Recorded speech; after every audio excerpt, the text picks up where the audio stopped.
Chapter 1357. The old man was probably a true old man.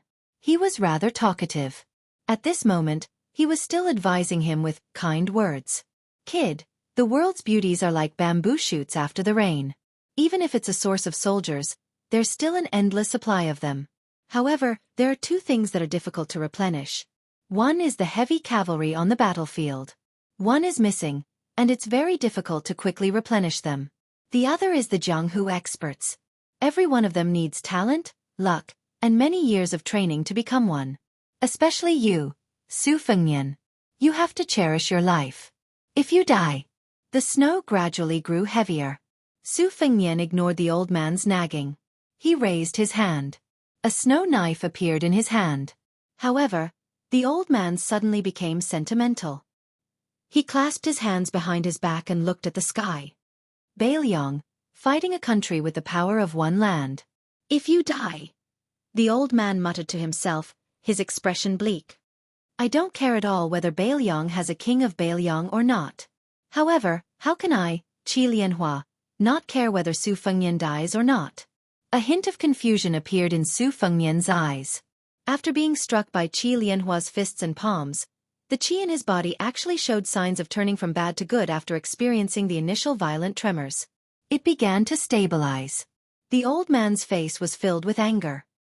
He glared and said, Kid, only now do you understand my good intentions? Su Fengnian was confused, but he still gripped his snow knife. He asked in confusion, What are you trying to do? The old man who had once said that he would return on a snowy night became even more angry. Kid, aren't you a clever person? Why are you so stubborn? Su Fengnian was also angry. He glared at him. Looking at the stubborn young man, the old man seemed to remember some things from the past. The stubborn old man who had been unyielding in this world all his life softened a little. His tone was gentle, and he said somewhat helplessly, I was afraid that you wouldn't be able to guess. Didn't I use the alias Wu Jiang? Su Fengnian didn't know whether to laugh or cry. Didn't I already guess that you are Xianxia and the spring and autumn saber armor? The furious old man suddenly stomped his foot heavily. The wind and snow above the entire mausoleum froze. Didn't Su Xiao tell you that his father-in-law's surname isn't Wu? Even if that bastard Su Xiao didn't mention it. Didn't mention it to you either? Didn't I tell you that there was a swordsman surnamed Qi who fought in the Wu family's sword tomb for a woman of the Wu family and almost destroyed half of the sword mountain? Su Fengnian turned around. His expression could not be seen clearly, and there was no change in his tone. No. The old man was truly enraged. He pointed at Su Xiao's tombstone and cursed, You barbarian from Jianghu. Back then, in order to marry my daughter, you said that you wouldn't kneel to the heavens or the earth, but now you're kneeling to your father-in-law. You're just a small military officer with a few hundred people under your command, yet you dare to threaten me. If I don't agree, you'll definitely lead an army to wipe out Dechu. I should have killed you with a single palm at that time. When the old man fell silent, there was only the sobbing of the wind and snow in the courtyard. The old man's eyes were kind, but his face was also full of guilt. He gazed at the back of the young man who was far more pleasing to the eye than Su Xiao. He slowly said, The first time I secretly saw you, it was when the Su family's armored cavalry was on their way to Betrayal. It was also a snowy night like this, in a small temple. You were punished by your mother to study all night. You held a book in your hands and sat on the knees of the Buddha statue in the main hall. Under the light of the Buddha statue's everlasting lamp, you read until dawn. Beside you, there were 4 clay statues of heavenly kings. They either carried sabers or swords, or their faces were ferocious. The light of the lantern was dim. Outside the hall, the wind and snow were like female ghosts weeping and complaining. Even an adult would be afraid, but a child like you was not afraid. I watched you from the beam for the whole night. I really liked you from the bottom of my heart. You really are my grandson. The old man's heart surged with a heroic spirit that came from his grandson. I don't recognize Su Xiao as my son-in-law, but I like you as my grandson. Even if Su didn't recognize me as her father, I still shamelessly came to Jianghu. After Su died of illness, I changed my name and became a lowly servant. Who am I, Xianxia? I can win and lose on the chessboard with Dechu's imperial advisor Li Mi. I can drink wine with Tai Fu Sun Shiji and talk about the country. I can stand shoulder to shoulder with Yi Baikue on the battlefield. I can make Chao Chongqing, who is waiting for the imperial decree, call me half a teacher. Su Fengnian, who had his back to the old man all this time, squatted down and looked at the two tombstones. He asked, "Why didn't you formally marry my grandmother back then? Instead, you let my grandmother and my mother depend on each other for survival in the eyes of the family." The old man was silent. His eyes were full of sorrow and regret. Su Fengnian said softly, "The country is beautiful, the country is beautiful. The country is in front and the beauty is behind. Do you think the country is more important? Or do you think that a real man doesn't have to worry about not having a wife? You are the famous icing man of spring and autumn. Do you think that women are just icing on the cake in your life?" Su Fengnian asked again, "Why didn't you protect my mother during the white clothes case in the capital?" Without waiting for an answer, Su Fengnian said in a hoarse voice, trembling, "So I didn't know I had a grandfather. I just thought he died a long time ago. Whether his surname was Wu or Qi, whether he was a hero or a nobody, it didn't matter at all." After a long time, the old man sighed and was speechless. Su Fengnian sat cross-legged in front of the tombstone. He bent down and reached out to brush away the snow in front of the tombstone. Qi Lianhua walked to the tombstone and lowered his head to look at Su Zhao's tombstone. He said indifferently, "When I heard the news and rushed to Taiyan City, it was already too late." The old man said self-deprecatingly, "It doesn't matter if you don't recognize me as your grandfather or if you think that Qi Lianhua is cold-blooded. I think that no matter how much you dislike the man your daughter chose, a married daughter is like water that has been poured out.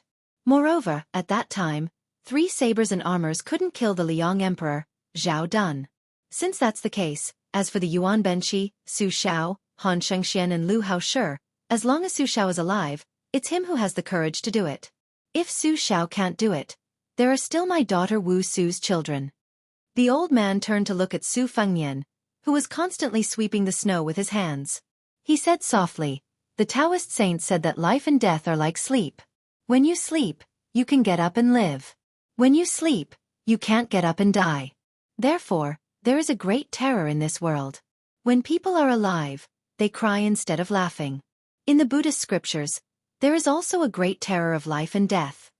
The old man also squatted down and said freely, "Maybe you're right. Su Xiao is much stronger than the spring and autumn saber armor or De Chu. It's just that I don't want to and don't dare to admit it."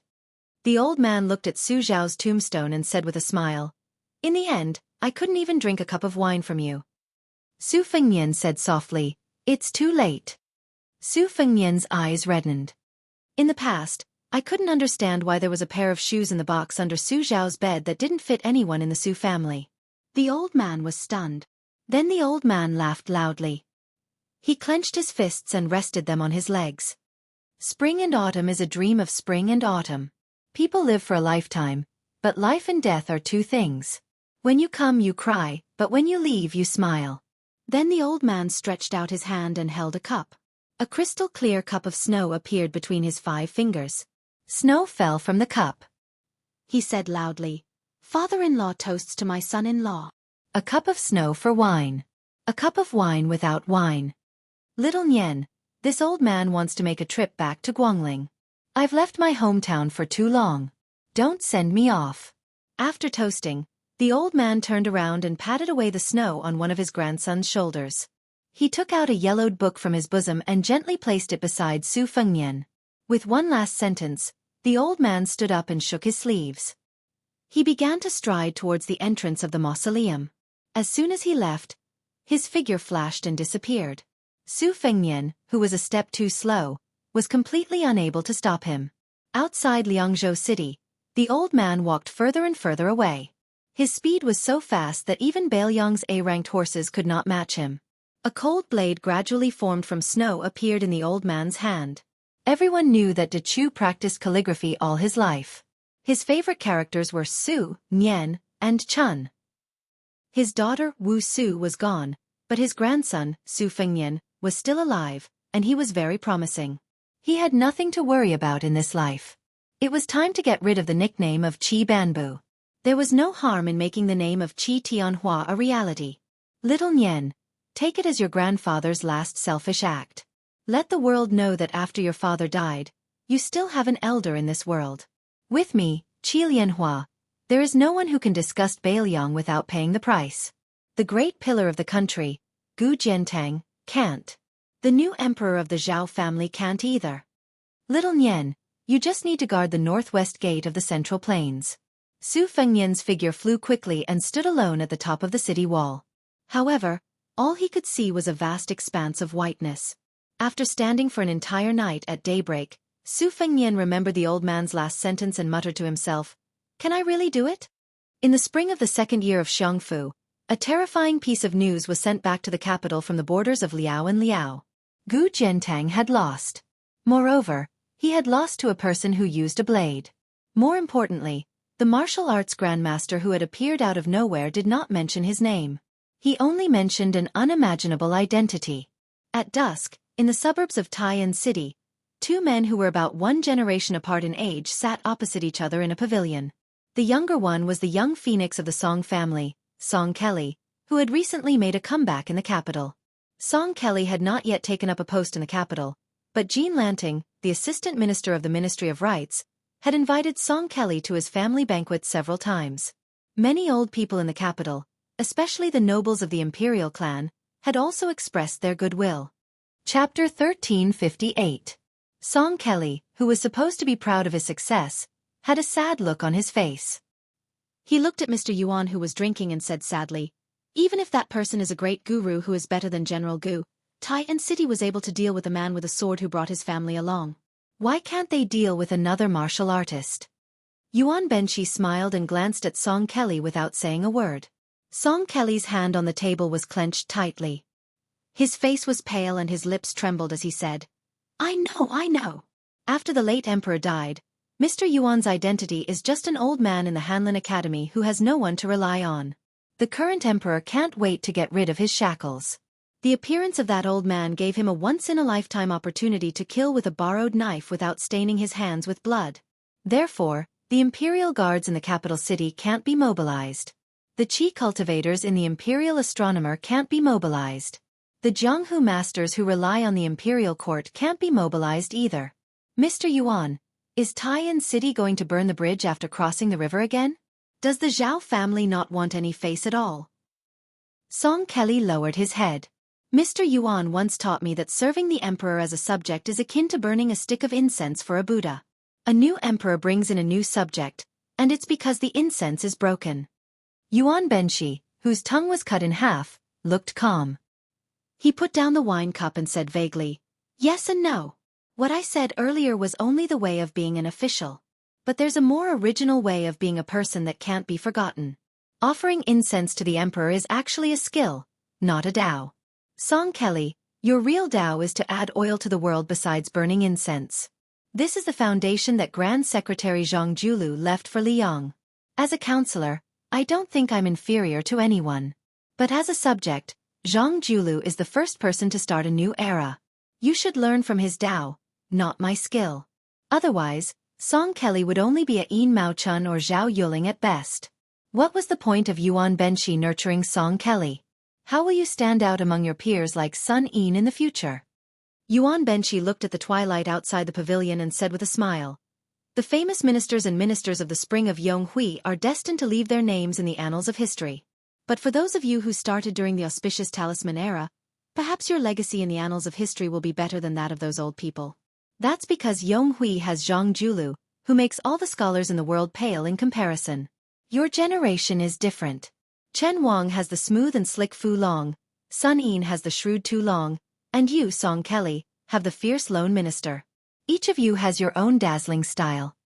Song Kelly didn't dare to raise his head to look at Mr. Yuan, who had accompanied him all over the country last year. Yuan Benshi said in a low voice, "Various parties tried to rope you in, but I kept telling you to wait for the best offer. So last night, the ceremony directorate chief Song Tonglu's disciple found you and gave you a verbal order. You don't have to feel guilty. If you can't wait to tell me about Yuan Benshi, then I will be disappointed." Song Kelly suddenly looked up. Yuan Benshi smiled indifferently and said softly, "He's here." A person walked over from afar. There was a strange snow-white long blade hanging from his waist. Song Kelly stood up and blocked the steps of the pavilion. The old man didn't seem to move, but Song Kelly, who was skilled in martial arts, was thrown out of the pavilion. After the old man sat down, Yuan Benshi put 3 wine cups on the table and gently pushed a clean cup in front of the old man. Yuan Benshi smiled calmly and said, "Back then, I was curious as to why Mr. Qi would force his way through the gate of Tian City. Later, I saw Xie Feiyu give me many authentic copies of Mr. Qi's calligraphy. In the early years, there were many Chun characters, and in the later years, there were many Sunian characters. Zhao Go had tried to assassinate His Royal Highness 16 times in Beiliang, and 3 of them were most regrettable because of Mr. Qi's interference." The old man didn't raise his cup to drink.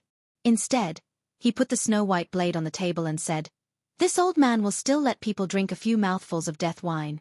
Drink slowly." Yuan Benshi raised his head and drank all the wine in his cup.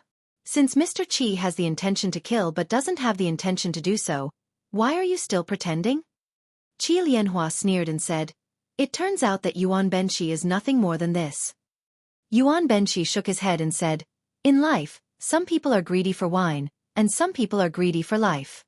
It's human nature." Qi Lianhua said, "Li Yishan and Nailan Yusi, one helped Su Xiao to conquer the spring and autumn period. The other helped Zhao Bing to seize the world. This is the real world. As for Huang Longshi, you can't even compare with him. You, Yuan Benshi, have been guarding the world all your life. What's funny is that you haven't been able to guard it. The reason why I didn't kill you is that not killing you is better than killing you." Yuan Benshi mocked himself and said, "Mr. Qi, are you deliberately keeping me alive so that you can fight each other?" Qi Lianhua stretched out a finger and tapped the snow-white blade made according to the earliest Su blade. "It's a good Su blade, but it's too boring to use it to behead a dog." Yuan Benshi was unmoved and said with a smile, "Mr. Qi, since you didn't kill me, then I also have a word of advice. Killing me is just a small matter, but it's not easy to go to the city to find Emperor Zhao Zhuan. Compared to the former emperor, the current emperor is much more afraid of death. I believe that Su Fengnian would rather his grandfather return to Beiliang safely than to see you die heroically in Tian City, even if the way you die can be called magnificent. Su Fengnian has finally made a clean end to his past life and future life. If you leave, it won't even be the icing on the cake, let alone providing timely help." Qi Lianhua was surprised and said, "You, Yuan Benshi, only have half of your tongue left. Not only can you speak, but you can also speak a few words?" Yuan Benshi still looked happy and pointed to the wine pot. "For so many years, the wine pot of Huadiao wine has always been filled with Beiliang green ant. Mr. Qi, are you sure you don't want to drink a cup?" Qi Lianhua raised his cup and drank it. The old man got up and left the pavilion, but he left the blade and said, "You 3 emperors of Liang have all wronged Su Xiao." Yuan Benshi watched the old man leave. After a long time, he nodded quietly. Song Kelly staggered into the pavilion with his hand on his chest. He was relieved to see Mr. Yuan safe and sound. After Song Kelly sat down, Yuan Benshi stood up and looked at the sky. He said sadly, "The sky is going to rain, and the mother is going to get married. But I don't want some things to happen just like that." A smile appeared on Yuan Benshi's face. "Mr. Qi, I'm just saying good words when I'm about to die." When Mr. Yuan turned to the stone table and held the cold blade, Song Kelly suddenly had a bad feeling and his face turned pale.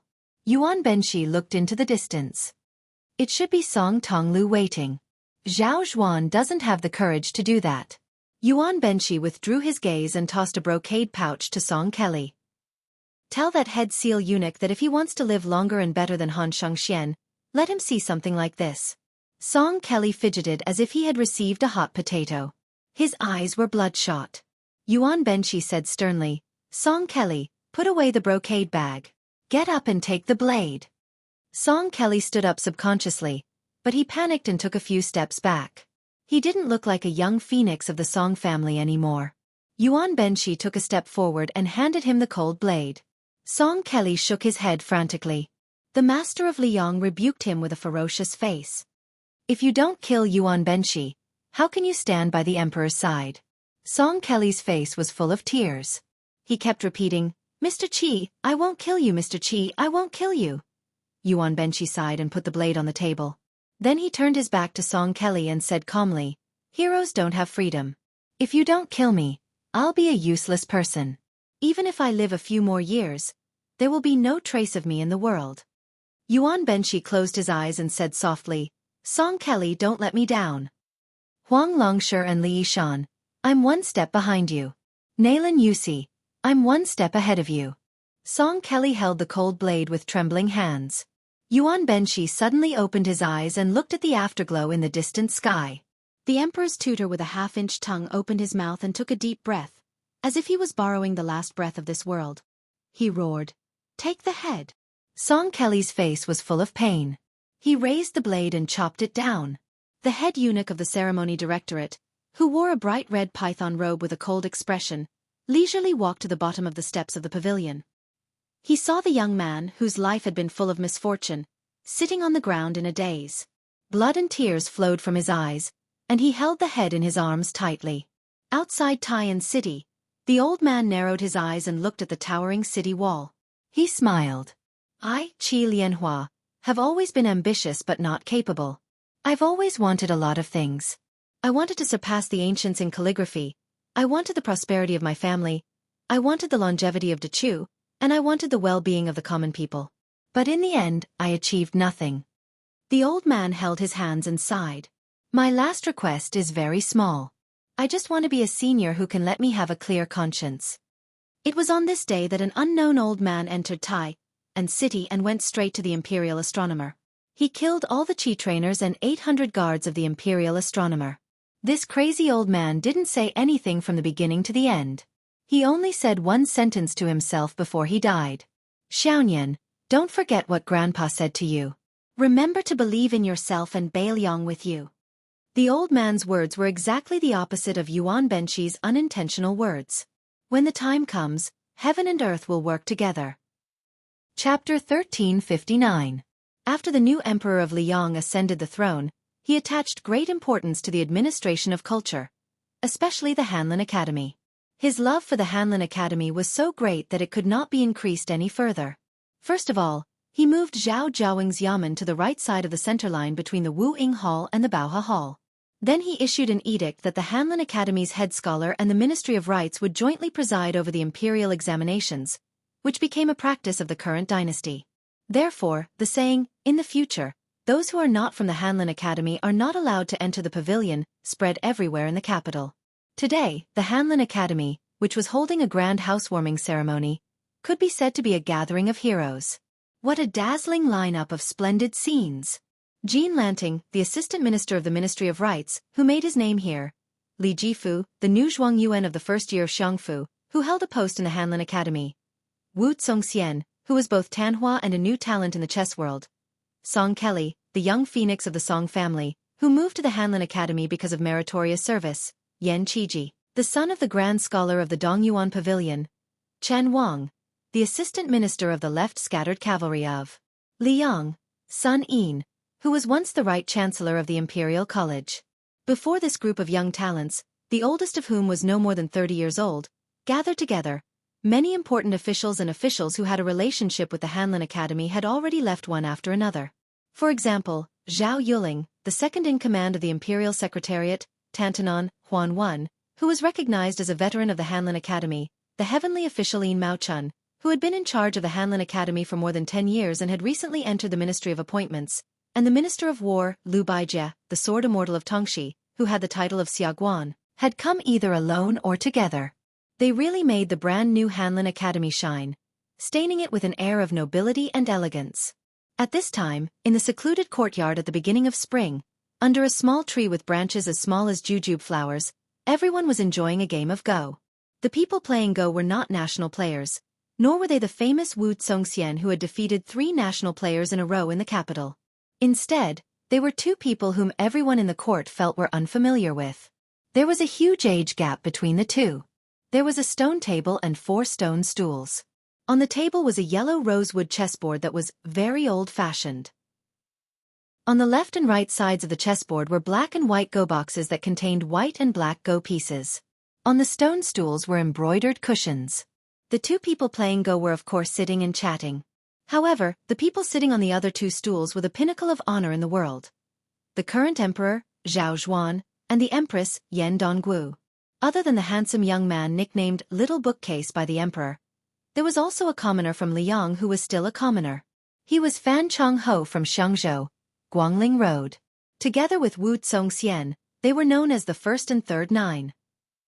In the past, Fan Chongho was more skilled than Wu Congxian, so he was also known as Fan Shiduan. At the same time, Fan Chongho was good at painting dried rocks, wild plum blossoms, and winter bamboo. Among them, wild plum blossoms were the best, and they were proud and unsullied. Now in Taiyan City, there was a saying that Fan Chongho was a tree alone in spring. His paintings could be said to be priceless in the capital's officialdom. Before Wu Congxian became famous, the hidden Fan Chongho was specially summoned to the capital by the emperor. The reason for this imperial edict was that his real identity was Little Bookcase from the imperial astronomer. Under the emperor's instructions, he and Wu Congxian played 6 games in a row, 3 slow and 3 fast. Wu Congxian lost all of them cleanly, so Fan Chongho, who was known as the #1 player in the chess world, naturally entered the emperor's sight. The prize for this game that the emperor personally set was not small. If Fan Chongho won, then he could directly stay in the Hanlin Academy as the Yellow Gatekeeper. Now the Hanlin Academy was the well-deserved dragon pavilion for all the scholars in the world. The spectators were the smartest few people in the Liang dynasty. In fact, they were well aware that whether Fan Chongho won or lost on the chessboard was not important. To simplify the emperor's heart, Fan Shiduan had already won outside of the chessboard. Little Bookcase was probably endowed with extraordinary talent, but in the end he was still a child. He did not have a good sitting posture. His body was slanted, one hand supporting his chin, the other hand moving quickly. It was almost as if he was hitting the board when Fan Chongho placed a piece. On the other hand, the plainly dressed Fan Chongho was at a disadvantage in terms of the demeanor of an otherworldly master. But this disadvantage was only in terms of the eccentricity of the imperial astronomer. In reality, Fan Chongho was sitting calmly and attentively. Whether it was slowly picking up a piece from the chessboard or not moving, when he was thinking long and hard, they both had the demeanor of a grandmaster. Fan Shiduan's response to Little Bookcase's aggressive attacks, both inside and outside of the chessboard, was neither too fast nor too slow. For the time being, there was no sign of victory or defeat between the two of them. Including Emperor Zhao Zhuan, the people who were able to stand aside and watch the game, not to mention Wu Congxian, who was very good at chess, even Qin Wang, who had never played chess with anyone before, had good eyesight. Even Empress Yan Donggu, who was known as the female scholar of Beiliang in the past, could not take her eyes off the game and was very focused. Yan Qiji was standing right behind his elder sister, who was known as the mother of the empire. He was the only one who gave up halfway when he went to the border to observe the political affairs. He parted ways with the Ministry of War, who was sent from Jibei to Liaoxi, and returned to the capital alone. This incident had damaged Yan Qiji's reputation in the scholarly circle. However, with the great protective talisman of the imperial uncle, no one dared to jump out and criticize him. Yan Qiji looked at the intrigue on the chessboard. He quietly raised his head and looked at the old Chinese parasol tree, whose branches were filled with the joy of spring. His face was filled with fatigue. If the trip to Liangzhou had disappointed him and Kong Wuqi, then the trip to Jibei had angered Yan Qiji. The defense line in Jibei had been an important military base for the Central Plains to defend against Bei Mang since the Han family. Although Li Yang paid more attention to the 2 Liao provinces, the generals who held the military power in Jibei were all carefully selected by the Ministry of War and candidates who were placed high hopes on by the imperial court. But what did Yan Qiji see in Jibei's northern pass? It was retreating before the battle and shrinking the defense line. Faced with his reprimand, the few border defense generals were vague. Gao Tingshu, who was picky in Beiliang, was surprisingly silent. Obviously, he had received instructions from someone in the capital. Yan Qiji retracted his gaze and looked coldly at Jin Sanlang, who was not far away from him. The latter also sensed the unfriendly gaze from the young imperial uncle, but he responded with an impeccably gentle smile. Yan Qiji met his gaze. Suddenly, Yan Qiji felt his sleeve being pulled. He lowered his head and saw his sister pointing at a spot on the chessboard. She smiled gently and said, "Eunuch Zhang seems to have made a wonderful move. Don't you think so?" When the child heard the empress praise, he raised his head and smiled brightly. Yan Qiji sighed softly. He stopped arguing with the assistant minister and turned to watch the game. Fan Zhongho's response was still lukewarm. This made Chen Wang, who was also a relative of the imperial family like Yan Qiji, see him in a new light. Ordinary poor scholars would spread their tails like peacocks if they wanted to see the face of the emperor. It was not easy for Fan Zhongho to be so relaxed. The Zhuang Yuan, Li Jifu, was the son of a wealthy family in Liaodong. In terms of poetry, he was not as good as the second place, Gao Tingshu. In terms of the four arts, he was far from being as good as Wu Congxian. Thus, most people in the court thought that he was not worthy of the title of Zhuang Yuan. In reality, in the poetry club founded by Jean Lanting, it was rare to hear Li Jifu speak so loudly. However, a few days ago, the Minister of Revenue, Bai Gua, had asked to borrow Li Jifu from the Hanlin Academy. This made people realize that perhaps Li Jifu was not as unlikable as he appeared on the surface. Today, the only person in the group who could compete with Jean Lanting, Chen Xiaobao, only spoke a few words with Li Jifu. Wu Congxian had originally wanted to go up and get familiar with the left Sanchi's assistant minister, but soon there was an awkward silence. Compared to everyone present, Song Kelly's appearance today was the most unexpected. The two masters of the Song family who had dominated the literary world for decades were not worthy of the words, extremely tragic. After their deaths, their posthumous titles were only below average. At the time, Song Kelly had been demoted from the noble Hanlin Academy to a county magistrate. Jean Lanting, who was more familiar with the rules of the officialdom, was very curious. How could the young phoenix of the Song family, who had fallen from a high branch into the mud, return to the capital? Who had he latched onto? For the time being, the nobles of the imperial clan did not have this ability. Tantanon had always had a bad impression of the Song family, so all the old people of Zhonglu did not have a good impression of Song Kelly. He had also not heard of the head of the secretariat, Qi Yonglong, having any interaction with the Song family. Jean Lanting pondered for a moment, but could not understand the main point, so he was too lazy to bother. Song Kelly's ups and downs were destined to not affect the overall situation. In the past, Jean Lanting did want to take the initiative to show goodwill to the eldest grandson of the Song family, who was also a member of the Hanlin Academy. He even wanted to personally send him a few hundred knives to make his own signboard. But now? Even the assistant minister could turn a blind eye to this person. In a small court meeting filled with officials, he, Jean Lanting, could only respectfully accompany the last seat, but at this time and place, he was worthy of being called the head of the Phoenix. As the Hanlin Academy rose in status in the Liang Imperial Court, the position of the Ministry of Rites would also rise. It was certain that he would be in charge of the Ministry of Rites in the future. When the time came, the Ministry of Rites would be in charge and the Hanlin Academy would be in charge.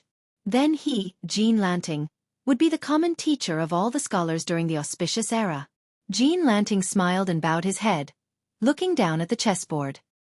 He placed one hand on the suet jade belt on his waist that the emperor had personally bestowed upon him, and the other hand quietly clenched. The literary vein of the world was in his hands. Why should he worry about the connections in the imperial court? Chapter 1360. Wu Congxian was probably the one who cared the most about the outcome of the game. With a complicated expression, he looked at Fan Zhongho, who had played against him many times, and felt bitter. Fan Zhongho, a remnant of the spring and autumn period, also known as the son of Buddha, was a thorn in Wu Congxian's heart that he could not remove.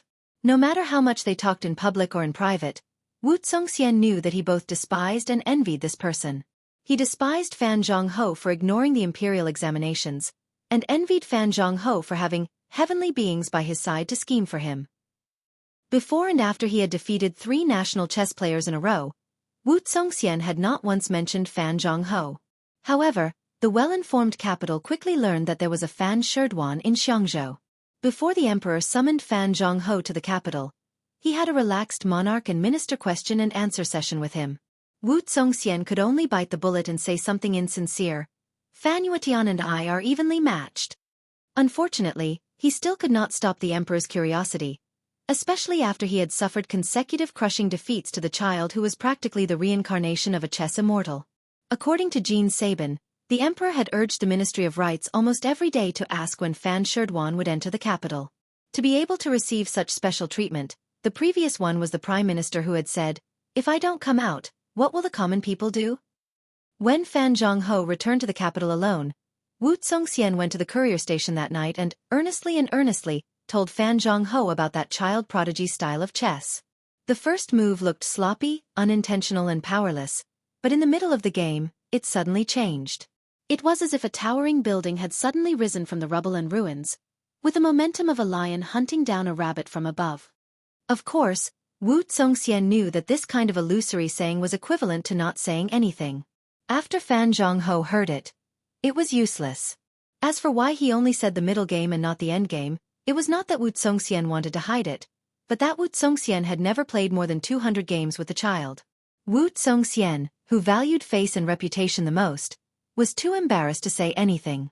Wu Zongxian had, with great difficulty, made a name for himself in the capital, so how could he be willing to let Fan Jianghu steal his limelight in Grand Peace City? He wanted nothing more than for Fan Jianghu to suffer a crushing defeat. Simply put, Wu Zongxian, one of the top 9 chess players in the world, could lose to the genius youth rumored to have come from the imperial astronomer. It was like the world's top martial artist losing to an immortal on Earth, without any damage to his reputation. But he absolutely could not lose to Fan Jianghu by too much. This was just like how Li Chungang had lost to Wang Xianji, and then Wang Xianji had lost to Su Fengnian. Fan Jianghu's slow play was only compared to the lightning-fast speed of the imperial astronomer's little bookcase. 2 hours later, after Fan Jianghu had made more than a dozen consecutive moves, he had made his first decisive move. The child with a carefree expression seemed to have seen his opponent for the first time. He no longer rested his chin on his hand or looked left and right. He sat up straight, but he did not look at the game. Instead, he stared straight at Fan Jianghu, who was rolling up his sleeves with his head lowered. Everyone present, including Wu Zongxian, could not see the essence of this move, let alone the other spectators. Among them, Jean Lanting could not help but turn his head to ask Wu Zongxian in a low voice. The latter did not dare to speak carelessly. Sun Yin stretched out 2 fingers to rub his earlobes and yawned. Song Kelly narrowed his eyes and pursed his lips tightly. Chen Wang was carefully observing the changes in the expression of the imperial astronomer. Li Jifu carefully looked at the emperor, who was leaning forward with a frown. Yan Qiji, whose mind was on the chessboard, bent down and whispered to his sister, Yan Donggu. If the calm and composed Fan Jianghu was included, not counting the Emperor Zhao Zhuan, the Empress Yan Donggu, and that imperial astronomer Jian Zhang, then today under the green paulownia tree of the Hanlin Academy, there were as many as 4 people from the northern Liangdao: Chen Wang, Sun Yin, Yan Qiji, and Jean Lanting. Gongnam Du had Wu Zongxian, Guangling had Fan Jianghu, Liangliao had Li Jifu, and the capital had Song Kelly. From this, it seemed that the current emperor was more magnanimous than the previous emperor towards Bailiang. The emperor looked at the little bookcase with interest. For the first time, he showed a fierce expression towards a certain person. He tried to smooth things over. Let's close the game for now. You two can play later. Little bookcase, Fan Jianghu, try your best to make this game a famous one. If the ending is even better, I will ask the masters in the palace to paint for you. I have to go attend a small court meeting. If I am late, I will be nagged by Tantanon for half a day. Jean Lanting, dressed in purple robes, quickly bowed slightly and made a path for the emperor and the empress. The emperor held the empress's hand and left with a smile. Yan Qiji saw them off alone. As the assistant minister of the Ministry of Rights, Jean Lanting also had to attend the small court meeting. However, the emperor did not say anything, so he could not stick to the emperor's side. After all, he could be suspected of using the emperor's power to intimidate others. After the 3 families left, he purposely pulled Wu Zongxian out of the Hanlin Academy. The latter had been observing politics at the Ministry of Rights. Compared to the quiet Li Jifu, who had a higher ranking in the court examination, Jean Lanting favored Wu Zongxian, who was also a pillar of the poetry club. He also had a higher opinion of Gao Tingshu, who had already made a name for himself in the Ministry of War. Yan Donggu asked softly, "Why do you think so highly of Fan Jianghu?" The emperor turned his head and winked at the empress. He said softly, "Winning in chess is just a small matter. What benefit does it bring to the country? However, King of Jing'an, Zhao Sun, has a blind chess player, Lu Su. As the emperor of a country, how can I not have a Fan Jianghu by my side?" Yan Donggu could not help but laugh. "You can be angry over this? Your Majesty, are you still a child?" The emperor said with a face full of resentment, "Am I old in your heart?" Yan Donggu suddenly remembered that his younger brother, Yan Qiji, was still following behind him. He coughed lightly. The emperor laughed out loud and did not take it to heart. He purposely slowed down his pace, allowing his brother-in-law, who had been snubbed in Ji-Bei, to catch up with him. Then he comforted him softly. I won't advise you to do anything regarding Ji-Bei. I just want you to not be anxious. I heard your sister say that she does not want to stay in the Ministry of War anymore. Where do you want to go? The Ministry of Rights or the Ministry of Appointments? Yan Dongwu was about to speak when the emperor tightened his grip on her hand. She could only swallow her words. Yan Qiji was obviously afraid of his sister, who was becoming more and more imposing. He hesitated for a moment before saying softly, Your Majesty, I want to come to the Hanlin Academy. There are many books here. Chapter 1361. The emperor glared at him and said, When there are no outsiders, call me brother-in-law. However, it's not a problem for you to come to Hanlin Academy. But you have to start as a servant first. Otherwise, I don't mind letting you be a big servant. Your temper is too gentle and you don't want to fight for anything. You will definitely be ostracized by many elders. Those old scholars are not the same as the officials of the 6 ministries. They don't care if you are the emperor's uncle. Yan Qiji nodded. The emperor turned to Yan Dongwu and smiled gently. You two should talk more. As an outsider, I won't be an eyesore. When the emperor walked away with Song Tonglu, the #1 eunuch of the dynasty, Yan Dongwu asked in a low voice, Why didn't you return the thing I gave you to that person? Yan Qiji's face was slightly pale. He said guiltily, I didn't see Brother Feng. She said sternly, Shut up. Yan Qiji's body trembled and he asked carefully, Or should I secretly destroy it? Yan Dongwu almost instantly became angry. Then, she tried to suppress her anger. Her face was uncertain. Finally, she gritted her teeth and said, Hide it well. Yan Qiji was dejected. After Yan Dongwu calmed down, her tone softened and she praised. You didn't say you were going to the Ministry of Rights and the Ministry of Personnel. Very good. Yan Dongwu stood face to face with her brother. She helped him fix his collar and said softly, You have to remember one thing. Wen Zhongwen is loyal and respectful. These 3 beautiful titles must come from Hanlin Academy. Yan Qiji said timidly, Sister, I didn't think so much. Really? Yan Dongwu bent 2 fingers and knocked on her brother's forehead. She smiled. You, a fool has a fool's fortune. Yan Qiji wanted to say something but stopped.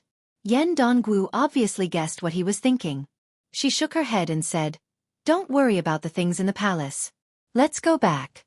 I have a feeling that the young people in that courtyard will. Speaking of this, the empress stopped talking. She looked up at the sun. It was dazzling, so it was a bit dazzling.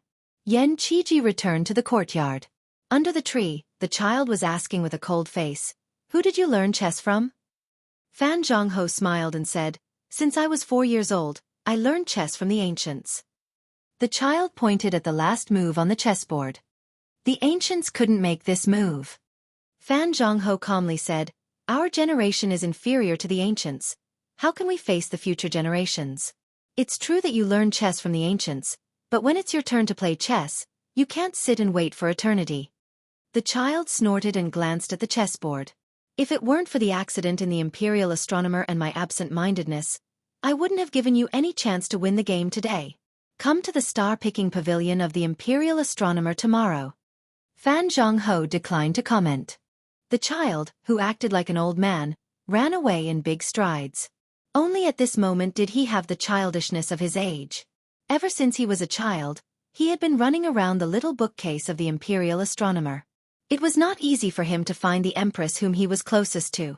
Contrary to the imposing manner of this child when he played chess with others, when he saw Yan Dongwu, he had a childish smile on his face, like a child who had met his sister who loved him dearly. Yan Dongwu rubbed the little bookcase's head and said sympathetically, It's been hard on you. The Imperial Astronomer has suffered such a huge accident, and His Majesty still wants you to play chess with others. I'll help you scold him later. In the accident in the tight blockade not long ago, there were more than 800 guards who had died in the battle. Most of them were elite Imperial soldiers who were highly skilled in martial arts, and there were also dozens of masters who had koi fish pouches. Especially the latter, when they were escorting something to Guangling Road. More than 100 of the top Jianghu people who had been recruited by the Ministry of Justice of the Imperial Court had all died mysteriously. Zhao Go had already been seriously injured, and this loss was no different from adding fuel to the fire. But compared to the real loss, the death of the Qi cultivators in the imperial astronomer was nothing at all.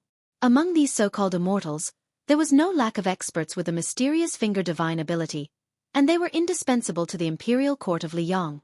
Their existence in itself was a kind of magnificent deterrence that could symbolize the majesty of the heavenly Tao. The emperor was the person who was destined by heaven, so he was under heaven's command. In the end, the Qi cultivators of the Liang North faction who supported the dragon were all killed in that bloody battle. Why did the current emperor, who had always regarded chess as an idle hobby, move the Hanlin Academy in a hurry? Why did he personally create momentum for Fan Shirduan and Fan Chongho? Or was it because he wanted to divert the attention of the officials and try his best to suppress the turbulent ripples that affected the entire capital? Yan Donggu even saw with her own eyes that the cultured and elegant fourth prince locked himself in the imperial study for an entire night. When he came out, even the head eunuch Song Tonglu did not dare to approach him. It was she who had to personally go forward and bandage his bloody left hand. The little bookcase shook his head and said, "Grandpa Jian Zhang said that everyone has to die. I'm not sad. If I didn't have to play 3 rounds of chess with someone for Grandpa Jian Zhang, it wouldn't matter even if I died there." Then the child silently said in his heart, "Although the old man is dead, his disciple might have already appeared." He would not tell anyone about this matter, not even his sister Empress. Yan Donggu laughed angrily and said, "Don't say such unlucky things. How old are you? Live well." The little bookcase laughed and said, "I want to eat osmanthus cake." Yan Donggu held his little hand and walked in the palace. "That will have to wait until autumn. So, all the more you have to live well." In the Hanlin Academy, when Yan Qiji approached, he found that the atmosphere was a little strange. Chen Wang, who had the highest rank, and Li Jifu stood at the side and chatted. The arrogant scholar Sun Yin, who had once fought with the scholars in the Imperial College, was lying on the stone table. Fan Chongho was reviewing the game in detail. Yan Qiji had already stopped in his tracks. Suddenly, he saw Song Kelly, who was alone, smiling at him. Yan Qiji smiled knowingly and walked forward.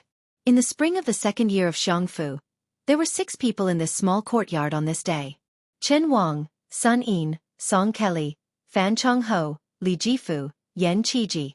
Originally, I had already written more than 2,000 words about the Battle of the Gourd in Yuzhou. However, if I want to combine it into a chapter, I need to write at least 4,000 words. Otherwise, only 9,000 words will be too intermittent. Today, I'll just write 6,000 words. This kind of a transitional chapter is probably as unlikable as Li Jifu in the book. However, I hope that everyone can hold their noses and read it. Of course, when I wrote it myself, I was very sentimental. Yes, sentimental, I rarely boast, but when I write this kind of scene that can freeze history, it really is very sentimental. P.S. Don't worry, the next battle will be one after another. Beiliang and Guangling can be considered as fighting a country by one land. Chapter 1362. In a relay station 3 miles away from Chongqing City in Yuzhou, a young man wearing a thick fur coat stood on the side of the road. Beside him was a child who was reading a yellowed book with saliva. Beiliang Road's relay station had many willows planted on both sides, but this relay station was a little different. There were only parasol trees that could tell the difference between spring and autumn. It was said that there was a lot to pay attention to. Back then, when General Su Xiao was conferred the title of king, the rich people of Chongqing City, in order to please this butcher, who was known to kill without blinking an eye, specially changed to nearly 1,000 green sycamore trees. It was all because His Royal Highness had the word Feng in his name. Feng does not rest on sycamore trees. Unfortunately, the army took a detour and continued to head west. Su Xiao did not enter the city at all. This made those rich people feel very embarrassed. However, after His Royal Highness was conferred the title of King of Beiliang, the new King Liang's trusted aide, Huang Fujin, was promoted to General of Yuzhou and became the master of Chongqing City. Therefore, those old people were very happy. Every now and then, they would boast to their juniors about their foresight. Last year, when Huaihua General Zhong Honggu was in charge of Lingzhou, the officialdom was turned upside down, but Yuzhou was peaceful. These old men were very proud. Huang Fujin also took care of these old people's families. Currently, there was an interesting saying in Chongqing City, "It's never too late to flatter someone." Dust rose from the relay station in the distance. The sound of horse hooves was getting closer and closer. The young man put away his thoughts. The leading rider was wearing a rare purple robe in Beiliang. It should be known that the purple robe in the capital was inferior to the red robe in the capital. It meant that the power of the purple robe in the capital was not as good as the local officials in the red robe. When the governor dismounted and was about to kneel, the young man smiled and waved his hand. "We are in a hurry, so there's no need for that. Let's talk in the carriage." The person who came was General Huang Fujin of Yuzhou. Of course, only the king of Beiliang, Su Fengnian, could make him kneel. The two sat in the carriage. Su Fengnian's eldest disciple, Feng Long, carefully put away the book and became the coachman. The sword master Mi Fengjia, who carried a long box on his back, and the death warrior Fan Xiaochai, who wore a cold blade at her waist, guarded the left and right of the carriage. Su Fengnian and Huang Fujin sat opposite each other. One was casually sitting cross-legged, while the other was kneeling. Huang Fujin apologized and said, "I've kept you waiting." Su Fengnian didn't say anything. Huang Fujin also knew that this kind of official entertainment would only make the man in front of him feel disgusted.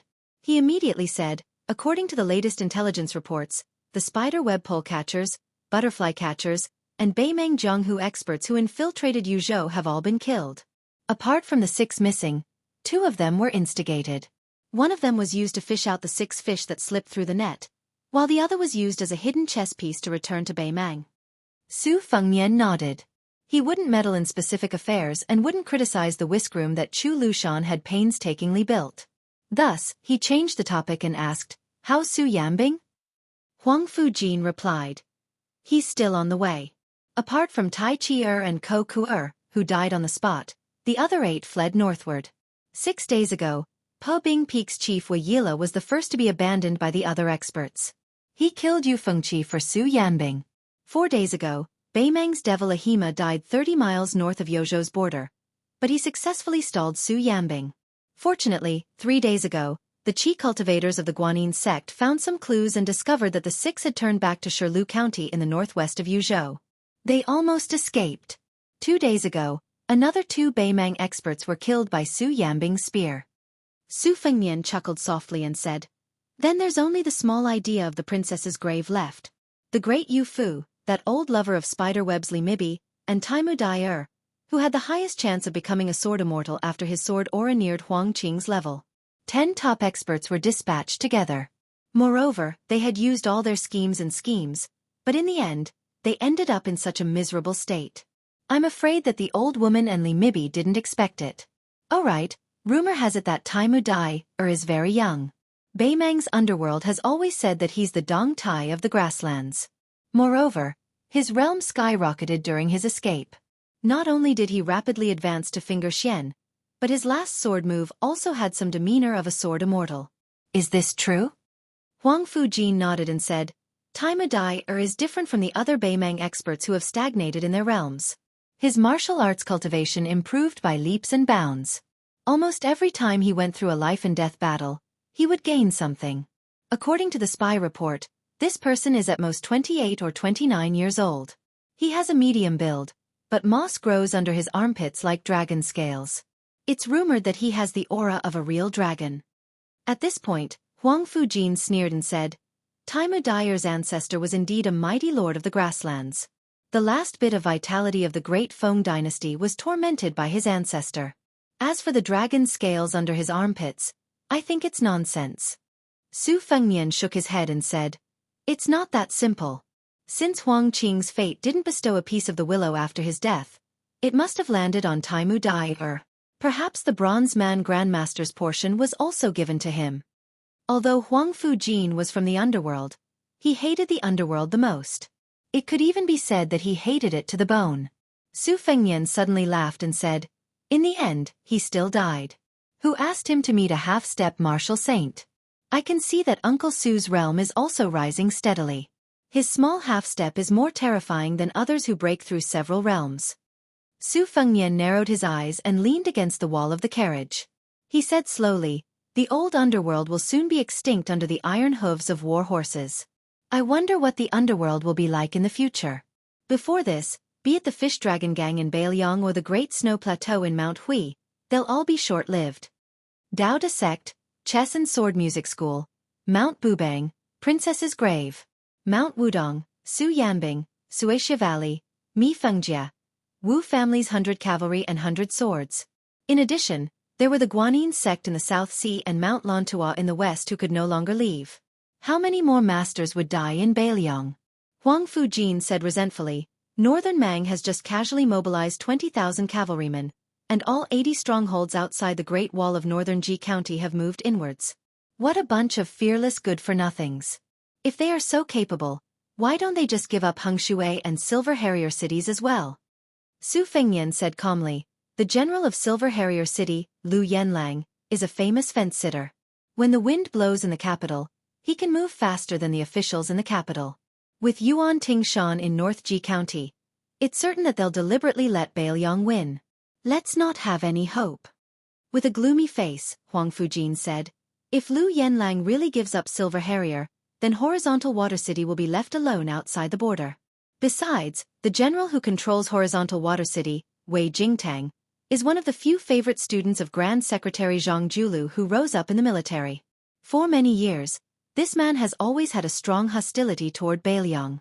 Now that Zhang Julu is dead, Wei Jingtang can barely protect himself, let alone go against the Ministry of War. Perhaps, he will withdraw even more decisively than Lu Yenlang. With that, North Ji County's gate is wide open. Once Beimang continues to send in more soldiers, and with Gu Jiantong's Western Frontier Army remaining still, there's a possibility that North Ji County will be attacked from both front and rear. Yul Wandao's Yuzhou cavalry will be in a bad situation. Previously, when they roamed outside the Great Wall of North Ji County and cut off Beimang's army supply, they will become empty talk. Su Fengnian sneered and said, don't worry. If Lu Yenlang and Wei Jingtang don't want to guard the gate, we'll let Yul Wandao's 10,000 Yuzhou cavalry help them. High up in the sky, a handsome bird suddenly broke through the clouds and dived down. Yu Dilong, who was acting as the coachman, raised his arm with a bright smile on his face. The bird landed on the child's arm with its claws like hooks and a powerful force. Fortunately, Yu Dilong's qi was strong and vigorous. This gerfalcon, a 6 years phoenix, came from Liaodong. It was brewed by Chu Lushan himself and gifted to His Royal Highness. The tributes from Liao were divided into 9 grades. Among the gerfalcons which were said by the hunters of Liao, 9 years death and 1 life is rare. The 3 years dragon and the autumn yellow were the 2 rare breeds, and the 6 years phoenix was even harder to find. Su Fengnian was traveling Jianghu for the first time. Other than Old Yellow and the inferior horse, he was accompanied by this 6 years phoenix. Yu Dilong cheerfully called out, Master. Su Fengnian poked his head out of the curtain and took the spear falcon. He intimately patted its head before untying the string on its leg. Then he lightly shook his arm. The 6 years phoenix spread its wings and flew high up. It circled above its master's head a few times before suddenly rising up and flying away. The information that came back was only 3 simple words. Guard to the death. The meaning was very clear. Wei Jingtang would guard Horizontal Water City to the death. Su Fengnian sighed softly and said, the wind knows the strength of the grass. In his joy, Huang Fushi asked doubtfully, why would Wei Jingtang risk his life to guard Horizontal Water City? Could it be Protector General Chu's secret plan? Su Fengnian shook his head and said, no matter how skilled Fu Shuifeng is, he can't bribe a scholar like Wei Jingtang. Su Fengnian thought for a while and said, it's probably because his master Zhang Julu's death that made Wei Jingtang make up his mind. Huang Fushi was still indignant. It's a pity that Ji province only produced 1 Wei Jingtang. Su Fengnian said expressionlessly, why don't you say that the Liang dynasty only produced 1 Zhang Julu? After a short silence, Su Fengnian smiled and said, it seems like you have to go to Yuzhou alone.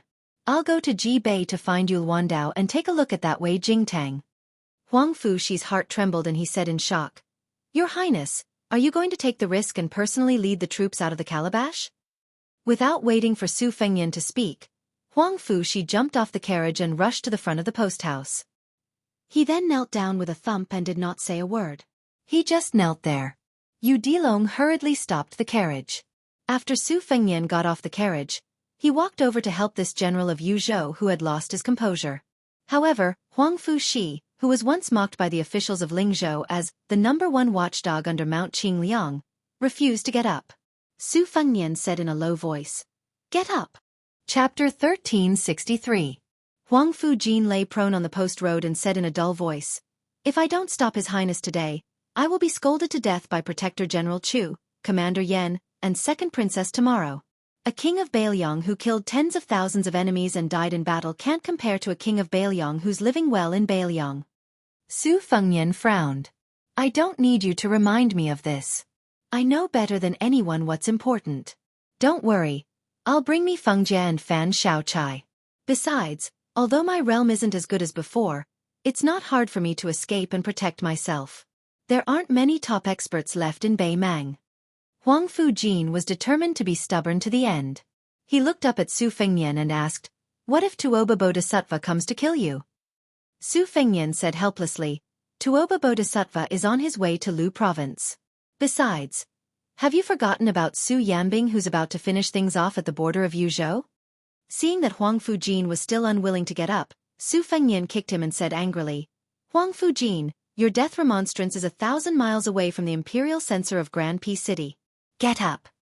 Huang Fujin got up slowly and hesitated for a moment before saying softly, Your Highness, I'll say something rebellious. You can't die. If you die, I'll never be able to become the Gu Jiantang of Bailiang. Su Fengnian only glanced at Huang Fujin's heartfelt words and dismissed them with a smile. Then, he and Yu Dilong each got on a horse and rode away with me Fengjie and Fan Xiaochai. Huang Fujin didn't wipe the sweat off his forehead. Both sides knew that what Huang Fujin really wanted to say wasn't the Gu Jiantang of Bailiang, but the Su Shao of Liang dynasty. One day, he would be crowned king. Huang Fujin didn't mind that Su Fengnian knew about his ambitions. The four riders galloped eastward on the post road. Lu Long, whose horsemanship was already very exquisite, turned his head to look at the cavalry and asked, Master, what did this Yuzhou general say? What oil and what lantern? Su Fengnian laughed and said, You want to say that he's not easy to deal with? Who did you learn from? Junior sister Wang Sheng or junior brother Lu Yunzhang? The child chuckled. Su Fengnian teased, Missing Wang Sheng? Then why didn't you go to Beimang with her? The child quickly put on a straight face and said seriously, She went to Beimang with that white fox face to train her martial arts. How can I be a burden to her? She said that when we return to Qingliang, she will definitely beat me and Lu Yunzhang alone. Su Fengnian said meaningfully, You've already lost half the battle. Yu Dilong was stunned. Junior sister, are you really able to master the most powerful sword art in Beimang? Then, he couldn't help but laugh to himself. Su Fengnian shook his head. The taciturn Mi Fengjie said worriedly, In the end, Ji province is not Bailiang. There are many hidden spies. Your Highness should be careful. Su Fengnian nodded.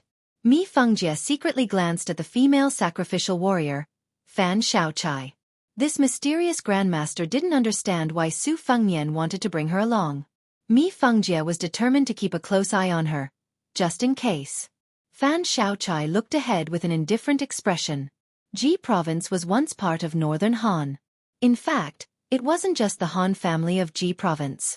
Northern Han's rule had lasted for more than 160 years. Too many aristocratic families had once been Northern Han's subjects. As for her Fan family, it had been loyal for generations. Su Fengnian suddenly said, This time, you might not have the opportunity to visit the graves of the Fan family's ancestors. If you decide to stay in Ji province, I can agree to it right now. You don't need to be in a hurry to answer. We can talk about it when we get there. Fan Xiaochai suddenly bit her lip, causing blood to seep out. Her eyes were crazed. She laughed. I don't have the face to visit the graves of my ancestors. Since I can't kill you, and don't even dare to attack you, I can watch you die on the battlefield with my own eyes. The famed sword in Mi Fengjie's case shook violently. He angrily shouted, Fan Xiaochai, are you seeking death? Fan Xiaochai's shoulders trembled slightly. Her laughter grew louder and louder. Sitting high on her horse, her face was full of disdain. TSK. TSK. A mysterious finger expert. I am truly afraid of death. Su Fengnian calmly said. Enough. Mi Fengjie took a deep breath. Fan Xiaochai immediately retracted her crazed aura. Their mounts paused for no reason. The neglected child, Yu Dilong, looked at the old man who reached out to support the sword case, and then looked at the young woman whose fingers were a little green from holding the reins. This eldest disciple of Su Fengnian secretly curled his lips. Su Fengnian closed his eyes. He knew that many people had already begun to die in Yuzhou. The Hanlin predecessors of the Liang dynasty were not stingy with their writing when they wrote the history of Northern Han. Unlike the deliberate belittling of Vietnam and Tang, they were especially appreciative of Northern Han, especially Ji Province. They called it, Ji Province is full of heroes. They were all brave warriors who died with a clear conscience. However, in the confrontation with the butcher Su Xiao, the Fan family, the mainstay of the Northern Han army, had one soldier after another bravely sacrificed themselves. After the Han family had submitted to the Liang dynasty and had their entire family executed, the veteran General Yang Shenxing was the first to be trapped in the Guangling circuit. Ji Province was like an old man past his prime who refused to accept his old age. In the end, it was truly old. As the sun set in the west, two people stood side by side on the city walls of Transverse Water City, located at the forefront of northern Ji. The man wearing the uniform of a Liang civil official was in his 40s. He had a scholarly and refined temperament, but his face had the rough and weathered appearance of someone who had lived on the border for a long time. He was Transverse Water City's garrison general, Wei Jingtang, second in the imperial examination in the 9th year of Yonghui. However, he did not choose to use the Hanlin Academy as a springboard for his career. Instead, he first observed politics in the Ministry of War for half a year. Very quickly, he requested to be transferred to the border of Liaodong. As a result, Wei Jingtang came to Ji Province. First, he served as the county magistrate of southern Ji. As his official rank grew higher and higher, the area under his jurisdiction grew closer and closer to the border of Ji Province. Finally, he became the commanding officer of the military administration of Transverse Water City. He was only at the 4th rank. In terms of profiting, as long as he did not touch the border trade, he could not even compare to the county magistrates of Jiangnan. In terms of official prestige, he was far inferior to the outstanding figures who had passed the imperial examinations. There was a man from the same hometown as him who was only a top 3 Jinsher. When he was young, he had a grudge with him. In the capital, he was only the commanding officer of the Ministry of War. Over the years, he had been making things difficult for him. Previously, when the Ministry of War was observing politics at the border, there was a man from the same year who brought a letter to Wei Jingtang. In the letter, he asked Wei Jingtang how the sandstorm in the northwest tastes. He even threatened to make Wei Jingtang drink in this godforsaken place for the rest of his life. Wei Jingtang smiled at this. That fellow student who had clung onto the capital's 3rd Prince Jean would probably never be able to understand how the barren desert frontier fortress in his eyes was, and how it could make a scholar give up his brush and join the army without regret. The young general standing beside Wei Jingtang was the young commanding officer of the Yuzhou cavalry, Yul Wandao. Previously, when the Beimang cavalry demonstrated their power outside the pass, Lu Yanlang gave up on Silver Sparrow City, leaving behind only a few old and weak soldiers and a dozen or so officials who didn't know how to show respect to their superiors. Yul Wandao's cavalry wasn't in a hurry to enter the city. Instead, they set up camp outside Silver Sparrow City. When they realized that there wasn't any movement in Transverse Water City, they entered the city alone 2 days ago to find Wei Jingtang. After that, Yul Wandao's subordinates took over the granary of Silver Sparrow City. Wei Jingtang had the right to control it, but he just turned a blind eye to it. Some of his subordinates were angry, but Wei Jingtang only said one sentence: Transverse Water City can't touch Silver Sparrow's grain. If we take even 1 grain, someone will lose his position. However, instead of being treated as an invasion by the Beimang barbarians, what's wrong with handing it over to someone who is willing to draw a blade against the Beimang? The extraordinarily handsome Yul Wandao didn't just have the peerless blade passed down from his ancestors, Great Luan, on his waist. He also had a brand new cold blade that was equally eye-piercing. He asked softly, Lord Wei, I still don't understand. However, I still want to thank you on behalf of the Bailiang. Wei Jingtang was silent. His expression was resolute as he gazed at the endless desert of yellow sand. Not moving south was a crime. Allowing the Silver Sparrow's grain to be taken by the Yuzhou cavalry was an even greater crime. If that official from the Ministry of War returned to the capital and wrote a report, saying a few words of incompetence in governance, it would be another crime. Being punished for several crimes was already enough for Wei Jingtang to lose his head. Those old brothers of his who had exchanged their lives with him in Transverse Autumn City didn't understand either.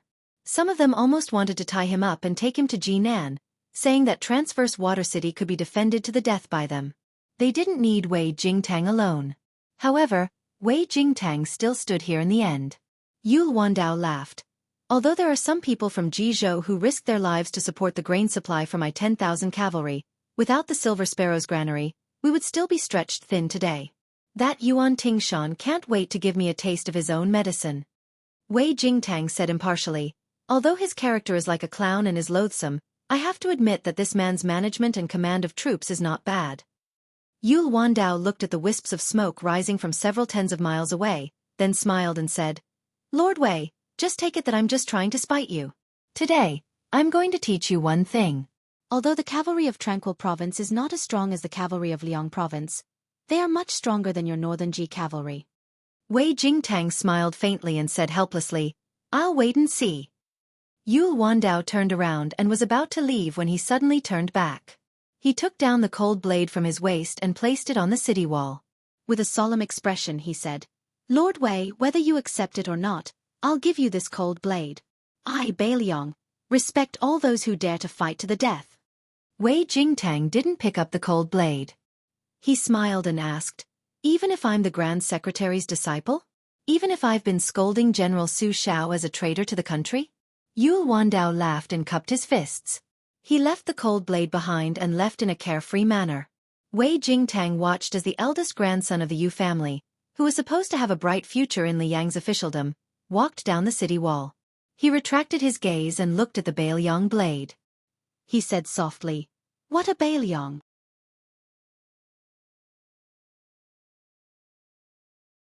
Hence, they were nicknamed strategist in front of the curtains.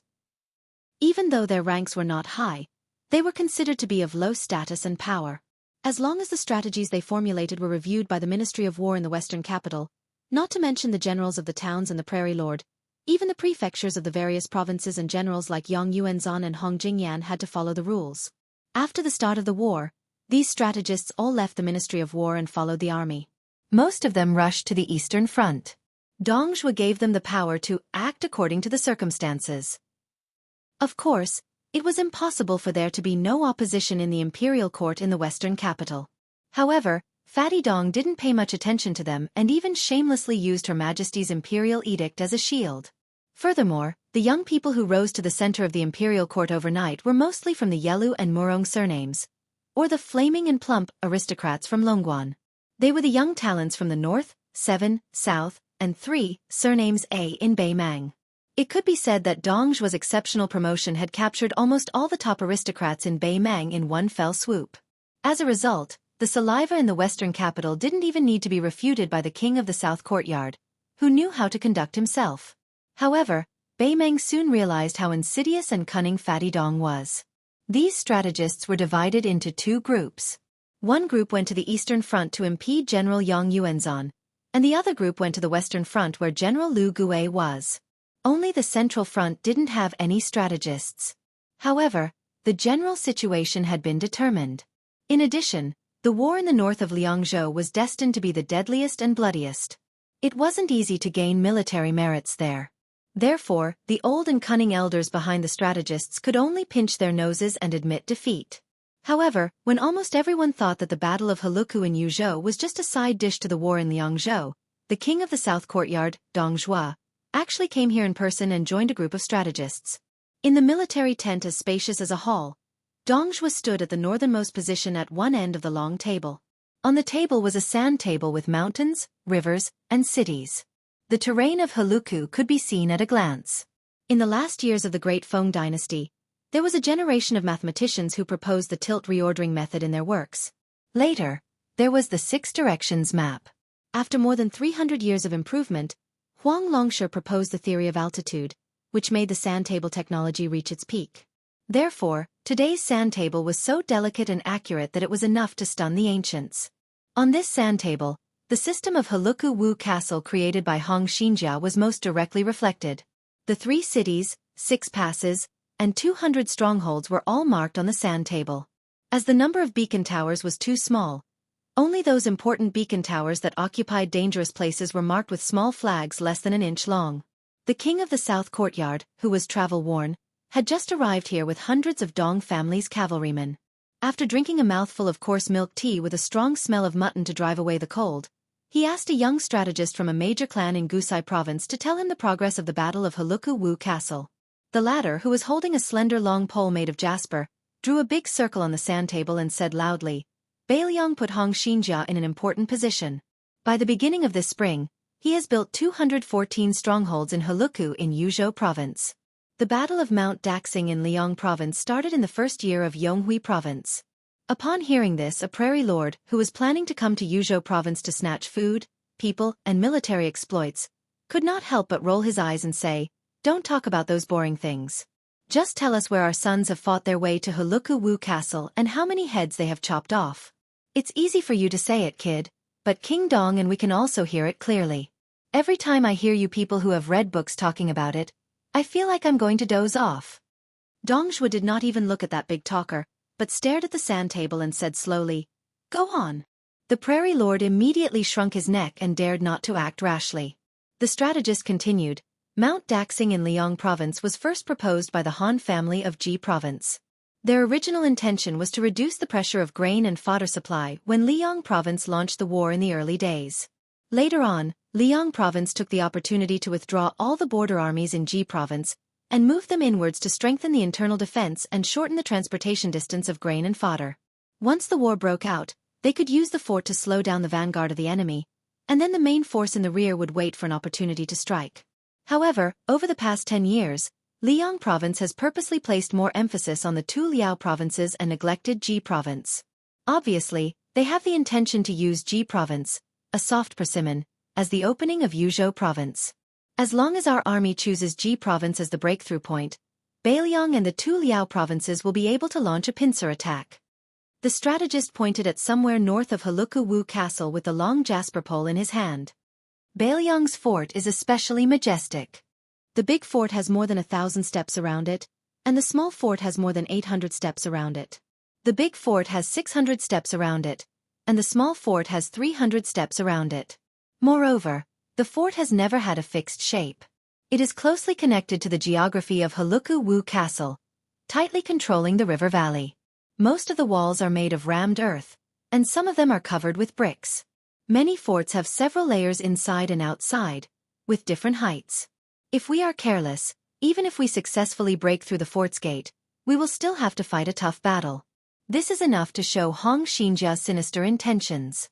For example, the group of forts here at Wu Castle, with the Jujube Horse Fort as the core, and the Green Wind Fort B Rising Fort and the other 18 forts surrounding and protecting them. In total, there are 3,400 garrison soldiers. The first fierce battle between the two sides will definitely take place here." The jade pole in his hand shifted slightly to the south. If Bailiang's Wu Castle was only blocked by these forts, it would not be worth mentioning. However, after Chen Zhibao became the governor of Bailiang, 3 towering and sturdy cities were built at Wu Castle. Although they are far inferior to the number 1 town in the northwest, Huta City, they are definitely not to be underestimated. This Crouching Bao City, built against the mountain, is one of them. In fact, all the forts in the northern line of defense at Wu Castle are attached to Crouching Bao City. Unlike the forts that only defend to the death, the 3 cities of Wu Castle each have a different number of elite cavalry troops from Yuzhou. A major 3rd-ranked general from Ju province laughed and said, "That Yuzhou also has a capable cavalry troop? I thought that Yan Wenlwan's subordinates were only a group of soldiers crawling like turtles." The story of turtles crawling like turtles had been circulating in Beimang for a long time. In the past 20 years, most of the battles in Liangmang took place on the northern line of defense in Liangzhou. Yuzhou had always been sparse. Bailiang infantry commander Yan Wenlwan, this old tiger, had no power to speak of in the eyes of Beimang. The younger Beimang generals were somewhat convinced by Bailiang governor Chu Lushan or the new cavalry commander Yuan Zuozong.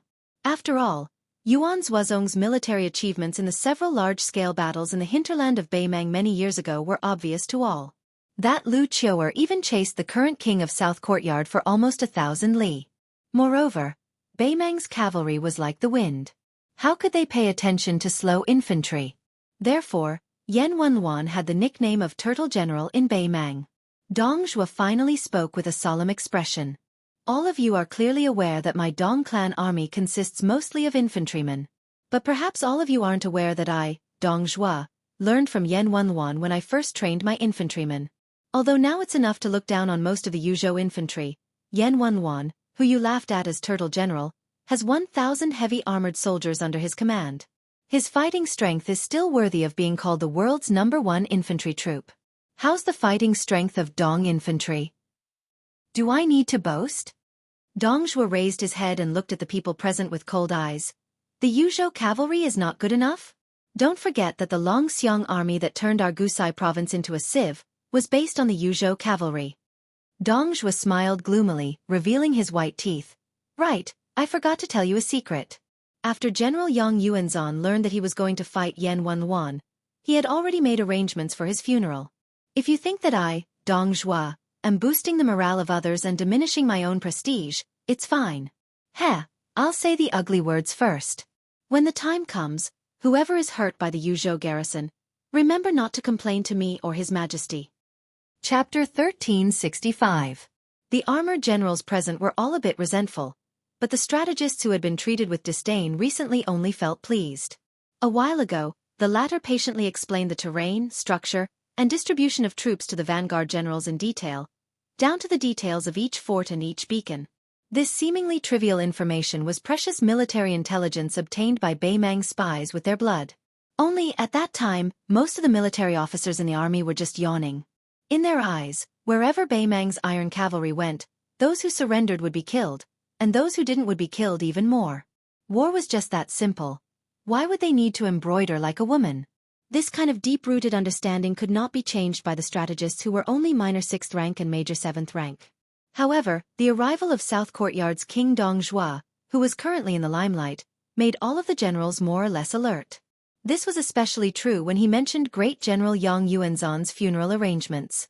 It made several of Yang Yuanzhan's trusted generals break out in cold sweat. Under the hint of Dong Zhuo's gaze, the strategists who felt refreshed began to speak tirelessly. Using continuous forts to block our army's attack was just the naive view of the civil officials in Liang's imperial court more than 10 years ago.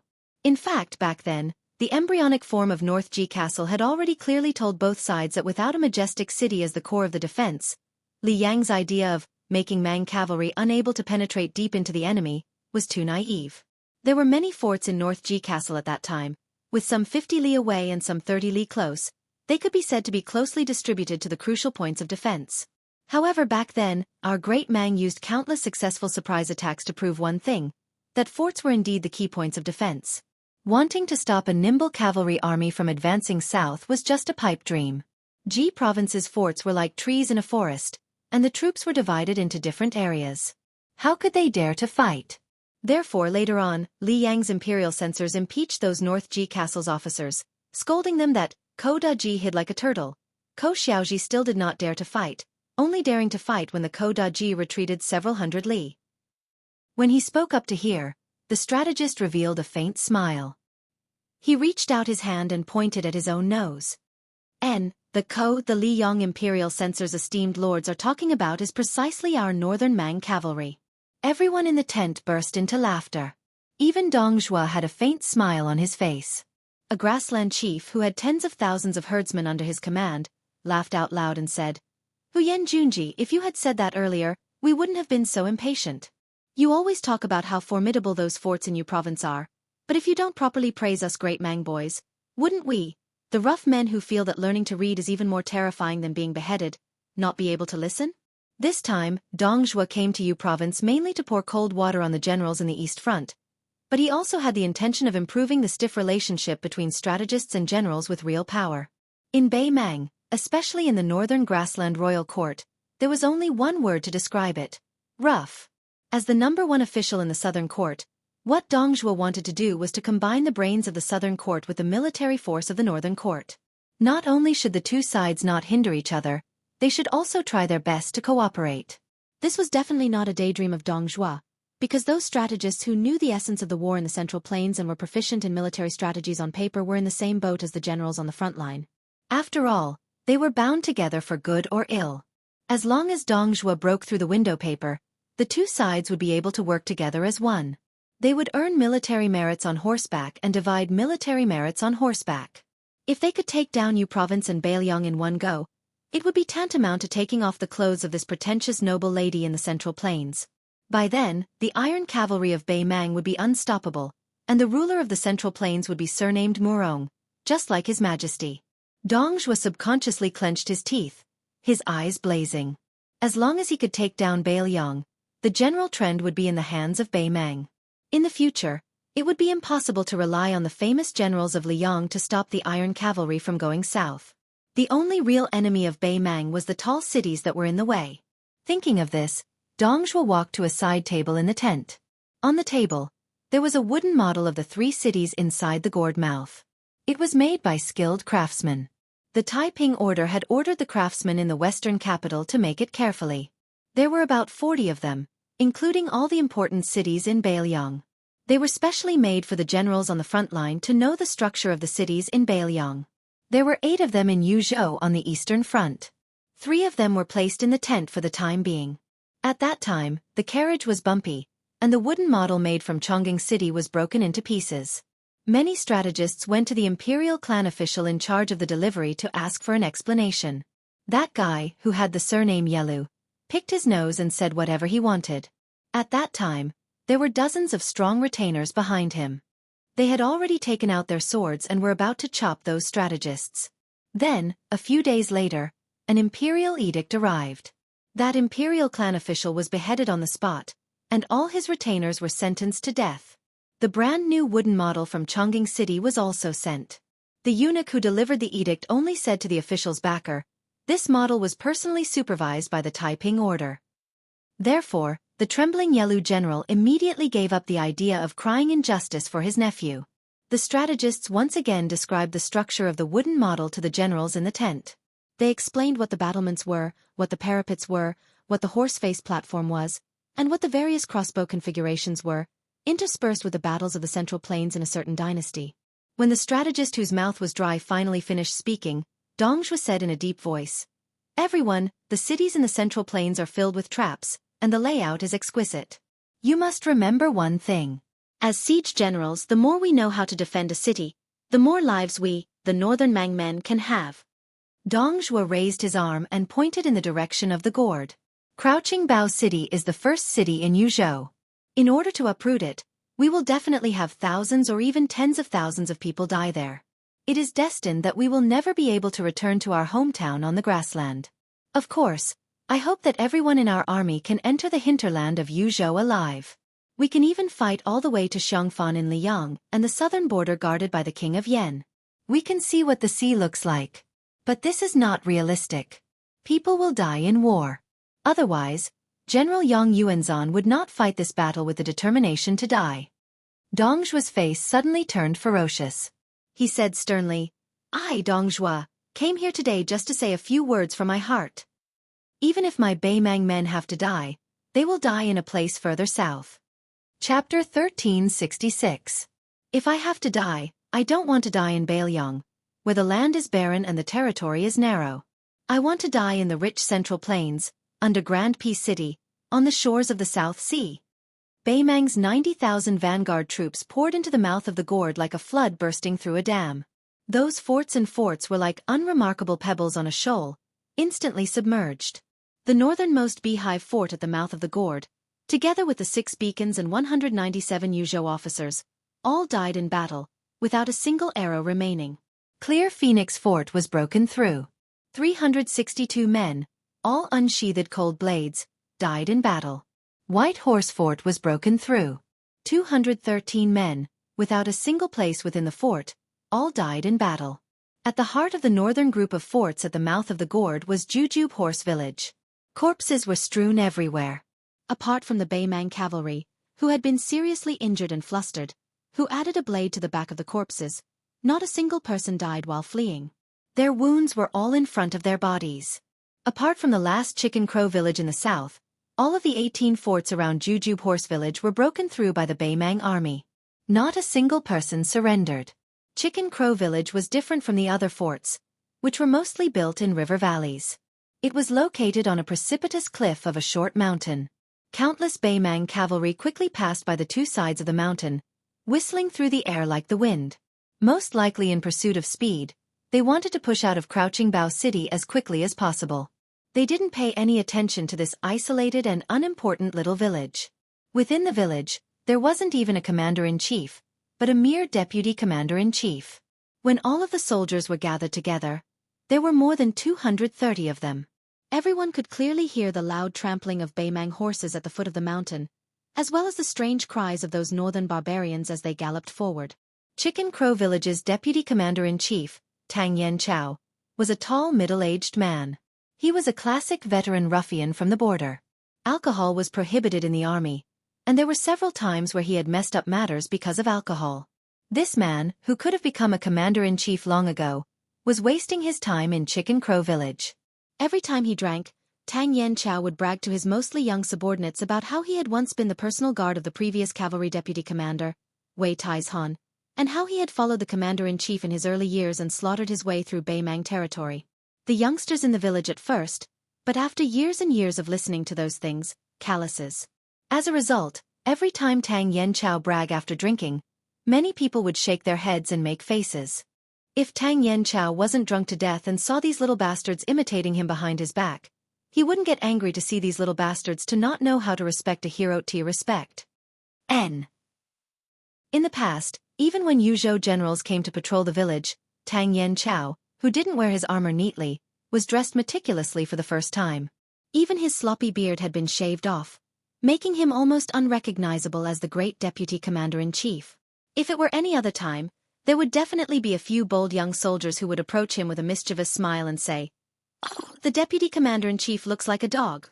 Why haven't you found your sister-in-law yet?" However, at this moment, most people only had heavy hearts and couldn't squeeze out a smile. The elders from the stronghold stood beside Tang Yanchao and were also silently inspecting the armor and crossbow sabers. Tang Yanchao looked around and said indifferently, "Those who aren't over 20 years old, and those who are the only children in your families, stand obediently where you are. Those who aren't, take a step forward." Not counting Tang Yanchao and the 7 people on his left and right, more than half of the 221 people in front had walked out. Tang Yanchao looked over and suddenly pointed at a baby-faced soldier and scolded with a smile. "Bai Youfu, if I remember correctly, you're only 18 years old. You don't even look like you're 15. Scram back." Look, the great deputy commander-in-chief had finally put on some airs of this official, but he was immediately exposed after a few words. He deserved to be called this old man for the rest of his life. The soldier named Bai Youfu blushed and said loudly, "Father said that it's a matter of course for soldiers to fight and be paid. Then, it's also a matter of course to go to the battlefield and kill the enemy." Tang Yanchao put one hand on the Bailiang saber at his waist and said with a smile, "Then, didn't your mother secretly tell you not to fight with your life?" Bai Youfu's face was full of embarrassment. He said softly, "She really did." Laughter immediately broke out. After Tang Yanchao raised his hand, the village returned to its previous silence.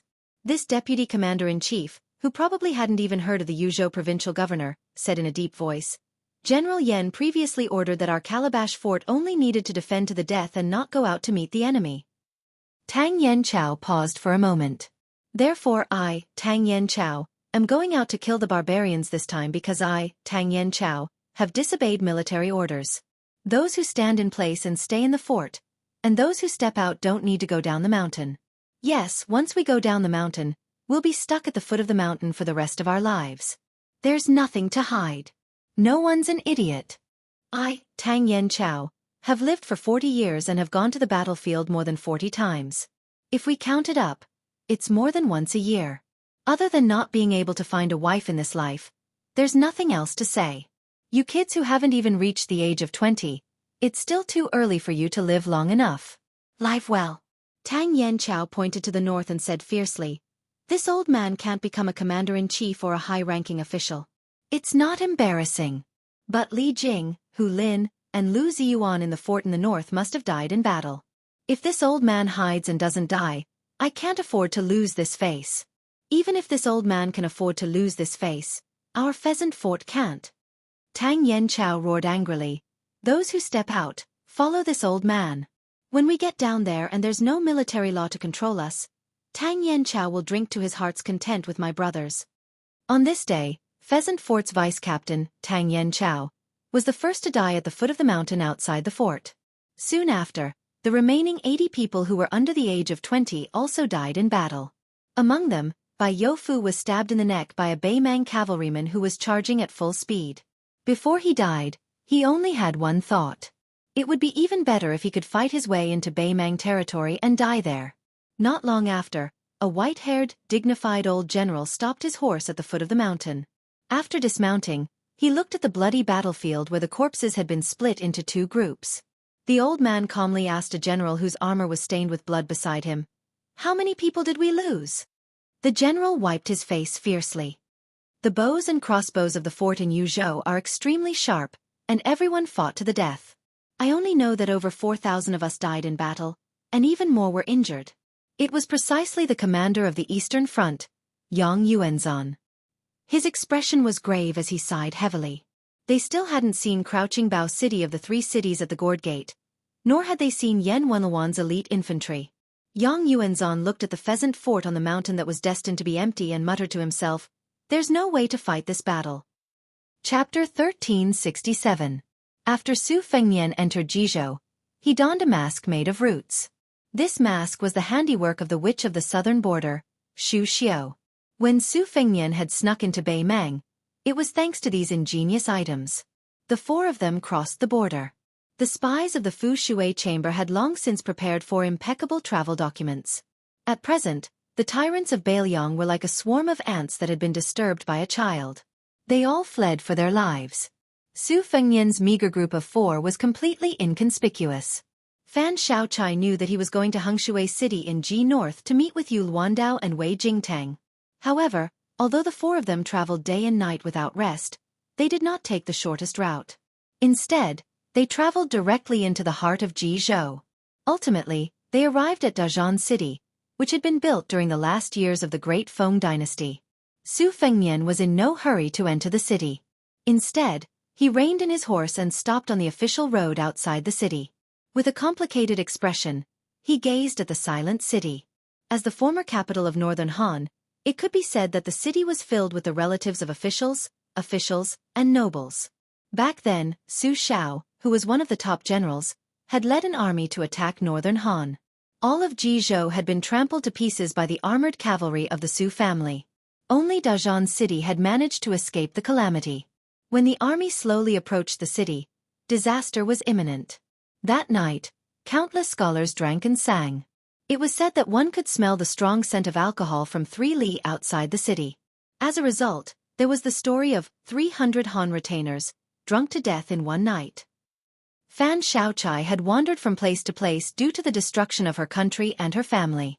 However, as a descendant of the loyal and fierce Fan clan, even though she had been fleeing for her life was generally stable. She had once lived in Dazhan City for more than half a year. She did not have to worry about food or clothing, enjoying the lanterns during the Lantern Festival and going on field trips. At that time, she still had many naive thoughts. If Northern Han were still around, perhaps she would have lived a more extravagant life. She would have married a handsome young man from an aristocratic family of equal social status. They would have helped each other in difficult times, assisted her husband and taught her children, and grown old together. Her grandfather, father, and so many uncles wouldn't have died on the battlefield. In the end, she was the only one left. If she hadn't been chosen by Zhao Guo, then the Fan family wouldn't even have a single person to worship their ancestors. Mi Fengjie, who was obsessed with martial arts, did not have such sentimental feelings. The sword case on his back was already wrapped in a cotton cloth. Just by looking at his posture, this hidden sword cave master, who had left the orthodox Jianghu for too many years, did not have the demeanor of a grandmaster. He looked more like a rigid old servant who did not know the ways of the world. Su Fengnian softly said, "Enter the city." The 4 riders immediately galloped toward the city gate. Aside from Fan Shaochai, whose appearance was enough to arouse pity, who was fiercely glared at by the city guards, nothing else happened. After entering the city from the south, Su Fengnian familiarly led them to the north of the city. Along the way, they passed through streets and alleys. Fan Shaochai was inevitably surprised. Logically speaking, Su Fengnian should not be so familiar with the layout of Dajun City. In the end, the four of them stopped at a place called the Green Bamboo Restaurant in the north of the city. The restaurant's business was booming, and it was difficult to find an empty chair on the first floor. The waiter who welcomed the guests was not very good either. He was so greedy that he couldn't get out. He casually led the four people's mounts to the stable. After that, he didn't care whether the guests lived or died. If they wanted to eat and drink, just wait. He didn't believe that the four foreign guests would change places. The four of them had no choice but to wait for an empty table in front of the counter that was piled with green bamboo boards. Su Fengnian was bored to death. He picked up a green bamboo stick. The name of the dish was engraved on it, along with the price. It was not cheap at all. It was almost as expensive as the price in the capital. Of course, now there were four more fat lambs waiting to be slaughtered. Su Fengnian was admiring the beautiful calligraphy on the bamboo board. Out of the corner of his eye, he saw the clever young waiter going up to the second floor. Su Fengnian smiled knowingly. He most likely figured out the origin of the four horses. Before leaving Yu Province, the four war horses of Yu Province were replaced by Huzhou courier horses. Before entering the territory of Ji Province, the spies of Whisk Chamber secretly contacted them had also replaced them with four high-quality Ji Province war horses. Su Fengnian noticed the suspicious behavior of the waiter. Apart from Yu Dilong, Mi Fengjie and Fan Shaochai also noticed the peculiarity of this green bamboo restaurant. Especially Fan Shaochai, who had just been promoted to the position of Grand Master of Whisk Chamber because of her meritorious service. Under her timid appearance, she was emitting a very well-hidden bloodthirsty aura. Mi Fengjie glanced at her with disgust. It was one thing for such a beautiful woman to be a man of sacrifice and a spy, but why did she like to kill people? Moreover, she usually tortured people to death. Fan Shaochai looked back at Mi Fengjie provocatively. This made the hidden sword cave master, who was already full of resentment towards this crazy woman, even more murderous. If it were not for the king of Beiliang beside him and the sword box on Mi Fengjie's back that contained 8 specially selected famous swords, he would not mind chopping this woman into 8 pieces. Many of the rich guests in the restaurant were actually quite smart. They purposely spoke the truth after drinking. They were all shouting something like, "Lady Boss, come, give me a toast. Don't worry, I'm a gentleman. I only drink wine and not people. Lady of the Su family, how come I've never seen your husband show his face? What a bastard. In this frigid weather, aren't you afraid that Lady Su will suffer at night? Shopkeeper, I've eaten more than 10 meals in this green bamboo restaurant. My expenses are enough to get me the title of courtesan of a second-rate brothel in Dajun City. You're so good. You don't even let me touch your hand. How can you do business like this in this world?" The first floor was not only filled with dirty and coarse men. There were also many elegant scholars dressed in green robes. Most of them were in their 20s, and they were trying their best to endure the filthy words that were ringing in their ears. As the world in Ji Province was not peaceful, the situation of scholars was getting worse and worse. If it were a few years ago, they would have already slammed the table and stood up to curse these ruffians. They would not even dare to talk back, let alone hit them. However, Ji Province was in constant turmoil. First, General Yang Shenxing, the divine pillar of Ji Province, took away all the old soldiers of Ji Province. Then, Yuan Tingshan, the dragon that crossed the river, came to Ji Province and became the king of Ji Province. Not only was he the son-in-law of Gu Zhentang, he also abducted a woman from the Li family of Yanbao in Ji Province to be his concubine. Furthermore, he held the military power in his hands. All the sects and clans in Ji Province followed his lead. In just a blink of an eye, Yuan Tingshan had dealt with a few local tyrants who refused to submit to him. Now, it was rumored that Bei Mang had sent tens of thousands of cavalry to the south. The only good news in Ji Province was that the grievances of the Han family had been cleared. The current emperor personally gave the posthumous title of Wu Xiang, the old patriarch of the Han family, Han Baidu. Not only was the posthumous title of Wu Xiang not the second rank of Zhong, or at most, the posthumous title of Wu Xiang, which was ranked 5th among the 8 posthumous titles of Wu Xiang. Not to mention the widespread posthumous titles before Liang seized the world. Ever since the reign of Yonghui, the Zhao family of Liang had always been suspicious of valuing the civil and belittling the military when it came to the posthumous titles of their subjects. Putting aside the extreme exception of the king of Beiliang, Su Shao, The few old generals who had made meritorious contributions during the spring and autumn period were given posthumous titles of Zhong, Jian, Jing, and so on. Perhaps only General Gu Jiantang had the chance to ascend to the throne after his death. Thus he was given the posthumous title of Wu Ning. From this, it could be seen that the new emperor of Liang had made an exception for the Han family, which had said, if the monarch wanted a subject to die, the subject would die generously. Even more exciting was the fact that before the Han family had been cleared of wrongdoing by the imperial court, an astonishing piece of news had already spread from Jizhou. An orphan of the Han family who had escaped calamity had appeared. Following his appearance, a touching story began to circulate in the streets of Jizhou. It was said that the reason why the eldest grandson of the Han family did not die was not because the Han family wanted to leave behind an incense stick, but rather because a loyal and righteous guest of the family had joined forces with a Jianghu martial grandmaster who had received the Han family's favor in his early years. They had carried away the young child behind the Han family's back. Unfortunately, the guest who had died during their escape had said, "The Han family has treated me like a national hero, so I will repay them with a national hero." Although this person's name was obscure, the martial grandmaster was a renowned Jianghu hero from 20 years ago in Jizhou. His strength was extremely close to the first level, and he was known to be invincible among second-level martial grandmasters. His name was Ho Wanhu, nicknamed the Marquis of 10,000 Households. Before the fall of Northern Han, he had served as a military officer and was known to be the enemy of 10,000 people in Jizhou. After the fall of Northern Han, he had raised over 2,000 roaming mounted bandits at the northern border of Jizhou. This person had threatened that there would be a day when he would chop off Su Zhao's head and use it as a wine jug. Unexpectedly, he had quickly disappeared. As it turned out, he had saved the eldest grandson of the Han family. It was rumored that he was currently imprisoned in the underground prison of Yanbao. It could be seen just how many years the Han family had endured humiliation, and how many years this Jizhou hero had not seen the light of day.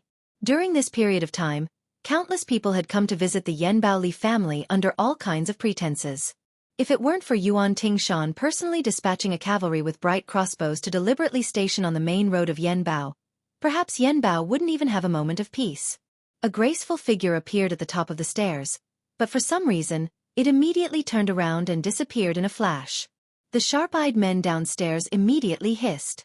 They slapped the table with their hands and knocked the bowl with their chopsticks. As it turned out, the shopkeeper's wife, Lady Su, had given the drinkers downstairs a performance of hugging the pipa half covering the face. How could these men, who never lacked money, let it go?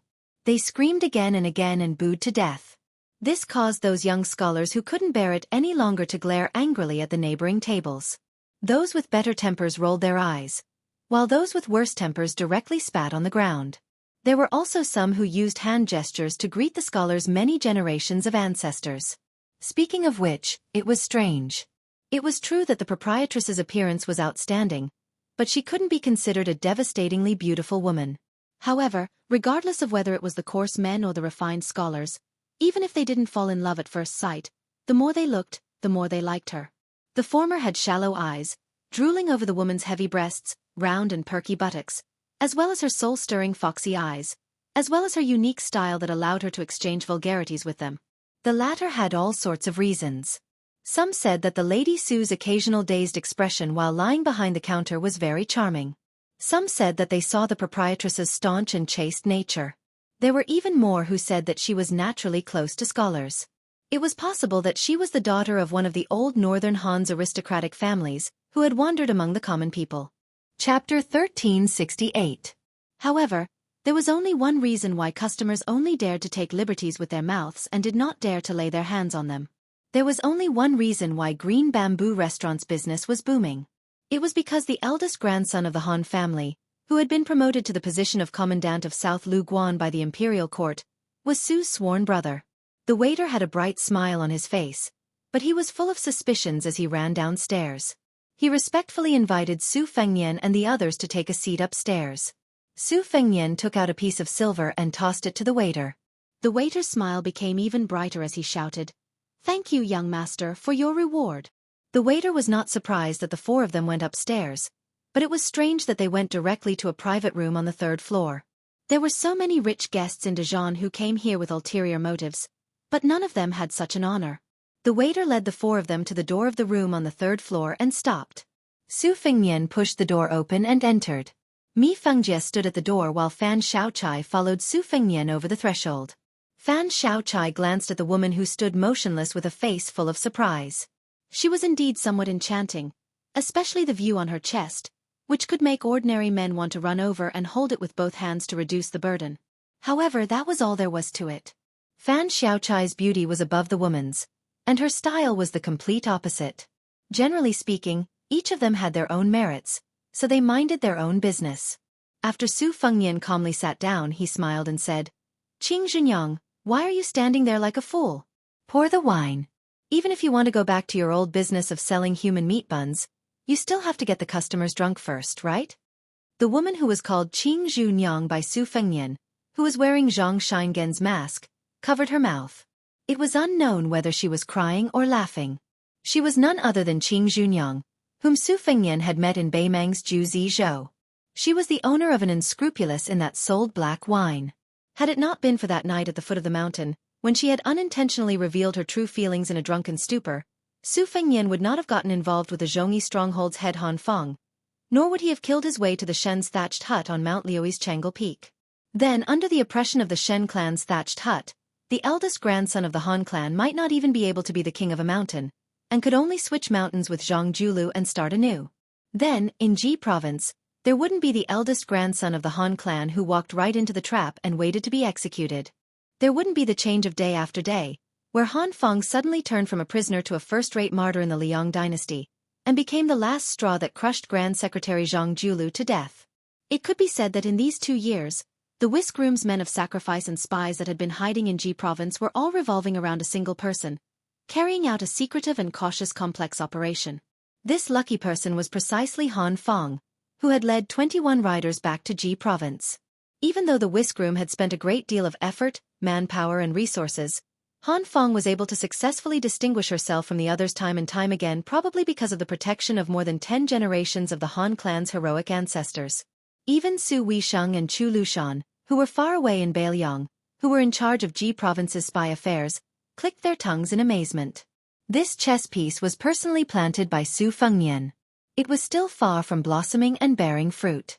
However, for Beiliang, who was now in an even worse situation, with and without Han Feng in Ji province, there was definitely a world of difference.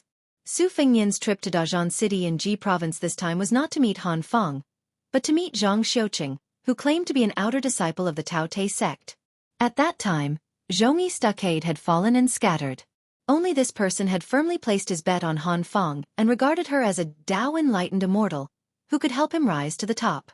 Reality proved that this Beimang Taoist, who was born as a scholar in the Southern Dynasty, had not only made the right bet, but also made a lot of money. Now, he had the official position of Liang official and was assisting Lieutenant Han Feng in Nanlu Pass. Of course, Su Fengnian would not recklessly meet Han Feng directly. Even though the Liang Zhaogo, who had been severely injured, was no longer as strong as before in Ji province. The old military chief Yang Shenxing had left, and the new noble Yuan Tingshan had arrived, causing the Zhaogo in Ji province to be severely reduced.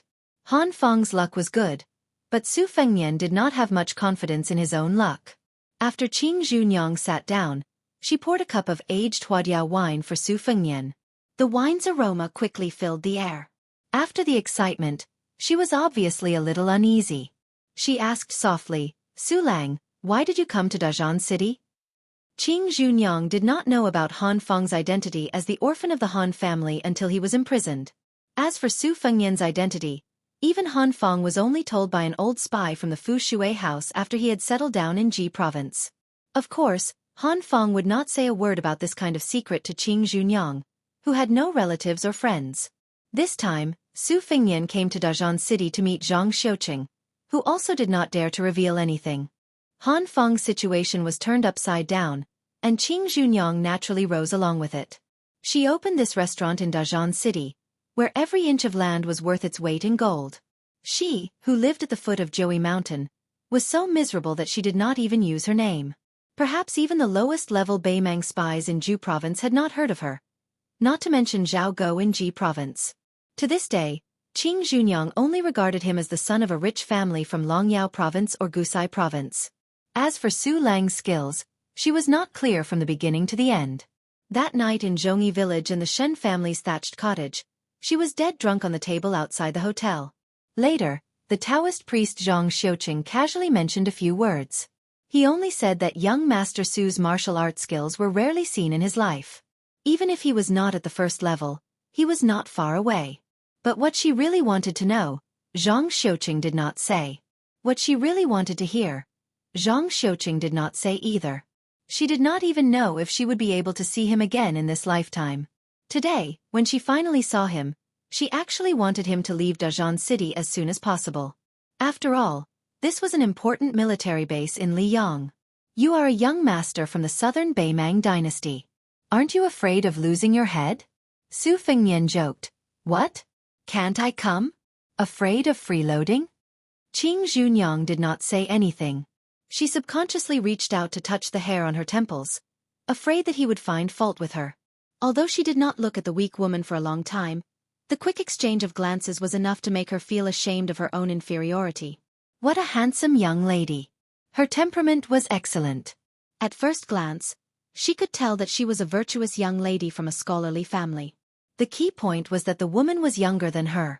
She suddenly seemed to wake up and said in a low voice, Zhenren Zhang actually stayed in the restaurant yesterday.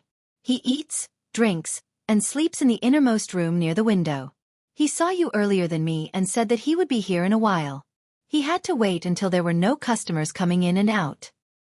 He asked me to pass on a message to you, saying that he hoped that you would be magnanimous enough to forgive him. Su Fengnian grunted in acknowledgement. When they arrived at the Green Bamboo restaurant in Dazhan City and were about to meet Zhang Xiuqing, who was now using the pseudonym of Zhang Fuling, Su Fengnian could not help but think of another hidden spy. It was not in Ji province, but outside Tuma Pass, right outside the mouth of the gourd. The reason why he said he was going to meet Yu Luandao and Wei Jingtang in horizontal water city of Ji province was that he wanted to recruit these two spies that he had been operating for several years. Compared to Han Fong in Ji province, the other spy named Song Diao could play a role earlier. At that time, when Su Fengnian followed the fish dragon gang led by Lu Narong to escort them out of Ji province, Song Diao was one of the few forces of horse bandits hired by the deputy chief Xiao Chong. Su Fengnian took a fancy to Song Diao's resolute and ruthless character, and asked Song Diao to ask Su Fengnian for money and food. Song Diao did as Su Fengnian had expected. If not for his mediocre martial arts and pitiful background, he actually did not lack anything. If he were in Jiangnan of Liang Central Plains, it would not be difficult for him to pass the Jinshu exam or become a famous scholar. Therefore, with the support of Captain Gui Yi who had real power, Song Diao soon became one of the top leaders of horse bandits at the border of Yuzhou. On the surface, he had more than 1,000 strong men under his command. Although this number was not big when compared to the armies of other regions, it might not even be comparable to a paid captain. However, Song Diao was able to roam freely outside Ji province with only 36 horse bandits. The 1,000 horse bandits under his command, who had not been equipped with excellent equipment, were probably equal to the 3,000 cavalrymen of Ji province. If it was said that Northern Mang already had an idea of Yu Luandao's 10,000 cavalrymen and had prepared a backup plan, then Song Diao's 1,000 mounted bandits who came and went like the wind, as well as the Song clan bandits who could suddenly grow stronger, they could stab Northern Mang's eastern army at any time and any place. As for whether they would stab Northern Mang's waist or shoulder, Su Fengnian would personally make the arrangements this time.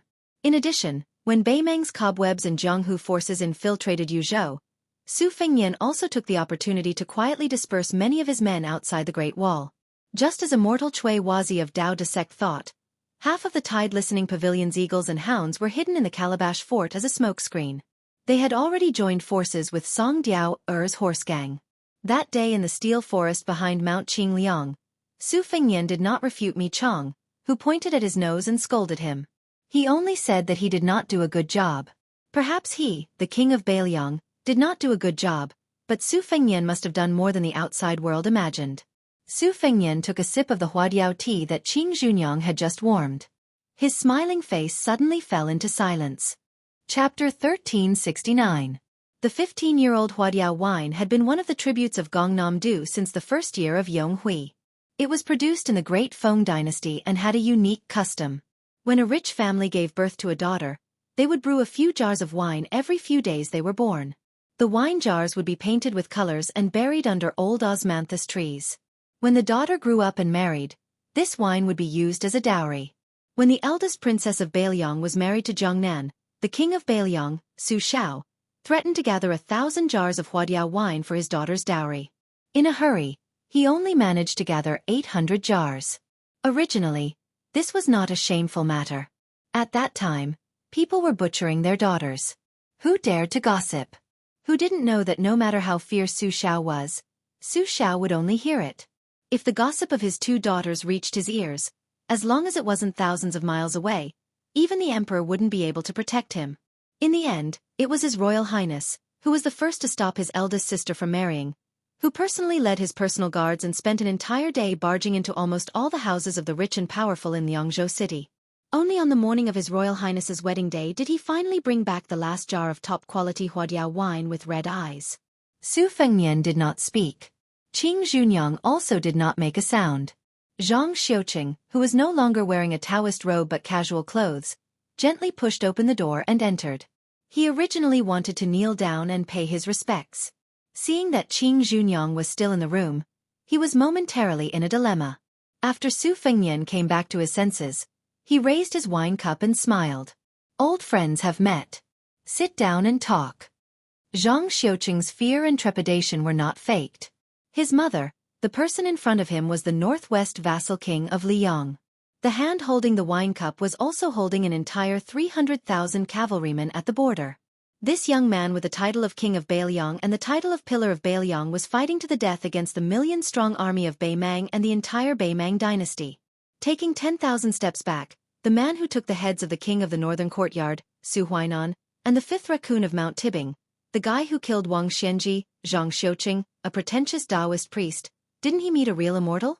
Zhang Xiuqing glanced at Qing Junyang, who was still in the dark, and asked carefully with a perfect Jizhou accent, "Wang, young Master Su, are you all right?" Su Fengnian nodded. "It's fine." Zhang Xiuqing heaved a sigh of relief and sat upright. He said in a deep voice, "This lowly one dares not to talk about official business. The first master asked me to do something for him first.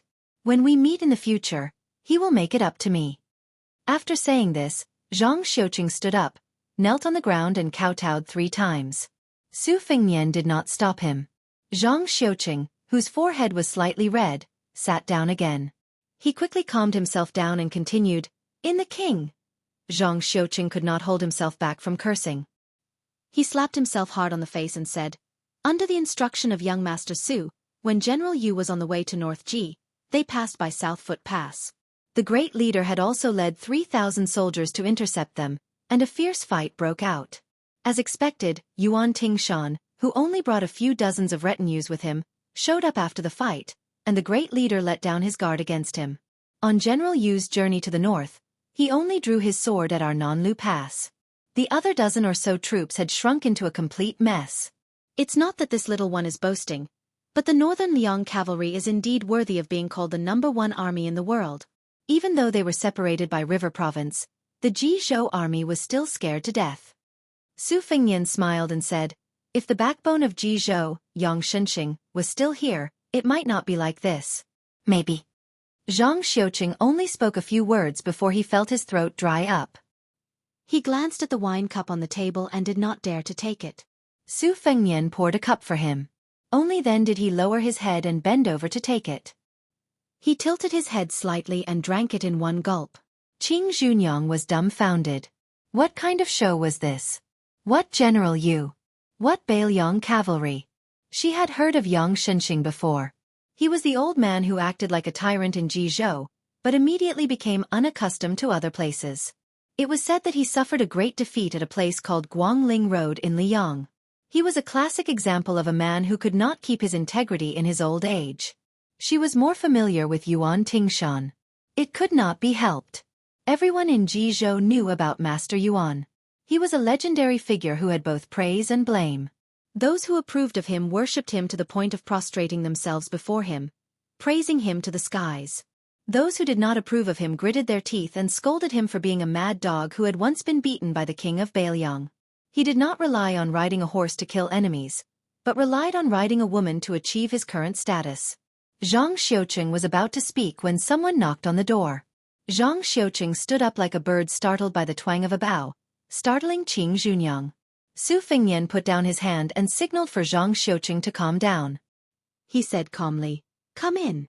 After Mi Fengjie entered the room, the old man glanced at Fan Xiaochai with extreme annoyance and said softly, "That one guy came to find us." Su Fengnian smiled and said, "Should I say that this guy is haunting us or is he infatuated?" It turned out that after the four of them had entered the border of Ji province, they had inadvertently encountered a group of 40 men who were escorting a descendant of an aristocratic family. The arrangement of the group was not inferior to that of Ji province's elite cavalry. That fellow had only glanced at Fan Xiaochai, who was riding past him, and his soul had followed Fan Xiaochai's horse. He didn't care about anything else and immediately turned his horse around, desperately trying to catch up with Su Fengnian's group. As it turned out, when the young man named Ruan Gang was young, he met Fan Xiaochai in Dezhan City. At that time he was shocked. After Fan Xiaochai left, this infatuated man used the excuse of traveling to study and had not taken a wife for many years. In the end, he felt that their reunion was God's will. Fan Xiaochai said that she did not know this Ruan Gang and had never stopped in Dezhan City. At that time, Ruan Gang looked at Su Fengnian with hidden bitterness and thought that Fan Xiaochai had married and become someone else's wife. What was interesting was that Ruan Gang did not try to bully others. He only begged Su Fengnian to help him and Fan Xiaochai reconcile. In the end, this son of the deputy general of Jizhou even got off his horse and knelt on the road with tears and snot all over his face. Fortunately, he did not see Fan Xiaochai's ferocious expression on the horse's back. At that time, the third great master of the Fu Shui chamber really wanted to cut him into pieces. Fan Xiaochai looked at Su Fengnian and said expressionlessly, "I will find a chance to kill him. Don't worry, it will be done without anyone knowing." Su Fengnian shook his head and smiled. "You women can have a man who cares about you so much. Even if you are not together, you can't hurt him too much. After all, there are not many good men like him in this world." Fan Xiaochai still kept a straight face and asked, "Why don't I put him in the side room of the Fu Shui chamber? He is the son of the deputy general of Jizhou after all. He can be useful." Su Fengnian asked, "You don't like him? Besides, you are one of the top 10 figures in the Fu Shui chamber. Why do you care about this little bit of merit?" Su Fengnian smiled and shook his head. "I don't care what the women of the Fu Shui chamber do when I can't see them. But you are standing right in front of me. Forget it." Fan Xiaochai made an "oh" sound and did not say anything else. Su Fengnian said to Mi Fengjie, "Just tell Ruan Gang that I will be visiting him tomorrow. Tell him to prepare good wine and good food. Let him continue to wait. Having a thought in his heart, even if it is for the rest of his life, is probably better than having a dead heart." No one in the room said anything. Zhang Xiuqing did not dare, Mi Fengjie did not care, and Fan Xiaochai closed her eyes to rest. Only Qing Junyang said softly, "It is like this." Su Fengnian suddenly thought of one of the Bailiang's chess pieces, the guest of the prince's mansion, Xu Xiu, who wore the godly face.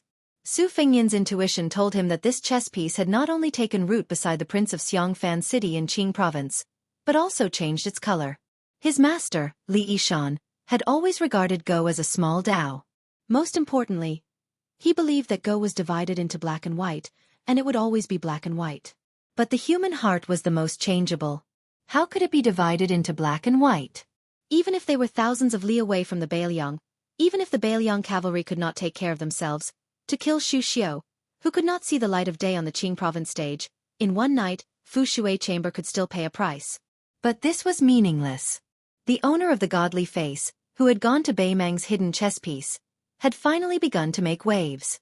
As for Chen Xiaobao, Chen Wang, who lived high up in Tian City, and Wang Lufting, who was a close friend of Lingzhou's golden thread weaving company, Sun Yin, Su Fengnian did not treat them as chess pieces that had to listen to Bailiang's orders. He just wanted to let nature take its course. Su Fengnian was more looking forward to Chao Wei. Under the cover of Yulwan Dao and nearly 10,000 Bailiang cavalry, Chao Wei's more elite cavalry might really be able to become a surprise force that could make the final decision. Of course, this was on the premise that Bailiang's third front could grit its teeth and resist the invasion of Bei Meng's cavalry to the south. Su Fengnian picked up his wine cup and walked to the window. He looked at the endless stream of people on the busy street and drank a mouthful of Huadiao wine. Your peace order is in Beimang's imperial palace. Using hundreds of large satin pieces to piece together the picturesque mountains and rivers of two dynasties, you want to buy peace for that old woman with black and white. This technical work should be rewarded. But this reward is my Beiyang's 300,000 cavalry. It depends on whether or not your Beimang can eat it. Be careful not to burn your intestines. Chapter 1370. There's one more chapter before 12 o'clock. The 4 horsemen who did not stir up any trouble were like a drop of water thrown into a ravine. They could not stir up anything. After Su Fengnian and Zhang Xiuqing finished their discussion, they quickly left the restaurant. Qing Junyang only said one sentence when she saw them off. She said that the last time they parted, he gave her a sentence, and this time she returned it to him. Su Fengnian smiled and accepted it. Zhang Xiuqing returned to the window of the private room and watched the 4 horsemen leave on the street. He did not turn around. The woman was slowly tidying up the wine jug and wine cups on the table, as well as the exquisite plates with side dishes. Zhang Xiuqing asked curiously, Qing Junyang, what was that sentence? Can you say it? Qing Junyang smiled gracefully. Why can't I say it? Last time he told me to live well. There's no greater reason than this in the world. Zhang Xiuqing sighed. The world is going to be chaotic. Qing Junyang asked softly. Who is he? If you can't say it, don't say it. Zhang Xiuqing turned around and was a little confused. I really can't say it. But I talked to him for so long. Qing Junyang, can't you guess?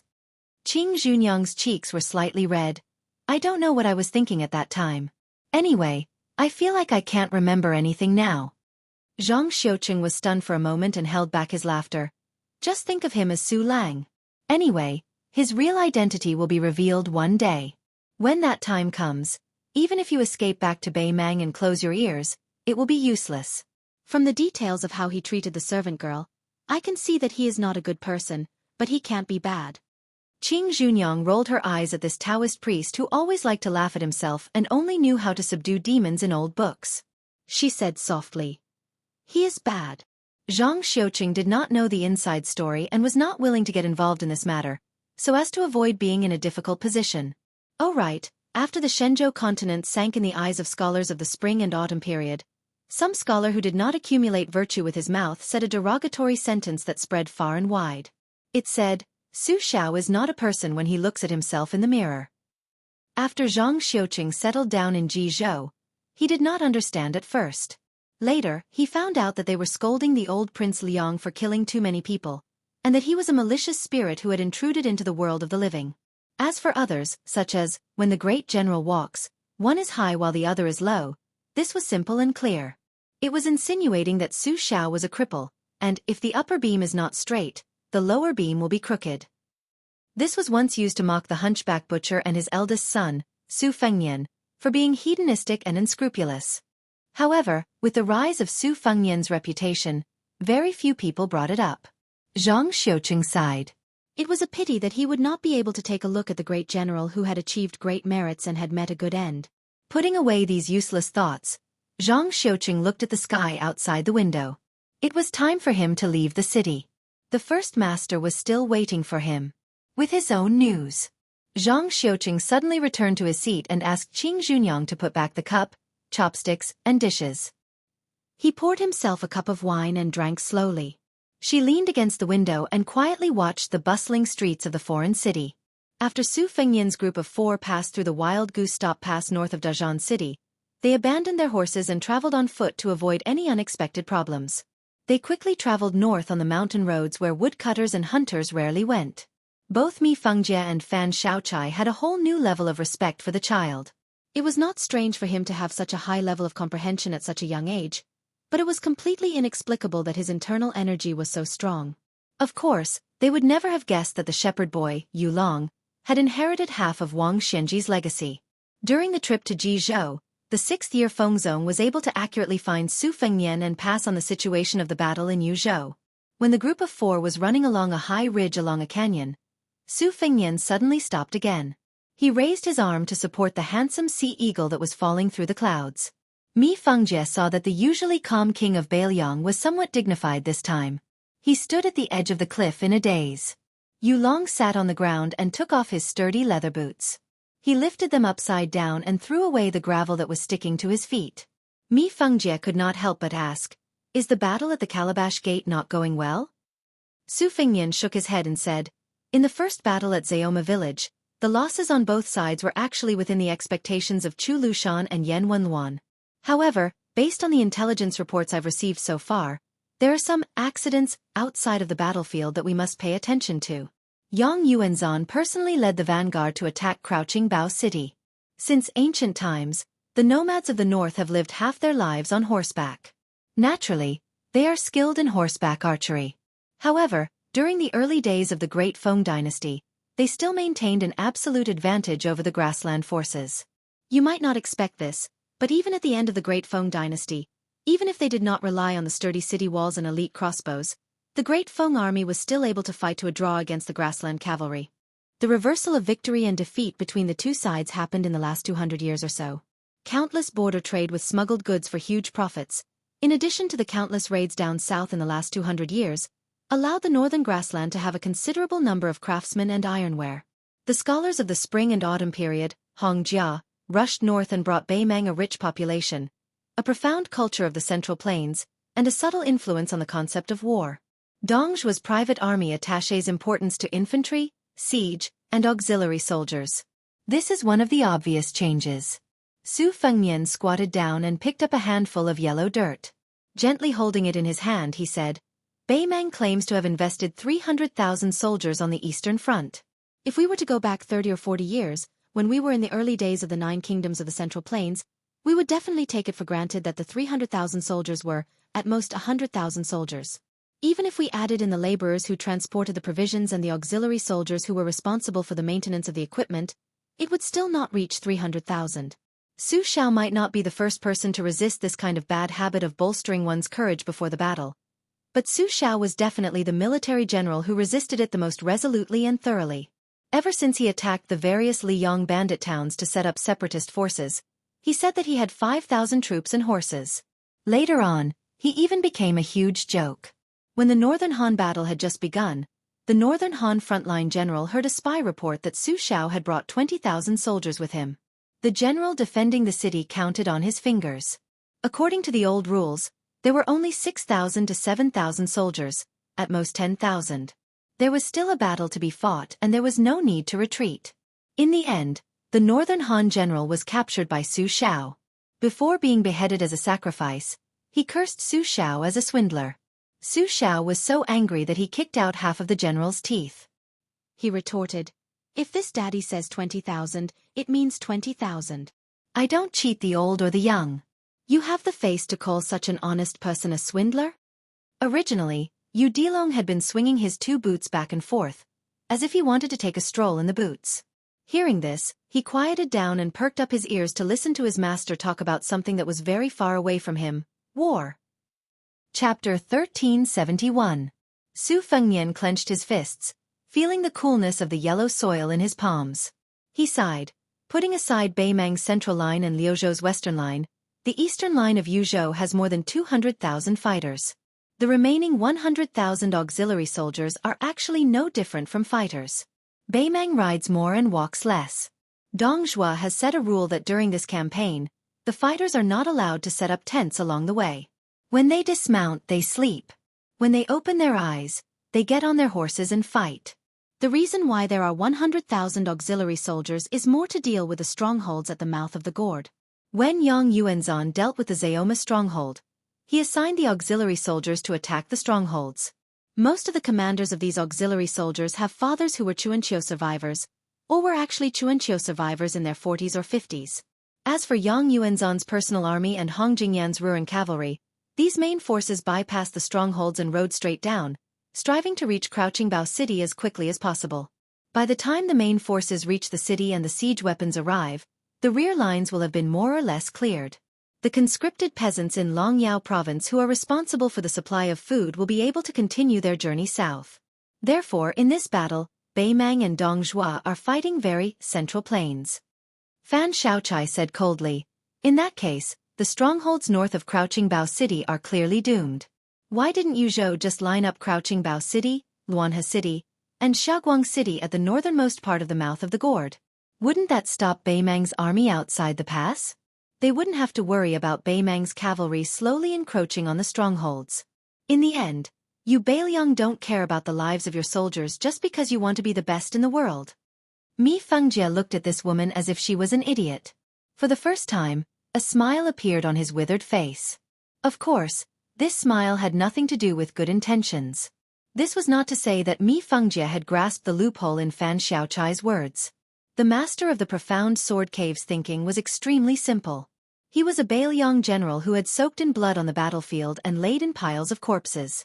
How could a veteran like Yan Wenluan, who had proven his talent in war during the Spring and Autumn War, be a fool fishing for fame?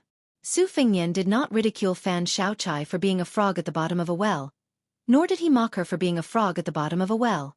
Instead, he raised his clenched fist and pointed at the canyon by his feet. He calmly said, "The mouth of the gourd is not here. I have personally traveled beyond the Great Wall, so I can roughly imagine how big the mouth of the gourd is. Moreover, in terms of military affairs, where to build a city on a mountain, where to build a pass, where to build a fort near a river, and where to build a flintlock based on a dangerous situation, not only were there particular considerations, there were also all kinds of complicated adaptations.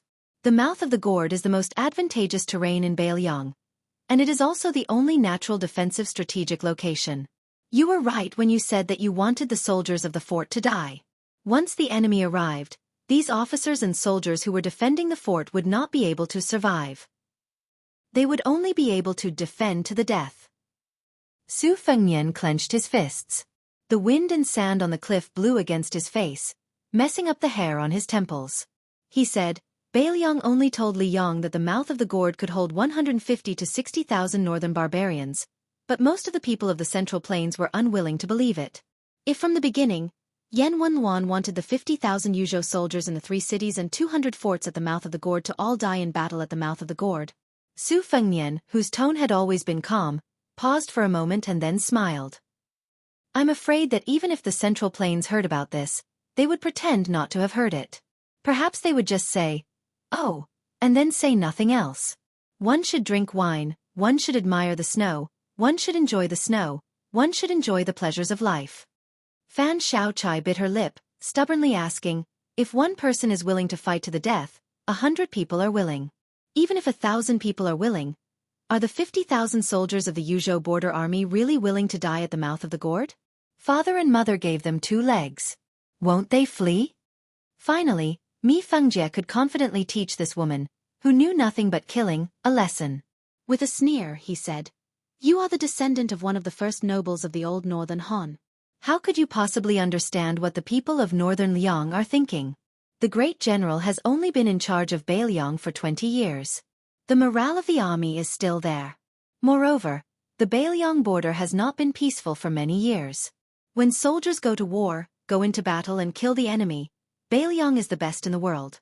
It is not just because of the Beiliang's horses, bows, crossbows, and cold sabers. In the end, it is because of their pride. Do you, Fan Xiaochai, understand?" Su Fengnian declined to comment. With a slight bitterness, he softly said, "Beiliang has always claimed to have 300,000 cavalry. The busybodies of Liang have always been curious as to how much resources Su Xiao has saved up for me. How many cavalry and infantry are there? How many border armies and local garrisons are there?" Yu Dilong quietly asked, "Master, how many do you have?" Su Fengnian appeared absent-minded. After turning his head, he gently smiled and said, "Guess." Yu Dilong shook his head. Su Fengnian once again gazed at the northwestern sky. Once upon a time, there was an old man who liked to say, "Guess." In response, Su Fengnian would always roll his eyes and say, "Step on your grandpa." The old man would smile and say, "That's right, I'm your father." Su Fengnian put away these thoughts and said in a low voice, "The Yuzhou garrisons at Calabash Pass are willing to defend to the death because of the reason Mi Fengjie mentioned. However, you did not mention the more important reason. Beiliang has less than 2 million households and is limited by its small territory. No matter how much they recuperate, their population will always be less than 10 million. Then let me ask you a simple question. There are only 2 million households, but Beiliang has hundreds of thousands of soldiers. Which household doesn't have someone in the army? If the Beiliang border army is destroyed, which household doesn't need to wear mourning clothes? Su Fengnian gnashed his teeth. Almost all the young adults of Yuzhou province are in the local army of Yuzhou province. Their hometowns are right behind the garrisons of the 3 cities and 200 fortresses at the mouth of Calabash. If one of them dies, their families may live for another day. It's that simple. Su Fengnian slowly stood up and said, Yan Wenluan, who is in charge of Yozhou's military affairs, set up an unwritten rule. When Su Xiao was still alive, countless Yuzhou officials wantonly criticized this rule. After I inherited it, all the scholars, including Huang Shang, strongly requested that this rule be abolished. Mi Fengjie did not know about this, but Fan Shaochai, who had become the spy of the Fu Shui chamber, knew very well. The Yuzhou border army has an iron law.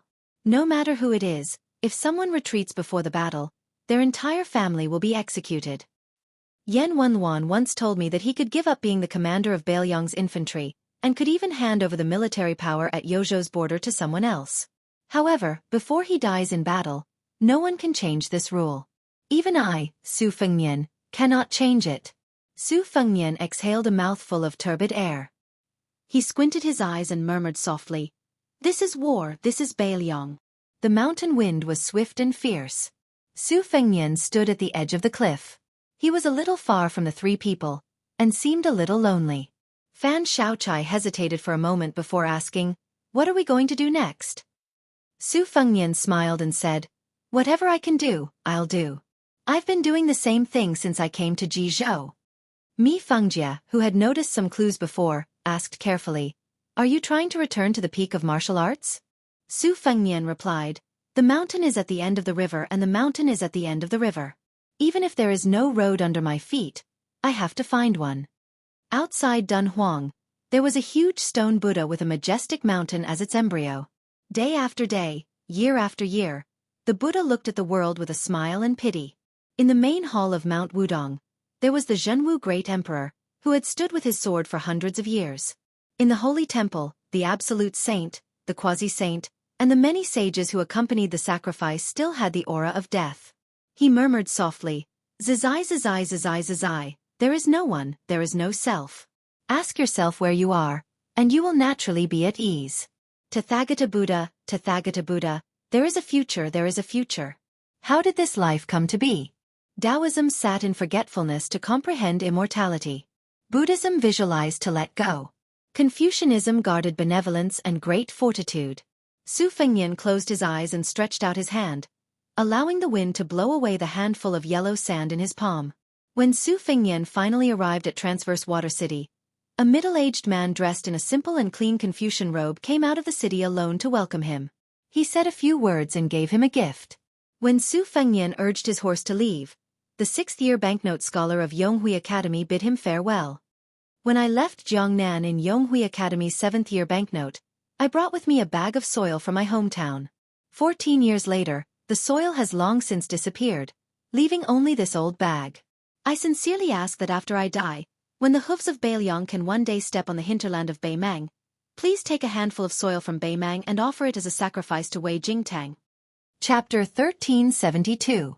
In the north of Jetlu Commandery in Yuzhou, after hundreds or thousands of years of erosion by flowing water, the ground was fragmented and crisscrossed with gullies of different sizes. A dark-skinned young swordsman with a short stature was standing on a flat-roofed gully with a broad view. He was using his arm to wipe the long sword that had never been sheathed since it came out of the furnace. The name of the sword was Sheathless. Beimang had a good saber and a nameless sword, and Beimang had no swordsman in Jianghu. These were all recognized by Beimang Liang. Although Jianghu Liang was one of the few grandmasters of swordsmanship in the world and the calm disturbance was a famous weapon on the list of swordsmanship, Liang Jianghu still thought that Beimang had no swordsmanship and even said that Beimang would still have no swordsmanship in another 100 years. He was much more indifferent to this kind of thing than Jianghu Liang, whose name was specially changed to imply that Beimang's swordsmanship was the combination of green and yellow. For him, practicing his own sword was more important than anything else. Besides, practicing swordsmanship was just practicing swordsmanship. As for the title of Earth Immortal or the number 1 in the world, he didn't need to think too much about it. Therefore, he never wasted his energy to think about things other than swordsmanship. The sheathless sword in his hand was a new sword. It had no history or inheritance. The materials used to forge it and the craftsmanship of the swordsmith were not too bad. However, compared to those famous swords with interesting names on the list, it was definitely a far cry. There was a difference of at least 8,000 miles between them. However, the man who led him on the path of swordsmanship, who was unwilling to admit that he was his master, helped him pay for the casting of the sword before he left and said a lot of long-winded last words to him. He was like a dying man who just couldn't swallow his last breath and stayed up for a few days and nights. No matter how filial the younger generation was, he wouldn't be able to stand it. A sword is fine as long as it fits the hand.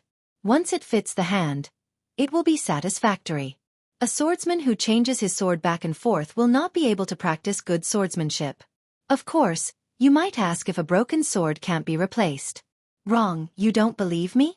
You see, Liang Li Chungang only has a wooden horse ox. He can even open the gate of heaven with a sword. Is it wrong to learn from him? That can't be right? Although I don't practice swordsmanship, I feel that when a swordsman chooses a sword, it's like a man looking for a wife.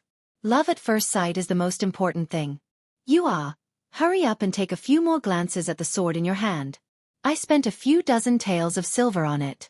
You poor brat, do you dare to not fall in love at first sight? If you have the ability, try shaking your head and see if I don't break your arms and legs. If you don't even have this bit of eyesight, how can you still practice the sword? I've wasted a few dozen taels of silver. From your expression, it seems that you don't want me to leave? Ha! Are you nodding or shaking your head? Damn it, if you don't want me to leave, can't you at least bring some money with you? A few copper coins will do. Oh, so you want to ask me for a few sword manuals, but you're too embarrassed to ask? To tell you the truth, no. Brat, I'll leave you with one last sentence. Remember, don't think that just because I didn't take your money, you can ignore it. Practicing martial arts, whether it's practicing the sword or practicing the sword, these two words can break all logic. Ridiculous. You don't understand, do you? These two words are enough for you to ponder over for 10 years. Who told you to have such poor comprehension? It's worse than when I was young. Otherwise, I would have taken you in as my disciple long ago. Since your comprehension is poor, don't blame me for being stingy. If you want to blame someone, blame your parents. That's all I have to say. Since I can't find a wife in Beimang, then I'll find one in Liyang. Let's not meet again in the future. I'm afraid that when the time comes, my heart will ache for the sword money and I'll regret helping you pay the bill today. At that time, the swordsmith beside him was so angry that his face turned ashen. Let's not talk about the little pauper, but this big pauper is really your mother. It's fine if you say that 11 taels of silver is a few dozen taels, but you want to round it up and only pay 10 taels? This kind of person, you're bragging so much in my sword shop, and you're even misleading people and teaching them ridiculous? You're the most ridiculous person in the world. Then, the bad-tempered swordsmith finally couldn't take it anymore and scolded him on the spot. It'd be strange if you could find a wife in Beimang. Hurry up and go to Liyang to harm other girls. Then you'll be thanking the heavens and earth. The young swordsman stopped wiping his sword and looked into the distance with a slight smile on his face.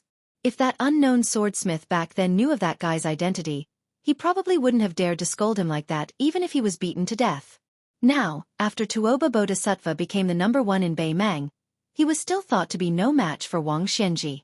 No matter how much Tuoba Bodhisattva's cultivation improved over the years, he couldn't change this fact.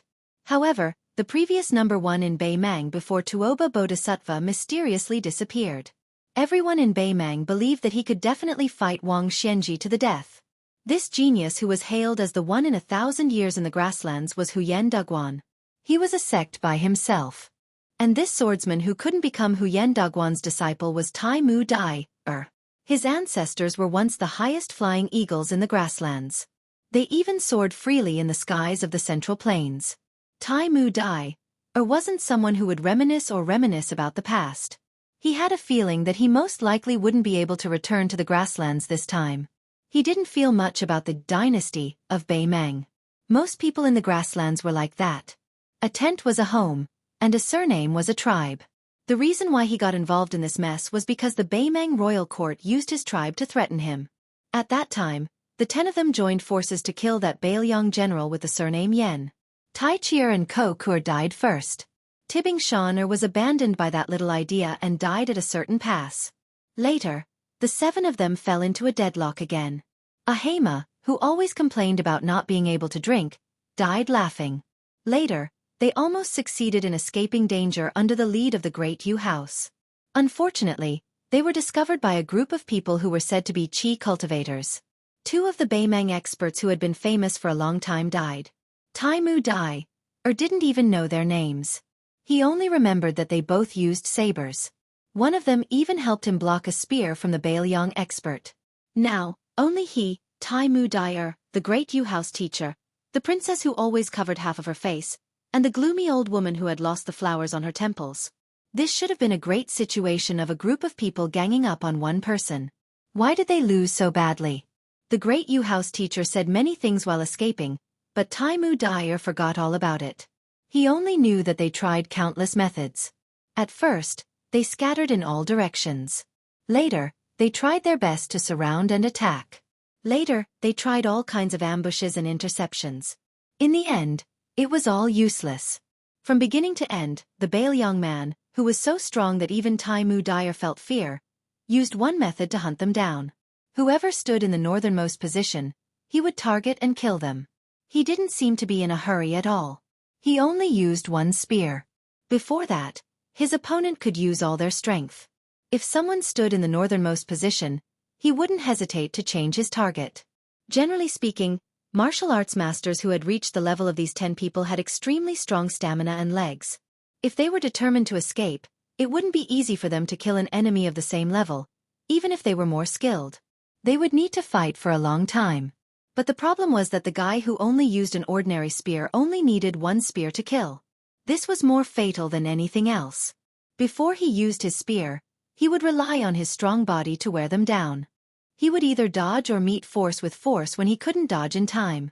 It was precisely because he had personally experienced how terrifying this person was that Tai Mu Dai understood why he often heard people say that there were only 2 kinds of experts in the world. One was Wang Xianxia, and the other was all the martial artists led by Tuoba Bodhisattva. Tai Mu Dai grinned. That man who said he was going to Liang to find a wife. In the current world he, Tuoba Bodhisattva, and the king of Bailiang could be considered one kind of martial artists. Everyone else, including Tai Mu Dai was another kind. A middle-aged man whose clothes were stained with blood squatted by the young swordsman's feet. He grabbed a handful of soil and put it in his mouth. He slowly chewed and smiled. What happy things are you thinking about? Out of us 4 stray dogs, only you can smile, and it's so easy. Tai Mu Dai smiled. I'm thinking about a man. The scholarly man who was eating soil joked. Tai Mu Dai, your words have a deep meaning. I really didn't see it before. Tai Mu Dai chuckled. The man who had fallen into disrepair also seemed to be in a leisurely mood. He said sarcastically, in spring, the earth's energy flows, and the earth awakens. The yellow cotton soil in my mouth belongs to the children of the earth. They're still young. The one I tasted a few days ago is already old. Although he wasn't interested, Tai Mu Dai still listened attentively. The man looked around and smiled warmly. He whispered mysteriously, since you're standing here, then you have a chance to live. It'll be difficult for the 3 of us. An old woman with a hunched back said eccentrically, Great music house, you're not in a bad mood either. You can even chat with Tai Mu Dai here. That little idea of ours is risking his life to buy us some precious time to breathe. It was the chess and sword music school's Mr. First. The man laughed. An inch of time is worth an inch of gold. Time is something that's always valuable. Of course, it's even more valuable now. The heads of the 4 of us added together should barely be worth 10,000 cavalrymen. Roughly speaking, 10,000 cavalry with 10 years of life on the battlefield, that's... He suddenly stood up and said with a serious expression, It's here. Tai Mu Dai tightened his grip on his scabbard and said in a deep voice, My sword will definitely be faster than the previous pass. The old woman sneered. So what if you have the elegance of a sword immortal? As long as we can't kill Su Yanbing, we'll have to pay with our lives again today. Great Music House patted the young swordsman's shoulder. Your sword is getting faster and faster. Even if it's just a hair's breadth faster, it's still a good thing. Tai Mu Dai you must trust yourself and your sword. The young man nodded. His tanned face was dazzling under the sun. Chapter 1373. This lightened Happy House's mood. He looked at the old woman, who was the oldest and most afraid of death, and said indifferently, "I'll stay behind this time." Not only did the old woman not appreciate his kindness, but she also said sarcastically, "It's your chess and sword music school's turn." Happy House smiled and dismissed it. About half a mile away, two silhouettes crossed each other and slowly walked towards Tai Mu Dai-er's huge boat. The old woman narrowed her eyes and looked over, her face as calm as water. Happy House didn't look at the fight. He shook his sleeves and sat cross-legged. The woman in the white dress was like a white butterfly dancing gracefully on the yellow sand slope, ethereal and agile. This little thought, nicknamed half-face makeup, was fighting in close quarters with the guy surnamed Su. With a tap of her foot, she spun around and grabbed Su Yanbing's head with her 5 fingers like hooks. Su Yanbing's body leaned back, and the slender jade-like hand brushed past a few inches above his face. The end of the iron spear in his hand casually hooked and slammed into Little Thought's neck. Even the 8 of them, including Banmian Zhuang, had experienced this kind of casual spear attack countless times. Because it did not contain a lot of qi, even if they were hit, they would not be seriously injured. However, at Phoenix Rising Pass, Wuxia was angered because of this. After being hit 8 times, the ruthless Peak Master Ti Bing was so angry that his lungs were about to explode from anger. He no longer prepared to escape at any time and instead used the most powerful punch he had ever used in his life. He did not hold back and looked death in the face. In the end, Su Yanbing seized the opportunity and pierced through Wuxia's fist, arm, and shoulder. Little Thought tilted her body and quickly rushed forward, dodging the iron spear. If someone were to watch the fight from the side, it would look like she was carrying the spear on her shoulder. Little Thought instantly arrived in front of Su Yanbing, who had just stood up. Her 4 fingers formed a sharp knife and ruthlessly stabbed towards Su Yanbing's heart. Su Yanbing's wrist shook slightly, and the shaft of the spear lightly knocked against her shoulder, pushing her away. The white-clothed woman's feet slid on the yellow sand, leaving behind a trail of blood at the corner of her mouth. Su Yanbing held the iron spear in his hand, his face expressionless. He did not pay any attention to Little Thought, whose eyes were as sharp as knives. Instead, he looked at the big turtle that was separated by 2 deep trenches. After acting for so long, it was time for him to take the stage. Sure enough, Little Thought leaped and fell into the ravine. Before Little Thought jumped off the cliff, he sat on the ground like a private teacher who was about to teach a lesson. He smiled gently and said, "Heaven and earth have no words, the wind sings." There was a lot of sand in the desert, but if there were only strong winds blowing in the sky without a single speck of yellow sand, it would be illogical. On the plateau where Su Yanbing was standing, he could only hear the whistling of the wind, but there was no sand at all. Lu Fu sat down cross-legged and closed his eyes to concentrate. In an instant, blood flowed out from his 7 orifices, but his face remained serene. He said in a clear voice, "War in the south of the city, death in the north of the country. For my sake I call the crow, and for the guest hero." At the end of his speech, a figure rose slowly. Another Lu Fu stood up, like thousands of rays of light converging to form a shape. He took a step forward, directly passing through his sitting self. His sleeves fluttered, and his steps became bigger and bigger. He approached the edge of the big turtle and turned into a long rainbow, rushing towards Su Yanbing. The sitting Mr. First's face was covered in blood, and the green robe on his knees dripped with blood. He said in a hoarse voice, "Life is short, plants and trees are short, and all will return to the earth in peace." Another Lu Fu stood up, but his figure was not as elegant as the previous one. He staggered, but his speed was extremely fast. He also rushed towards Su Yanbing. Sword immortals flew on their swords, traveling north in the morning and crossing the horizon in the evening. However, the immortals' astral travel was even faster.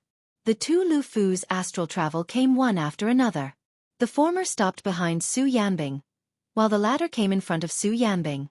At some point in time, Tai Mu Dai-er was standing in front of the dead master of the great music house. He roared, "Da Feng!" The Lu Fu's corpse, Tai Mu Dai-er, 1 Lu Fu's soul, and Su Yanbing, the other Lu Fu's soul. The 5 of them happened to be in a straight line. The old woman in the spiderweb cocoon did not see how Tai Mu Dai-er attacked, nor did she see when he left the Big Turtle Valley and headed toward the Big Turtle Valley.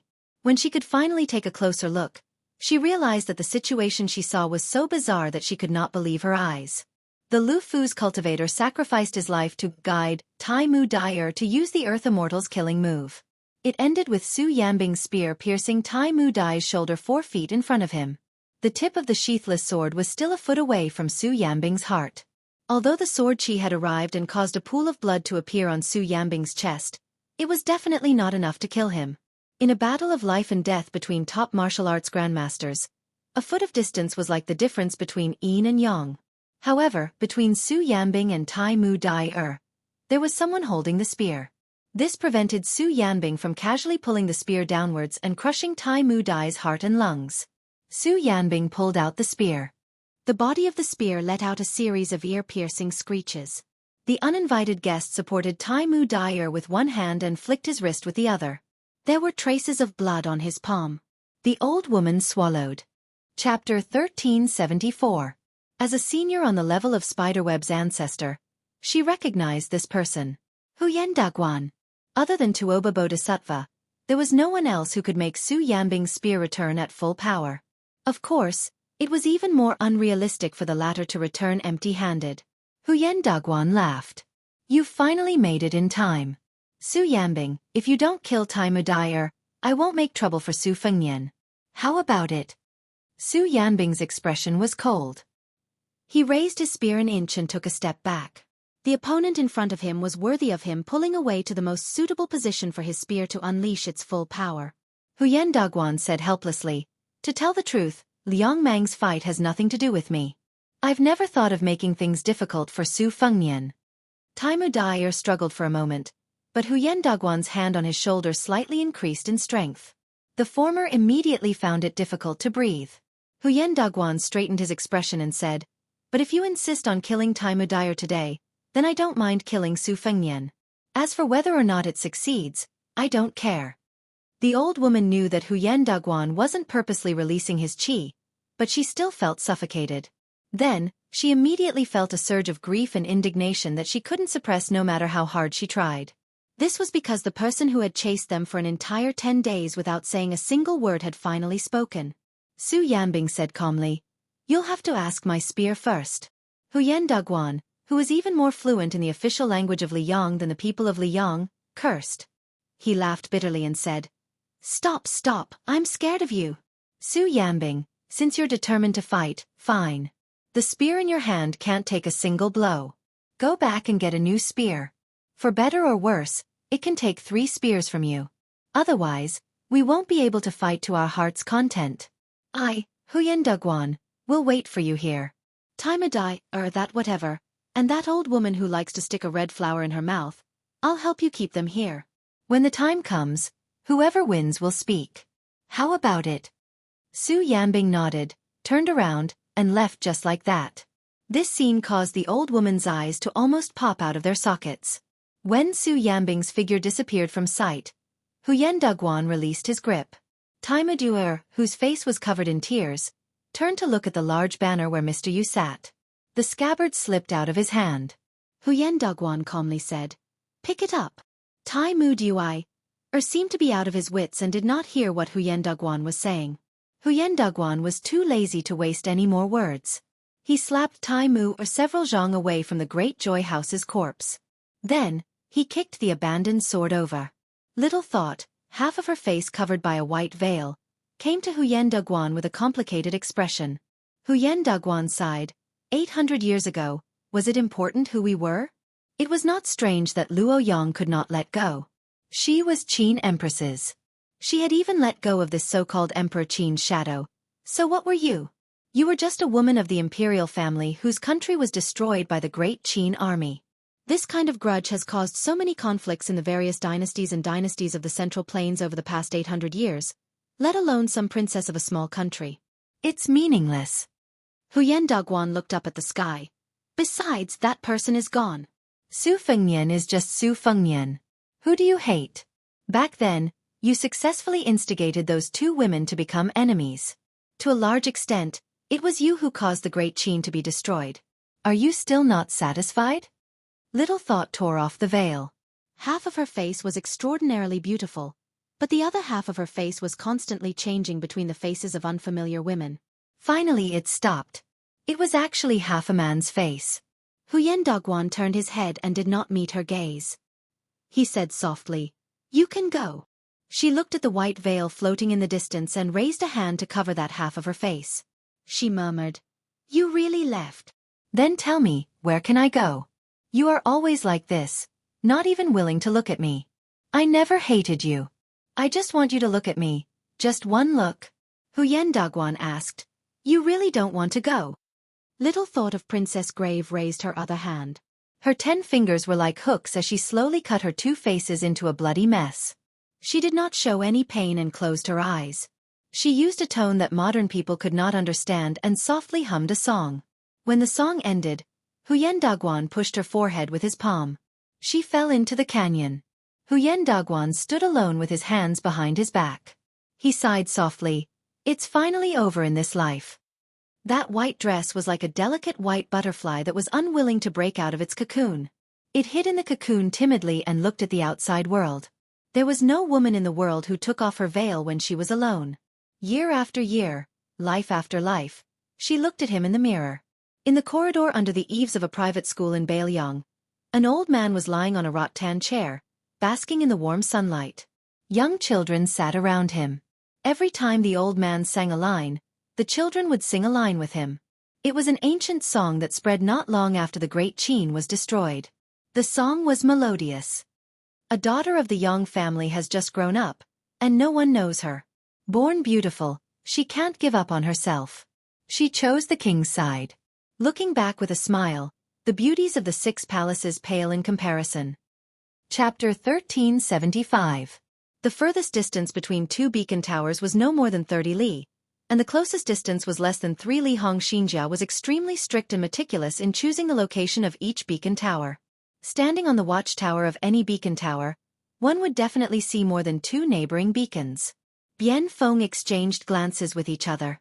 Among the many beacons that stretched into the distance, the deer-tail beacons located in a desert corridor was only an unremarkable one. According to the rules, there was 1 beacon commander, 2 vice-commanders, and 4 sons of beacons. After the northern man came knocking, the deer-tail beacons were supplemented with 5 sons of beacons and a post horse. Deer-tail beacons was set up on the left side of the gourd. It belonged to the group of strongholds with the bell and drum stronghold as the core. Compared to the date horse stronghold, it was closer to the left and to the rear. As the Beimang vanguard drove straight down, although the bell and drum stronghold had not been attacked by a large number of Mang cavalry, the beacons of deer-tail beacons could already clearly feel that the battle was approaching. Those armored Beimang cavalry roamed nearby to scout the terrain. Yesterday, there were even more daring than 10 Beimang scouts who suddenly charged toward deer-tail beacons. The distance between the 2 sides was less than 80 paces. The dozen or so Beimang soldiers with excellent eyesight could even clearly see the faces of the northern barbarians. The beacon commander Sima Zhenming drew his bow and shot down the leading Beimang scout with a single arrow.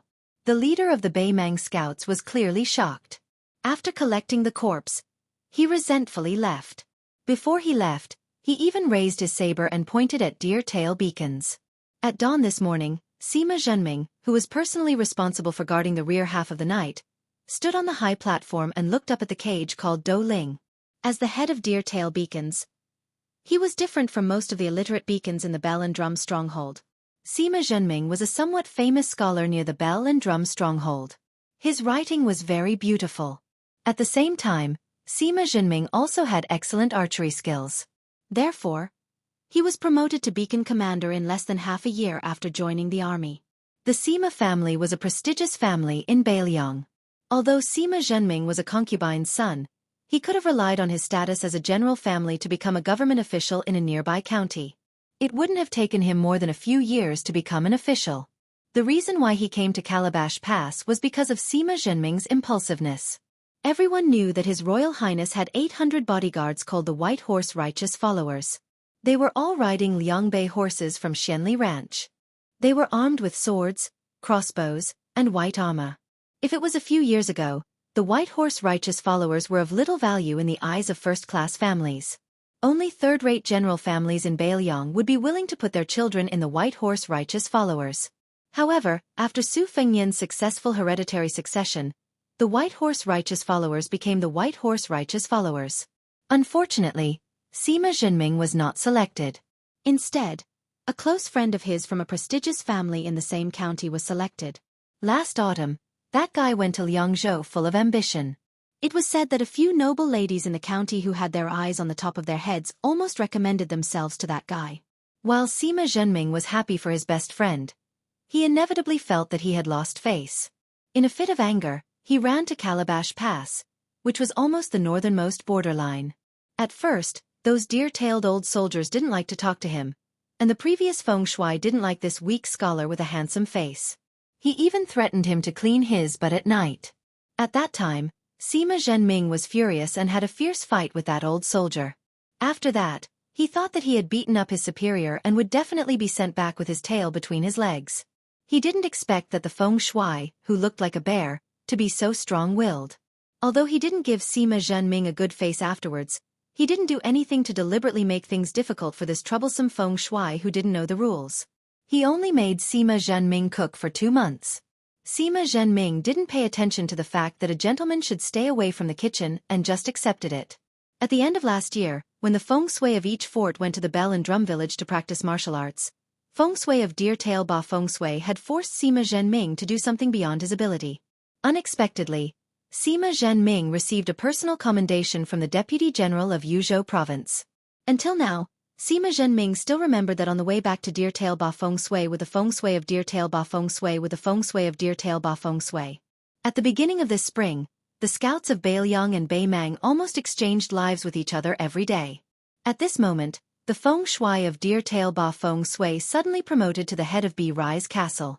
Sima Zhenming heard from Old Sui that the feng shui of Deer Tail Ba Feng Shui was comrades in many forts of Date Horse Village and Chicken Cry Village.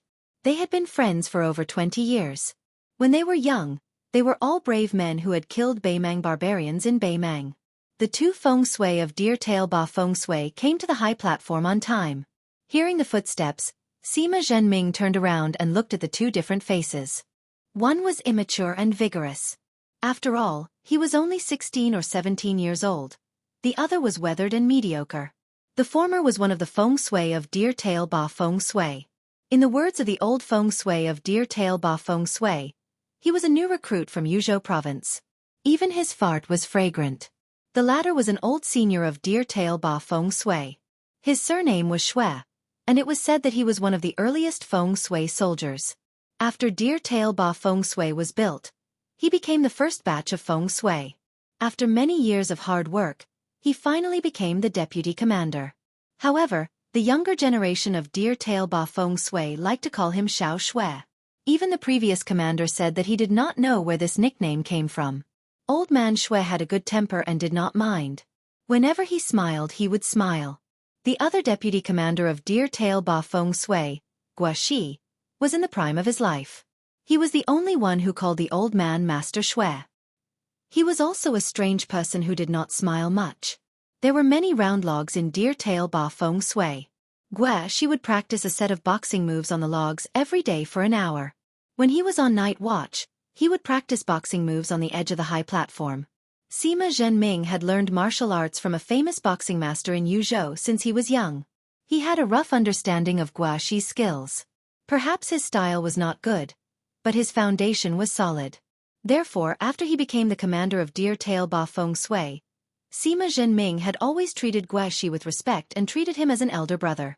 Sima Zhenming smiled at the young man, Feng Zi, and said, "Spring sleep is hard to come by. Go sleep for a while. I'll keep watch for you." The young man shook his head and smiled brightly. "No need. Third brother Xiao and the others are snoring like thunder. Commander Feng, you should go rest. With me and little Shui on duty, nothing will go wrong." The old man smiled amiably. Sima Zhenming had clearly experienced the thunderous snoring of those men. He smiled and said, "Then I'll keep watch for a while. I'm not sleepy anyways." Sima Zhenming had a sentence that he did not say out loud. Perhaps he would have to sleep in the future. The young man, Feng Zi, stood at the edge of the high platform like a long spear, looking into the distance. The short deputy commander, old man Shui, walked to Sima Zhenming's side. He reached out and pinched Feng Zi's old and shriveled collar, not saying a word. Sima Zhenming lowered his voice and sighed. Deputy Commander Shui, from the looks of it, our dear tail peacefire won't last long. Although Beimeng's vanguard might not put this place in their eyes, even if they rush to set up camp below Sleeping Bao City, as long as they are still eyeing Wanhe and Shaguang cities behind Sleeping Bao City, Zhongming Village will definitely be a thorn in their side. Now, let's see who will lead the troops to attack. The old man with turbid eyes nodded. He rubbed his hands and said softly, Commander Sima Feng, I'll tell you the truth. Don't be angry. Our dear tail soldiers are actually very open-minded. You're different from us. You don't have to wait for death here. We can use our family's connections to transfer you back to Yuzhou, which is safer. Commander Feng, are you really not afraid of death, or have you gone crazy thinking about military merits? Sima Zhenming didn't get angry. He smiled bitterly and said, Of course I've thought about this before, but a letter from my family told me not to even think about it. Although my Sima family is a large family in Yuzhou, not to mention the previous generation, there are 4 Sima descendants in my generation who hold positions in the Yuzhou army. Including me, there are 3 who are at the mouth of the gourd. I joined the army the latest, so I can't be the Commander Feng. My eldest grandson's eldest brother is already a military inspector in Shaguang City, who is only a step away from becoming a military officer. My family originally wanted to do everything we could to help him find a good excuse to retreat to Yuzhou, but who would have thought that my eldest brother was stubborn and refused to leave? The family could only settle for the next best thing, which was to move my 4th brother, who has a slightly lower position, back to Yuzhou. However, those generals in the Yuzhou border army aren't blind. My Sima family isn't an existence that can see the heavens. Once the 4th brother from the eldest branch leaves, then I, the 3rd brother, naturally have to stay. My father's letter was vague, but that's the general's meaning. I think this is also good.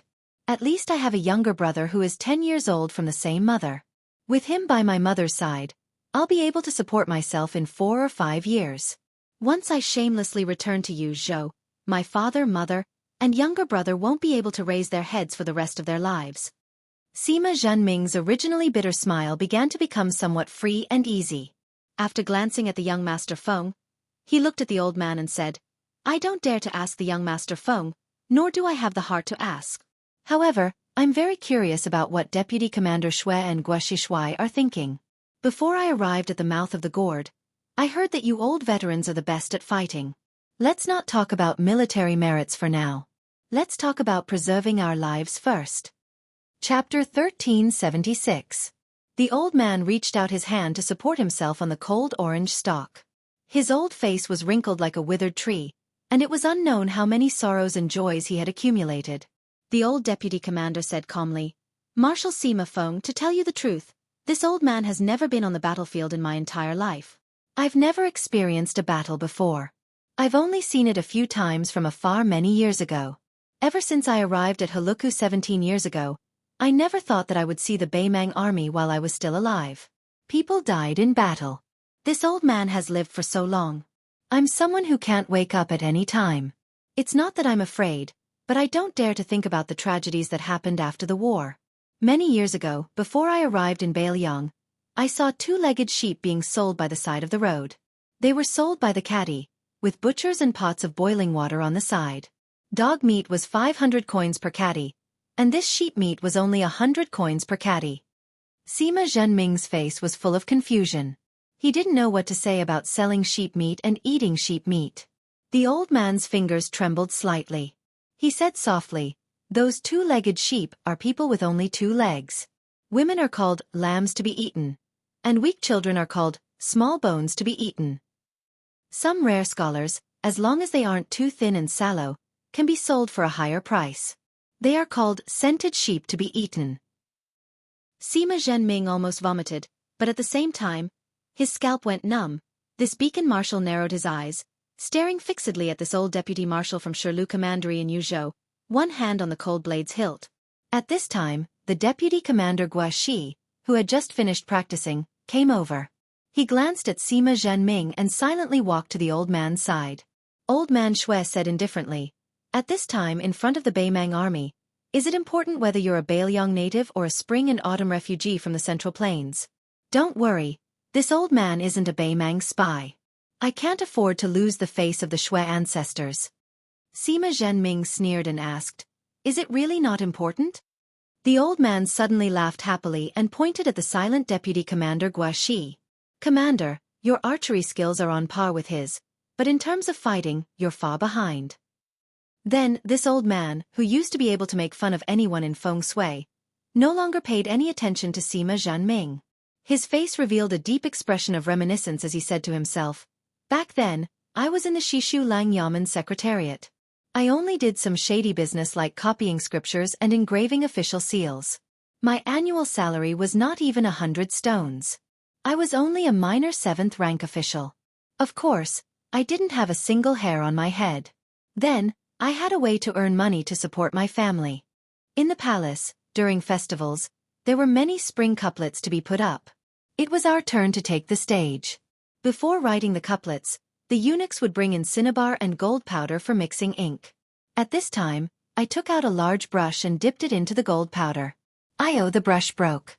I stuffed it back into my sleeve and replaced it with another brush. It broke again. After I left the palace, I carefully shook off the gold powder. There's at least 2 tails. Find a bank and melt it down. That's a small gold ingot." The old man, who had completely forgotten himself, laughed. "Back then when I bought books and collected them, I relied on these small gold ingots." Sima Zhenming was dumbfounded. He didn't know how to deal with this Shishu survivor who had been hiding in Bailiang for many years. Did he really have to draw his sword? Guaxi said calmly, "Marshal Sima Feng, after the war if you, me, and Lord Shui can survive, you can report the truth. In the 2nd year of Yonghui, I, Guaxi, was the assassin who shot 6 consecutive arrows at the Grand General outside Liangzhou Pass. But if Shui and I both die and you are still alive, I hope you won't bring this up again. I, Guaxi, have lost all thoughts of revenge since the 6th year of Yonghui. Of course, it's up to you to believe it or not." Suddenly, the young man who was on guard shouted in a panic, "Koji! More than 120 cavalry." Without hesitation, Sima Zhenming said, "Prepare for battle." Although the vanguard army had flattened the Zayoma stronghold in one breath and killed more than 3,000 enemies, from the commander-in-chief Yang Yuanzhan to the several generals, all the officers did not relax in the slightest. 4,000 men had died in battle. So how many were wounded? Fortunately, it wasn't the hot summer season when diseases were most easily spread.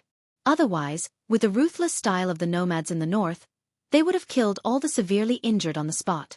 However, within the vanguard, there was a group of people who were extremely relaxed and comfortable. These people mostly had elite cavalry and retainers protecting them, ranging from 20 to 30 to a few hundred. They were all young, between 15 to 25 years old. If it was said that Sima Zhenming regretted that he had missed out on the position of White Horse commander, then these sons of powerful officials of the southern dynasty, or the people of the grasslands who knew their descendants well, were also quite angry that they had not been selected as the grand strategist. Of northern Mang's 3 battle lines, the most important central line was the southern courtyard's great king Dong Zhuo, who held great authority and personally presided over military affairs. Apart from the Dong family's private army, the rest of the troops were mainly elites from the various border towns. Moreover, they were right under Fatty Dong's nose, so it was very difficult for outsiders to interfere. On the west courtyard, there was Lu Gue and the north courtyard King Tuoba Bodhisattva. In addition, the 8,000 Chong cavalry had been completely wiped out before the battle. Only a fool would go there and suffer. Therefore, the east courtyard Yuzhou had a large number of descendants of great nobles who didn't want to take the risk and wanted to earn military merits. General Yang Yuanzhan, who had always had a good relationship with various forces, was not unreasonable. He acquiesced to the actions of the various families and allowed them to leave the army and take the initiative to search for the Zayoma stronghold. If they had the courage and strength to fight to the death with the stronghold, Yang Yuanzhan wouldn't stop them. During this period of time, groups of cavalry of varying numbers were constantly rushing in and out of the camp. There were even many small groups of cavalry that had been left outside the mouth of the calabash, who had rushed over after hearing the news and joined the hunting game. It was like a bloody feast that was slowly unfolding. It was said that the second young master of the Xie family from Dragon Waste province returned with 80 cavalrymen at dusk yesterday with 16 bloody heads of the Yuzhou beacons hanging on both sides of the horses' backs. There were also 2 war horses that deliberately dragged the corpses of 2 beacon commanders into the camp. The 2 corpses were dragged all the way across the yellow sand, their flesh and blood badly mangled. One could even see the white bones on their backs. In the latter half of the night, another group of grassland Rong soldiers returned. It was a group of over 400 cavalrymen gathered from 3 tribes.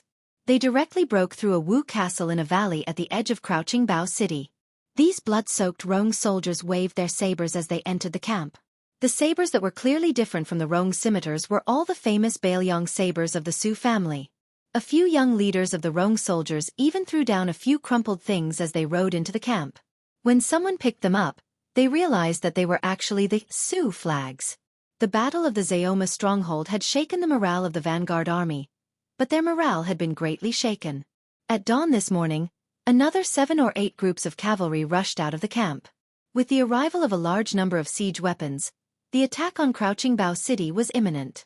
A tall man with a full beard whose age couldn't be determined was casually walking in the military camp. Beside him was a maidservant who was countless times more eye-catching than him. The young woman had an exquisitely embroidered brocade pouch hanging from her waist. Unfortunately, that bit of fragrance had long been covered up by the stinky smell of the military camp, leaving not even the slightest bit of it remaining. When these 2 people walked past, the Beimang soldiers sleeping on their horses all looked at them as if they wanted to eat them alive. In the early years of northern Mang, there had never been a rule of bringing women into battle. Wasn't it all because those officials of the southern dynasty had led them astray? As long as one's family background was sufficient, even the military supervisors who came from the royal court could only turn a blind eye to it. Of northern Mang's 10 first-rank A surnames, there were 7 in northern Mang and only 3 in southern Mang. However, when it came to the number of B surnames, the influential families of the southern dynasty held a slight advantage. On the eastern front of Yuzhou right now, there were plenty of descendants of the dragon-waisted clans. They weren't people that these soldiers who couldn't even afford to live in tents could afford to offend. The man who was accompanied by a woman walked and stopped along the way. From time to time, he would look up at the towering Crouching Bao City. Finally, when he passed by a large pile of tents, he was spotted by a sharp-eyed young master wearing a mink coat. The latter hurriedly ran up to the man and whispered with a flattering expression, "Big brother Zhong, what a coincidence." The man stroked his beard and glanced at the scene behind the young master. He smiled and said, "It looks like you've been hung by the horse's head all night. What? You can't hold it in anymore and want to go and get some firecrackers?" The young man chuckled and said, "I've made an agreement with a few brothers. We're going to get some firecrackers to warm up our hands before the siege. We're going to work together to take down a big stronghold before the siege. When we go back, our elders at home will be proud of us, lest they say that we're useless." The man whose surname was a little strange compared to the southern court's big clans nodded and didn't comment. He looked past the head of the 3rd generation of Gusai province and saw 4 or 5 young men wearing brocade clothes and mink coats standing together. Obviously, they didn't recognize him. Their arrogant eyes were a little unfriendly. The man glanced at the horses behind them. They were all war horses that were ranked high on the grassland. Most importantly, good horses were easy to train. Bei Mang had the custom of hanging the horse's head. Once the horse was hung well, not only would the war horse's pace be the same when charging, but even the height of the horse's head would be the same. There wouldn't be a scene of uneven horses. When they were running, they would look like a row of eagles soaring on the ground. In Bei Mang, not only must a man be skilled in riding and archery, but the skill of hanging the horse was also very important. It was probably like the zither, chess, calligraphy, and painting of the scholars of the Central Plains. The man withdrew his gaze and smiled at the young man from the 2nd generation of Gusai province. "Be careful. There will be a lot of big battles in the next few years." Chapter 1377. The young master, who was a descendant of a wealthy family in Gusai province, was flattered and nodded vigorously. Then he said mysteriously, "There's a guy with the surname Pang. His father is the new general of Wazhu Army Town in Gusai province.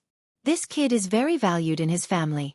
I'm his best friend, so I told him that his father secretly sent him a master as a personal guard. TSK. TSK. A 2nd-level grandmaster. So, I'm going to play with him today. Although there are only a little more than 100 cavalrymen, with that master, we can take down any beacon. I estimate that he can kill half of a smaller fort in Yuzhou by himself. However, that kid said that his father doesn't want him to be in the limelight, so I can't force him to do anything. Moreover, that master is arrogant. He looks at me askance. Damn it! Haha, big brother Zhong, you go ahead. I'll go out with them. The man smiled and said, Go ahead. The young master turned around and ran 2 steps. Then, he turned back and asked cautiously, Big brother Zhong, can I drink with you tonight? I've stolen some good wine this time. The man nodded and said, Sure. As long as it's not my turn to attack the fort, it's not a problem. The young master smiled so widely that his mouth almost reached behind his ears. He trotted away. The 400 or so riders led by the 5 children of aristocratic families roared as they galloped away. When the children of aristocratic families smiled at the man on horseback, the man smiled faintly and waved his hand. After the 400 cavalrymen left the camp, they didn't immediately split up. They chose the fort group where the bell and drum fort was located. They were going in the same general direction. However, when they got closer, they split up and rushed forward, each looking for a target to attack. Along the way, they saw many beacons and forts that had been casually uprooted by the main force. The ground was in a mess. The corpses of the Yuzhou soldiers were all beheaded. After all, these heads were all heavy military exploits.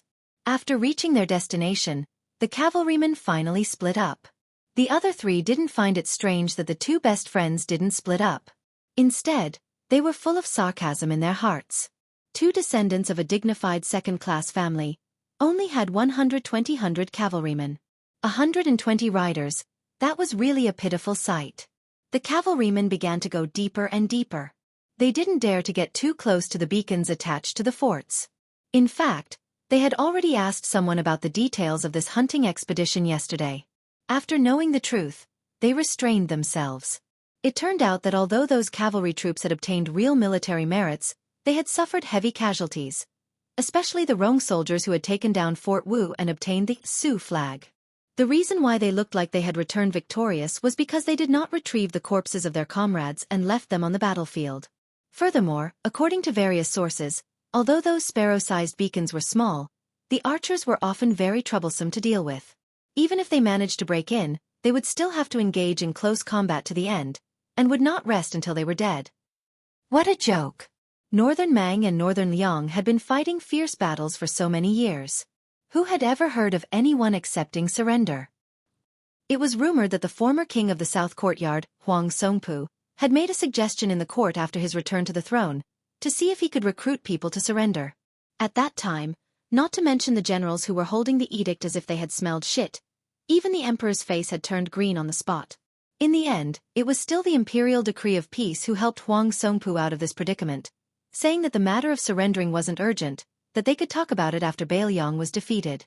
The imperial decree of peace even joked, saying, as long as our army crosses Bailiang's path, even if Sir Huang doesn't want to surrender no matter what, my great Mang generals and the blade craftsmen in the rear will protest together.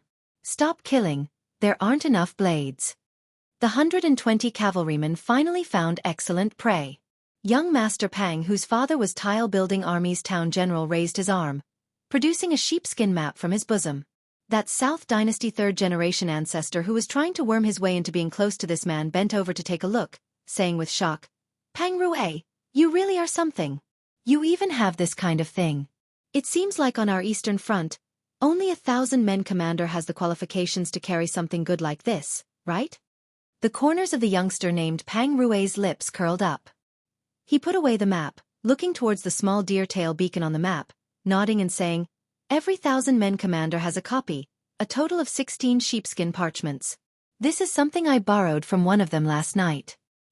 He only found it after searching for half a day, directly giving it to me with a wave of his hand. They don't need it, nor do they care about it, but for us, it is quite useful. Zhang Pingshan, let's make things clear first. We will take down as many beacon towers as we can, but in the end, we will have to split the heads of Yozhou soldiers, so an equal split definitely won't work. I will take 70, you take 30. Zhang Pingshan, whose grandfather was the assistant minister of revenue of South Dynasty's West capital, shouted strangely, Bullshit, is there anyone who doesn't uphold justice like you? You and I each have 60 riders, and I won't hide behind you. No matter what, we should split it 50-50. Pang Rue tilted his head and raised his chin slightly, secretly pointing at the old rider, who was resting with his eyes closed beside him. Zhang Pingshan's imposing manner immediately deflated, and he said softly, Pang Rue, my brother Pang Sai, we have been friends for many years. How about you take 60 and I take 40? Pang Rui narrowed his eyes and said slyly, 60-40, it's not impossible, but you have to tell me who that bearded man with a woman beside him is. Zhang Pingshan looked like he was in a dilemma. Pang Rui curled his lips. If you don't hurry up, I will give the order to attack the beacon towers. Zhang Pingshan threw down his whip and snorted heavily. He leaned closer and whispered, Zhong family. Pang Rui's expression instantly turned serious. He muttered to himself, Zhong family, there is no other family in Beimang like them. Great General Zhong Shentong. Great Demon Zhong Liang. Among the younger generation of the Zhong family, Zhong Gui was originally quite famous. But after he married the Lu family of the Zhong family, there was suddenly no news of him. There was news that he was killed. But he has an even more powerful elder brother called Zhong Tan, right? Why, that sloppy man is one of the vanguard generals of the Eastern Front, Zhong Tan. Zhang Pingshan nodded, his face full of admiration and fascination. Zhong Tan was a famous person in Beimang who could compete with the second son of the martial god, Tuoba Chun's son. Not to mention Zhang Pingshan, who had no achievements. Even his grandfather would have to obediently greet Zhong Tan with a smile. Pang Rui cracked his neck, raised his hand high, and waved it forward. More than 100 riders suddenly clamped their bellies and began to charge. At the Deer Tail Beacon, Sima Zhenming gave orders to his 11 subordinates in an orderly manner. He, Deputy Commander Guaxi, and 2 of the stronger sons of Beimang went to the observation tower. 5 of the remaining 7 were to guard the entrance and try to shoot 2 to 3 rounds of arrows to stop the enemy. After that, they didn't need to care about anything else and just tightly shut the door. Once someone broke through the door, they were to draw their swords and fight to the death.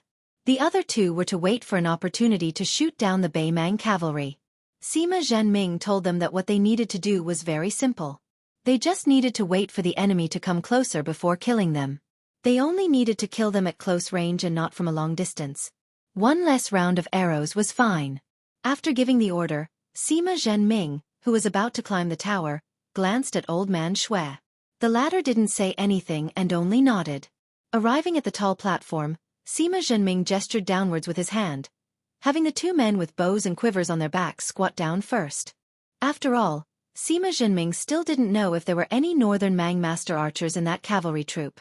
Moreover, he and Deputy Commander Guaxi were proficient in martial arts. Even if they were unfortunate enough to encounter them, they would be able to dodge and not be caught off guard and killed on the spot. The 120 cavalry formed a neat charging line and began to madly charge. Sima Zhenming sized up the heads of the warhorses and calmly said, These aren't ordinary cavalry. Guaxi's face was expressionless. He had already taken out an arrow from his quiver and nodded. 500 steps. Sima Zhenming glanced at Guaxi's iron bow and asked, 200 steps? Guaxi calmly said, No need for consecutive arrows. 200 steps will pierce through armor. 150 steps. 3 consecutive arrows. Within 100 steps, 4 arrows can be loaded on the bow. If you don't want to continuously draw the bow, the furthest you can go is 250 steps. Heavy armor will be broken. Sima Zhenming coldly snorted, Beimang isn't a fort. It's only equipped with light crossbows and not large crossbows. Otherwise, you would be able to experience the power of my large crossbow. 400 steps. Guaxi's expression was strange as he quickly glanced at this commander of Beimang.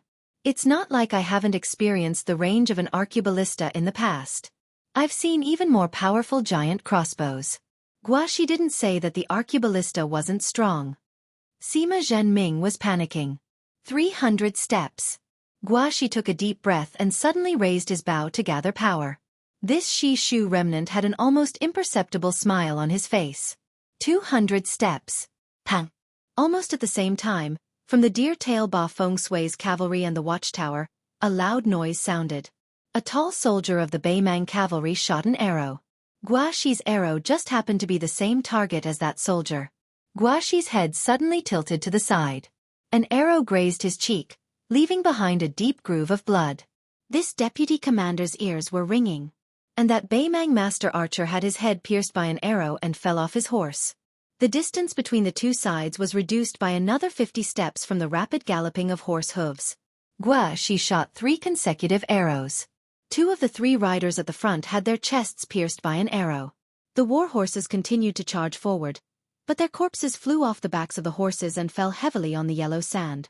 One of the riders quickly leaned back, his entire body leaning against the back of the warhorse. Only then was he able to dodge the arrow. Sima Zhenming also shot a quick arrow, but it was deflected by the soldier who hadn't drawn his bow from start to finish. However, although the arrow was deflected, the scimitar in the hands of the Beimang young master was knocked out of his hands. Guaxi opened his mouth and said, "Kill the easy ones first." Sima Zhenming, who had moved his feet to dodge the 3 arrows, lightly grunted. Chapter 1378. 150 Steps. Almost all of the Beimang cavalry had fired a volley of arrows, and their accuracy wasn't bad either. Even though Sima Zhenming had changed his position, he still had to deflect several arrows. Apart from the arrow shot by that master archer, Guaxi didn't move at all. He used his bow to casually deflect the incoming arrows. Many of the arrows pierced into the orange cage behind Sima Zhenming, their tails trembling violently. There were even a few arrows that directly pierced through the cage with great momentum. After piercing through the cage, they continued to fly upwards. The two felt as if they were in a rain of arrows. 100 steps. Guaxi pulled out 4 arrows from his quiver. The 2 crouching bearers also suddenly stood up. After finding the crosshairs, they pulled back their bows even more. A muffled groan of pain came from below the beacons. Clearly, someone had been shot. Guaxi's contributions were still outstanding. His arrows pierced through the armor of 2 people and killed them. The other 2 were injured, but their combat strength was still great. However, this was enough to make them feel fear. On the watchtower, one of the bearers successfully shot a Beimang soldier in the neck. It was as if a flower of blood had bloomed, his face full of joy. He was just about to turn around and report the good news to his fellow soldiers when he was immediately dragged to the ground by the commander. As his body fell to the ground, this bearer saw that not far away, Xiao Yuan's brother had also fallen. Only his face had been pierced by 2 arrows. There was even an arrow in his shoulder. Sima Zhenming roared, "You don't want to live anymore. Did you forget what I said? Once you shoot an arrow, you'll be a coward for this, daddy." That bearer gritted his teeth and used his arm to wipe away his tears, nodding heavily. Less than 50 steps. This meant that this would be the last volley of arrows from the deer-tail beacons. Sima Zhenming, who had bent over like a cat, shot down another soldier. As for Guaxi, who was being targeted by more than 20 soldiers, he was shot the moment he appeared. When he had no choice but to withdraw his bow, an arrow still managed to slice off a chunk of flesh from his shoulder. As for the archer, Feng Zi, who had just escaped death, he was shot by 6 or 7 arrows as soon as he got up. The force was so great that his body was knocked back several inches from the ground. When he fell to the ground, Master Feng lay in a pool of blood. One of his trembling hands reached out. But when he breathed his last, he was still unable to touch the brand new cold blade at his waist that he had just replaced last year. "It's time to get a new wife." That was the cheers of Deertail Beacon's men when they received their new sabers. Sima Zhenming's eyes were moist. After putting down his bow, he squatted down and helped that Feng Zi cover his eyes. He turned his head and asked, "Do you dare to have another match?" Guaxi, who had already pulled out his cold knife, nodded. 120 enemy cavalrymen, and they were elite cavalrymen at that. What followed next was the breaking of the door, the second battle within the beacon. Actually, Sima Zhenming knew better than anyone that the Deer-tail beacon was doomed to fail. It all depended on how many Beimang barbarians they could kill. Sima Zhenming ordered Guaxi in a low voice, "I'll go downstairs and guard the door. Deputy Commander Gua, you stay here and find a chance to shoot." As Sima Zhenming turned to leave, he said to Guaxi with his back to him, "Even if everyone dies, including me, Deer-tail Beacon has already broken even. I thank you on behalf of the dead Bailiang brothers." Guaxi was silent, his 5 fingers tightly gripping the iron bow. As Sima Zhenming was about to walk down the stairs, Guaxi calmly said, "My real name is Guozhen, but now I'm Deer-tail Beacon, Deputy Commander Guaxi." Sima Zhenming didn't stop. He only raised his hand and clenched it into a fist. Guaxi used his hand to wipe his face, and then he produced an arrow from his quiver. With one standing up and one squatting down, he killed a northern Mang soldier who was about to dismount from his horse outside the fire beacon without deliberately aiming at all. The arrow pierced through the horse's back. It nailed him to the horse's back. When he reached the ground floor, Sima Zhenming looked around. Of the 5 people downstairs, 2 had died, but the one on the stairs was already dead. On the other hand, the enemy cavalry had 11 dead and 6 injured. Without waiting for Sima Zhenming to speak, the door was knocked open and they swarmed in. Sima Zhenming walked out with large steps, bringing his blade down on the head of a tall and large northern Mang barbarian, drawing out a bone-deep scarlet wound on that person's face and chest. Blood splattered all over Sima Zhenming's body. In the blink of an eye, he stabbed a second barbarian in the chest with both hands and roared, "Deputy Commander Shui, take all our brothers upstairs and help Guaxi guard the stairs." Sima Zhenming charged forward with the collision saber style, knocking 3 barbarians in a straight line out the door in one go. Taking advantage of this opportunity, Old Man Shui ran towards the stairs with the 3 barbarians. However, one of the barbarians who had barged into the beacon threw out his saber with all his might, the entire blade stabbing into the barbarian's thigh. The barbarian tumbled down the stairs. He had a young face. He was the youth who had been on guard duty earlier and had seen the enemy cavalry attack. His face was pale as snow as he leaned against the stairs, his eyes filled with fear. However, at that moment, the youth, who usually spoke in a soft voice when speaking to his seniors, used the loudest voice he had ever used in his life to shout at the 2 barbarians at the top of the stairs. "Don't worry about me." The youth raised his crossbow and shot an arrow at the barbarians charging at him. A sturdy barbarian lowered his head in disbelief and saw the crossbow arrow sticking out of his chest with only the end of the arrow sticking out. The youth was hacked to death by a flurry of sabers. Meanwhile, Sima Zhenming, who had charged out of the door, killed another 2 young Beimang barbarians. However, an old barbarian swept forward in a daze and grabbed him by the neck. Sima Zhenming's entire back was smashed into the wall of the beacon.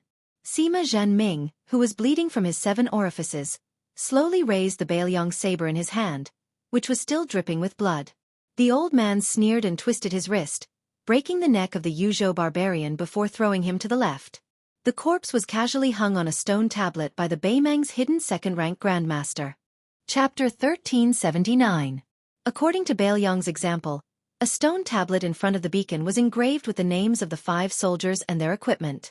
Sima Zhenming, the newly appointed commander of the Deer Tail Beacon. His corpse's blood covered the stone tablet. As for the previous commander, the one who wanted him to clean his ass the first time they met, he was called Hu Lin. He was the one who had died before Tang Yen Chao, the deputy captain of Fengqi Castle. Before Hu Lin resigned from the commander and was promoted to captain, he had once secretly sought out Sima Zhenming. In the end, he stood in front of him for a long time, scratching his head. He probably couldn't bring himself to apologize. Indeed, having these old ruffians say such things was worse than being stabbed. In the end, the 2 of them laughed it off. In the end they were both dead. On the watchtower, the old Beimang Grandmaster killed 2 more beacons who had drawn their swords. In the meantime, he used his hand to catch an arrow from the number 1 divine archer. The old man twirled the arrow in his hand. Looking at the 2 remaining ants, his smile was full of disdain. The short old man surnamed Shui said calmly, "You're the only heir of the Gua family. You can still leave. I'll help you block them." Guaxi threw away the large iron bow and slowly drew the cold, shiny blade at his waist. "Uncle Shui, the Gua family is gone." Old Shui, who hadn't taken action in this battle, was silent. The Shui family had more than 40 people. After Chu Lushan's 1,000 cavalry entered Shu, apart from him, who was known for his cynicism in Western Shu's imperial court, all of them had died. Those who died in battle, those who committed suicide, those who were killed. There were also the women and children who had been poisoned to death by the men of the family. How could he not hate the Su family and Beiliang? But so many years had passed. Old Shui didn't know when, but he realized that many of his memories were slowly blurring. There was Western Shu's path to heaven, a boundless sea of bamboo, and the world's number 1 famous mountain. The old man liked being called Little Shui by those young Beiliang people. He liked the snow that Western Shu had never encountered before. He liked standing on high ground, closing his eyes and smelling it. His nose was filled with the smell of wind and sand. The old man asked softly, "Have you really thought it through?" Guaxi nodded. Suddenly he grinned and said, "Uncle Shui, I didn't dare to tell you before, but this Beiliang knife is so damn handy." The old man glared at him and pretended to be angry as he scolded, "Stinky brat." 500 to 600 paces away from the bucktail horse Feng Sui, There was a sudden feeling that two riders were motionless. The bearded man squinted at the two figures fighting on the watchtower. My intuition is accurate. Both sides would have experts. It was just that no one knew where they were hiding and when they would surface. In this kind of hunting game, it depends on who is the mouse, who is the cat, and who is the tiger. Zhong Tan's personal maid, Lu Daoxiang, was an expert from the princess tomb. She asked with a frown, an expert from the tide listening pavilion on Mount Qingliang? But why would it appear in the little fire beacon? Zhong Tan rubbed his chin. Who knows? Zhong Tan squeezed the horse's belly. Let's go. Let's do a favor to those two young masters from the Yi family. They are probably half dead from anger this time. By the time we get there, the two master realm masters we met on the narrow path will have died together.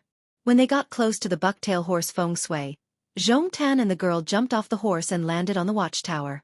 The situation was a little different from what Zhong Tan had expected, but it wasn't a big deal. That Bailiang expert hiding in the fire beacon not only killed the master realm retainer that the big young master's family worshipped like a bodhisattva, but he was also heavily injured. However, together with another relatively young fire beacon, they killed 20 Beimang people. Beimang. Bailiang. The ground was filled with corpses. Zhong Tan could only lightly kick and send a Bailiang fire beacon's corpse flying. Zhang Pingshan hugged his head and curled up in a corner, his body trembling. Pang Rui was crazily slashing at a corpse with his blade. A grandmaster and a rank 3 expert. I will be beaten to death by my family when I get back. I will chop you all to pieces. She, who was pretending to be Zhong Tan's maid, frowned. Zhong Tan coughed and waited until Zhang Pingshan, who had finally returned to life, raised his head. Zhong Tan nodded at him and then said to Pang Rui indifferently, All right, it's just an expert. I'll give you one later. I guarantee that he'll be much stronger than the one lying on the ground. As for how to explain it to your father, who is now a general in the town, I will help you. Pang Rui's face was stunned. Then, it was as if he had narrowly escaped death. Zhong Tan walked over and helped Zhang Pingshan, whose legs were weak, up. He said with a pleasant expression, Call young Master Pang tonight. I will treat you all to wine and help you all calm down. Zhang Pingshan's face was covered in tears and snot. He clutched the general's sleeve tightly and nodded like a chicken pecking at rice. Zhong Tan shook off Zhang Pingshan's hand without leaving a trace. He came to the battlement and saw the corpse hanging on the beacon flintstone tablet. This important person in the entire Beimang dynasty just stared at it for a long time. The woman asked, What's wrong? Zhong Tan's gaze didn't move at all. He said softly, A few unknown experts popping up is nothing. But what is truly terrifying is where. Zhong Tan stretched out her finger and pointed at the stone tablet. The woman was puzzled. Zhong Tan smiled and stretched. No matter what, let's take down Crouching Bao, Luanhe, and Shaguang cities first. Otherwise, our general will ask my uncle to bring me back personally. The group of people went downstairs. Under the dumbfounded gaze, Zhong Tan suddenly walked to the stone tablet and gently carried the corpse down. She let the corpse of the bucktail Ba Fengzi, whose name they didn't know, sit against the stone tablet. That Fengzi seemed to be looking towards the south. Zhong Tan left in large strides. After getting on the horse, he turned back and looked deeply towards the north. She said softly, You won't die. Zhong Tan was expressionless. He muttered to himself, But the 40,000 people at the gourd mouth of Yu Zhou all know that they will die. What they were afraid of was if one day Yu Zhou, Liang Zhou, Liu Zhou, Ling Zhou. Everyone in Bailiang would think so. Chapter 1380. Because it's almost 8,000 words, it's a bit late. There's still one more chapter before dawn. Outside of Crouching Bao City, there were no more peace fires lit. Beimang's vanguard arrived at the city gates. Strong winds, yellow sand, and barren land blew the dry yellow sand into the air, hitting the flapping flags. Outside of the city, in front of Beimang's formation, there were constantly elite cavalry passing down orders.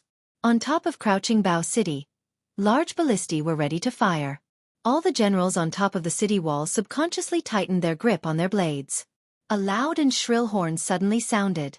If it was in the past when Beimang attacked a city south of the river, they would usually order the civilians and surrendered soldiers to charge forward.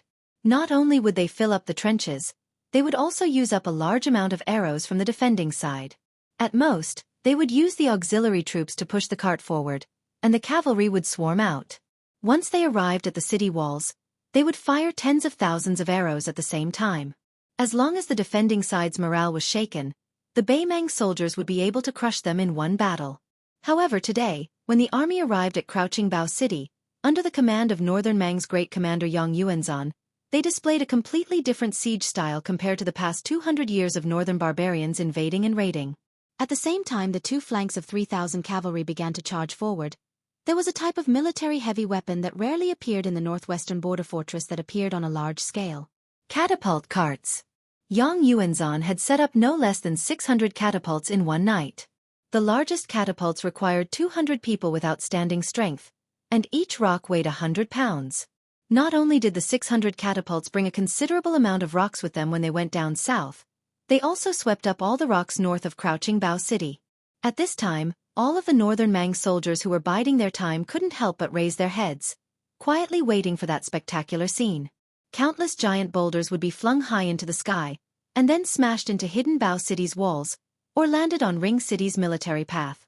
The 600 catapults seemed to be facing Crouching Bao City, but from the top of the city walls, one would know that they were arranged in an arc. The stronger ones would be placed in the center of the arc furthest away from the city, while the weaker ones would be placed on the left and right and so on. No one knew who was the first to shout, but the Beimang soldiers near the catapults shouted the same words in unison. When the first 50 kilograms of flint, wrapped in oilcloth, was ignited, it flew high into the air and was thrown towards Crouching Bao City. It was as if a fire spirit of the heavenly court had descended to the mortal realm. Following this flint, hundreds of huge rocks smashed towards the first city at the mouth of the gorge in Yuzhou province. All the Beimang generals and soldiers were shocked by this strange siege method. Boulders fell on top of the city wall, inside the city, or were blocked by the city wall and rolled into the moat. Both inside and outside the city were filled with the sounds of wind and thunder. It was as if everyone could feel the earth trembling, as if Crouching Bao City was silently sobbing. Meanwhile, the 6,000 Mang cavalry that moved ahead before the rocks were tossed but slower than the rocks smashing into the city naturally weren't going to directly attack the city. Using cavalry to attack a city, unless there was no other choice, even the most powerful of commanders wouldn't be able to bear this type of pain. The purpose of these cavalry troops was only to escort the infantry 200 steps outside the city, to help their own side suppress the archers on the city walls.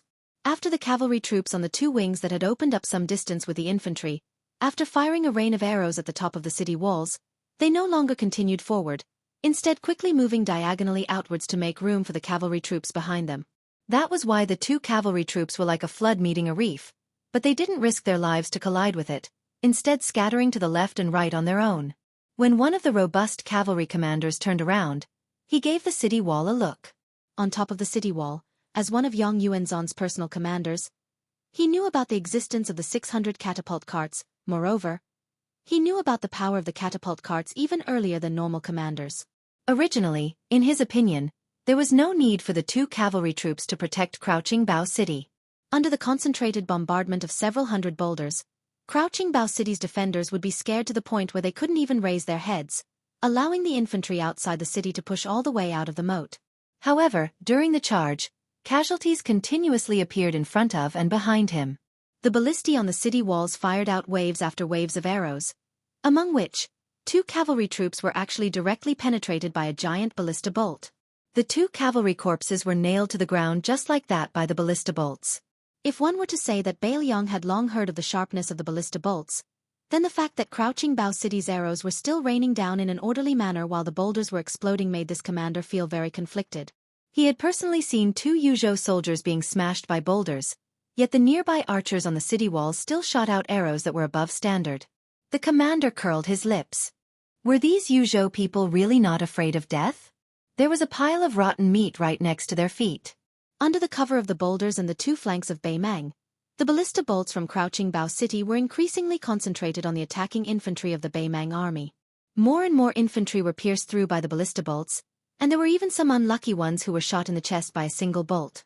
The inertia of the bolts caused them to slide back a dozen or so steps, causing the foot soldiers and shield soldiers behind them to fall to the ground. Even more of them were shot to death by the ballista bolts on the city walls. This was especially true when the infantry's battle line became uneven. The soldiers and auxiliary soldiers who were the most courageous and daring to charge at the very front were targeted by the master archers on the city walls. The ballista bolts weren't weak, but they were like a drop in the bucket in the face of the dense swarm of locusts. There was still no end to them. Like a swarm of black locusts, the slightly crowded foot soldiers did not care about the corpses and the wounded at their feet and continued to charge forward. A burly armored archer on the city walls drew his bow to the fullest. Just as he was about to shoot at a Baimang barbarian leader who was loudly giving orders to fill the trenches, an arrow pierced through his throat. His corpse was randomly dragged to the side, and the archer behind him quickly took his place. Continuously drawing the bow, especially to the fullest, would damage the arm the most.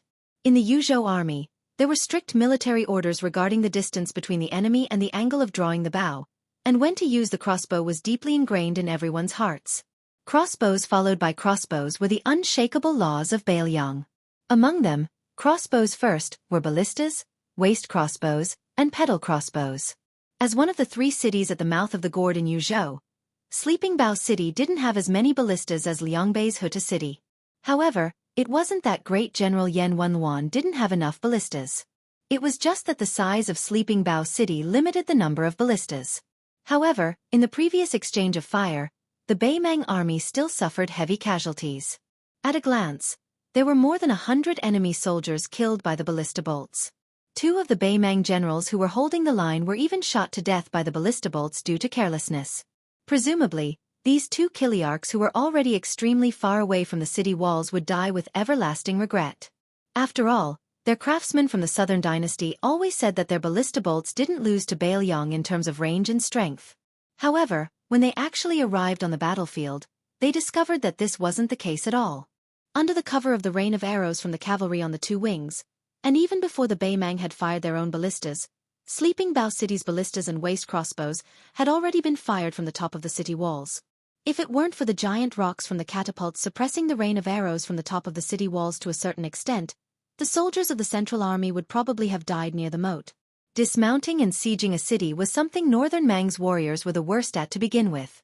If they were fighting with their lives on horseback against Northern Liang's cavalry, then even if they were at a disadvantage, they still wouldn't feel any fear.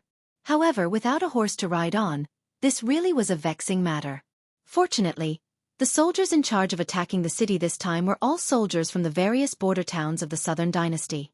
They had always been a level lower in the Baimang army, so their lives, such as the elite cavalry on the 2 wings, weren't of much concern.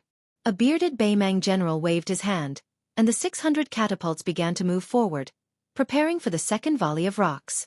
They didn't want to destroy the city walls, but rather, they wanted to cut off the reinforcements on Sleeping Bao City as much as possible. Commander Yang Yuanzhan was determined to take down Sleeping Bao City, which had less than 6,000 soldiers. Moreover, the old general's request was to take down the city in 1 day. There was no lack of dissent in the commander's tent regarding this decision. Some said that the terrain outside Sleeping Bao City wasn't conducive to attacking the city. The infantry formation was too long and narrow, so it didn't make much of a difference whether they sent in 10,000 or 8,000. It was better to send them in batches and give Sleeping Bao City a constant pressure. Even if they couldn't take down the city in a day, they would be able to take it in 2 days at most, reducing the number of casualties.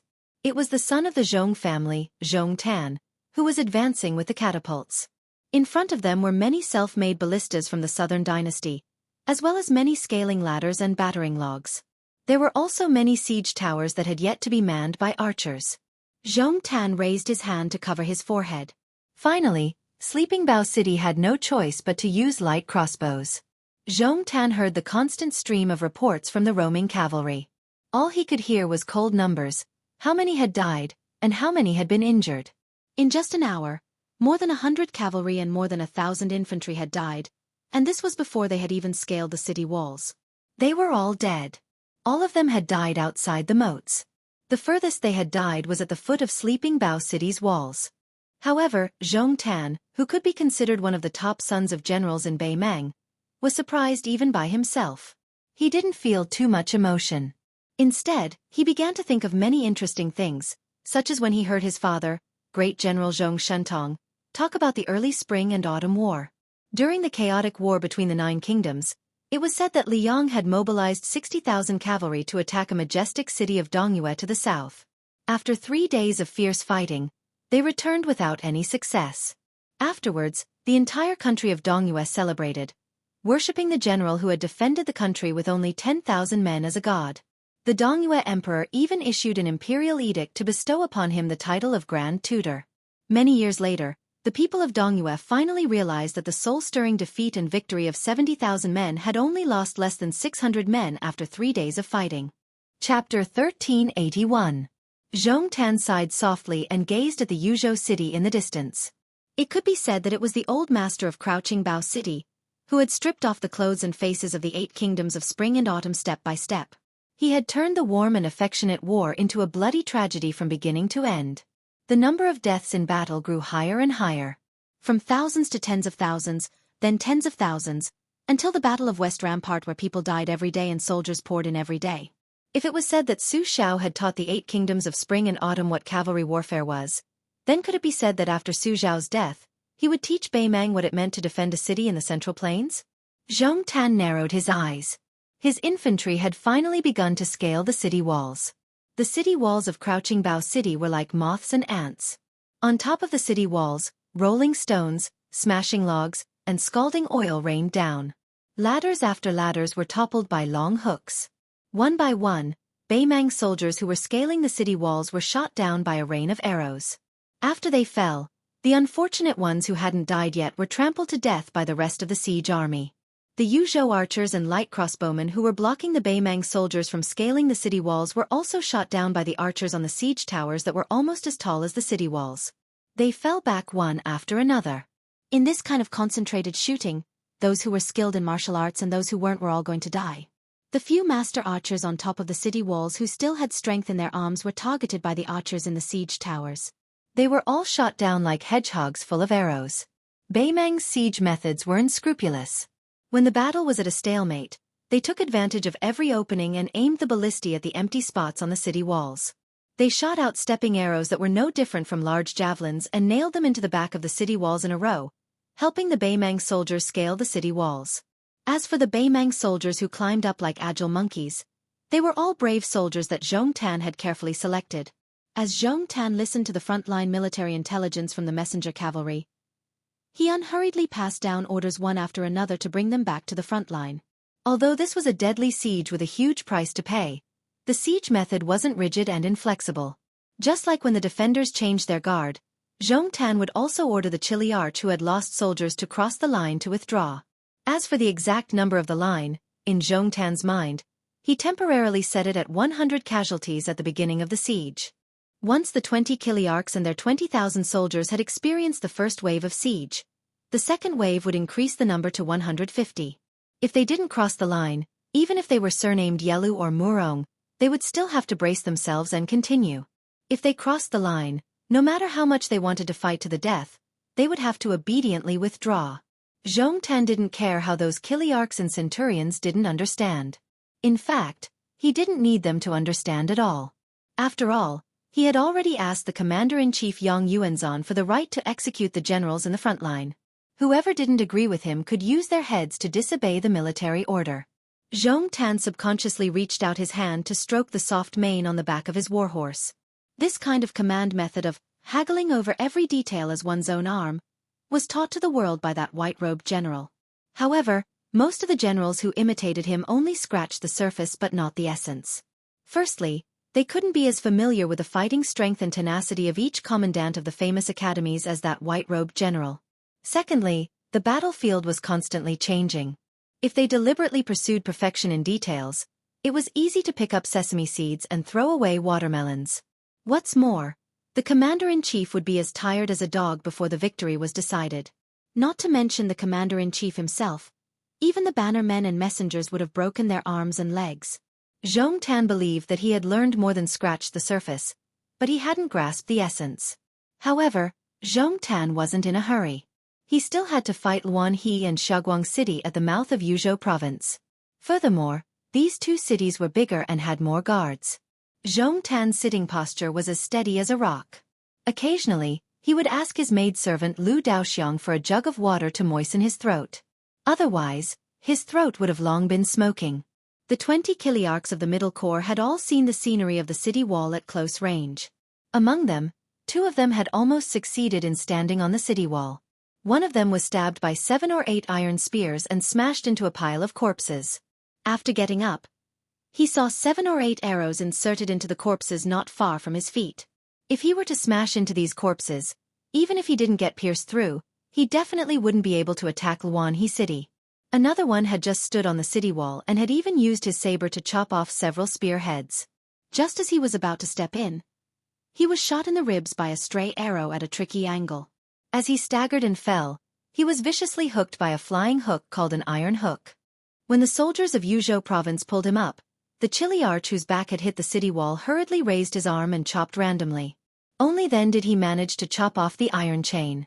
After landing on the ground in a sorry state, he took advantage of the momentum and rolled. 5 or 6 arrows whizzed down from his back. Obviously, his dazzling armor had provoked the public's anger. This caused him to feel some lingering fear when he led his troops back to the rear. He had almost become the first Yuzhou chilly arch to die in battle. No wonder those irksome strategists before the battle had reminded them that they could wear layers of heavy armor, but under no circumstances should they wear anything too flashy and eye-catching. Those winch mounts on Crouching Bao City had mostly been destroyed, and those powerful wolf-tooth bats had been completely destroyed. The Beimang soldiers who had died to these bats were the most miserable of all. There wasn't a single piece of unscathed flesh on their bodies. They looked like pork that had been carefully shaved by a plane. Their corpses were too horrible to look at. Around noon, an especially majestic bugle horn resounded across the battlefield. The onslaught on the battlefield, which had never stopped, immediately surged. Commander Yang Yuanzhan rode his horse to Zhong Tan's side, accompanied by a group of cavalry officers and 5 or 6 strategists dressed in embroidered robes. They found that Zhong Tan was surrounded by many young civil officials sitting in front of several tables. Their brushes flew like they were flying, constantly recording the details of the battle. Yang Yuanzhan didn't greet Zhong Tan politely. Instead, he walked to the side of a young official who had been named Fast Scribe by the order of peace. He bent down and picked up a piece of paper whose ink hadn't dried yet. His handwriting was a bit messy.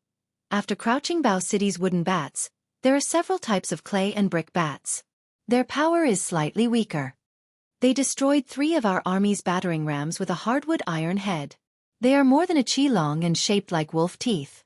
They are hidden behind the high walls of the city gates and fall down like thunder. According to reports, the age of the arrows used by Crouching Bao City varies. They have been forged for 7 or 8 years and were made in the 14th year of Yonghui. Yang Yuanzhan sneered. What a good arrow that has been sharp for a long time. If this general has the chance, I will personally pass on these words to those Shijing officials in the Ministry of War. Let them open their eyes wide and take a good look. The fast scribe who had been implicated hurriedly stopped what he was doing. His face was full of fear and trepidation. He was afraid that one of the 13 great generals of Beimang would vent his anger on him, a small fry who hadn't even reached the official rank yet.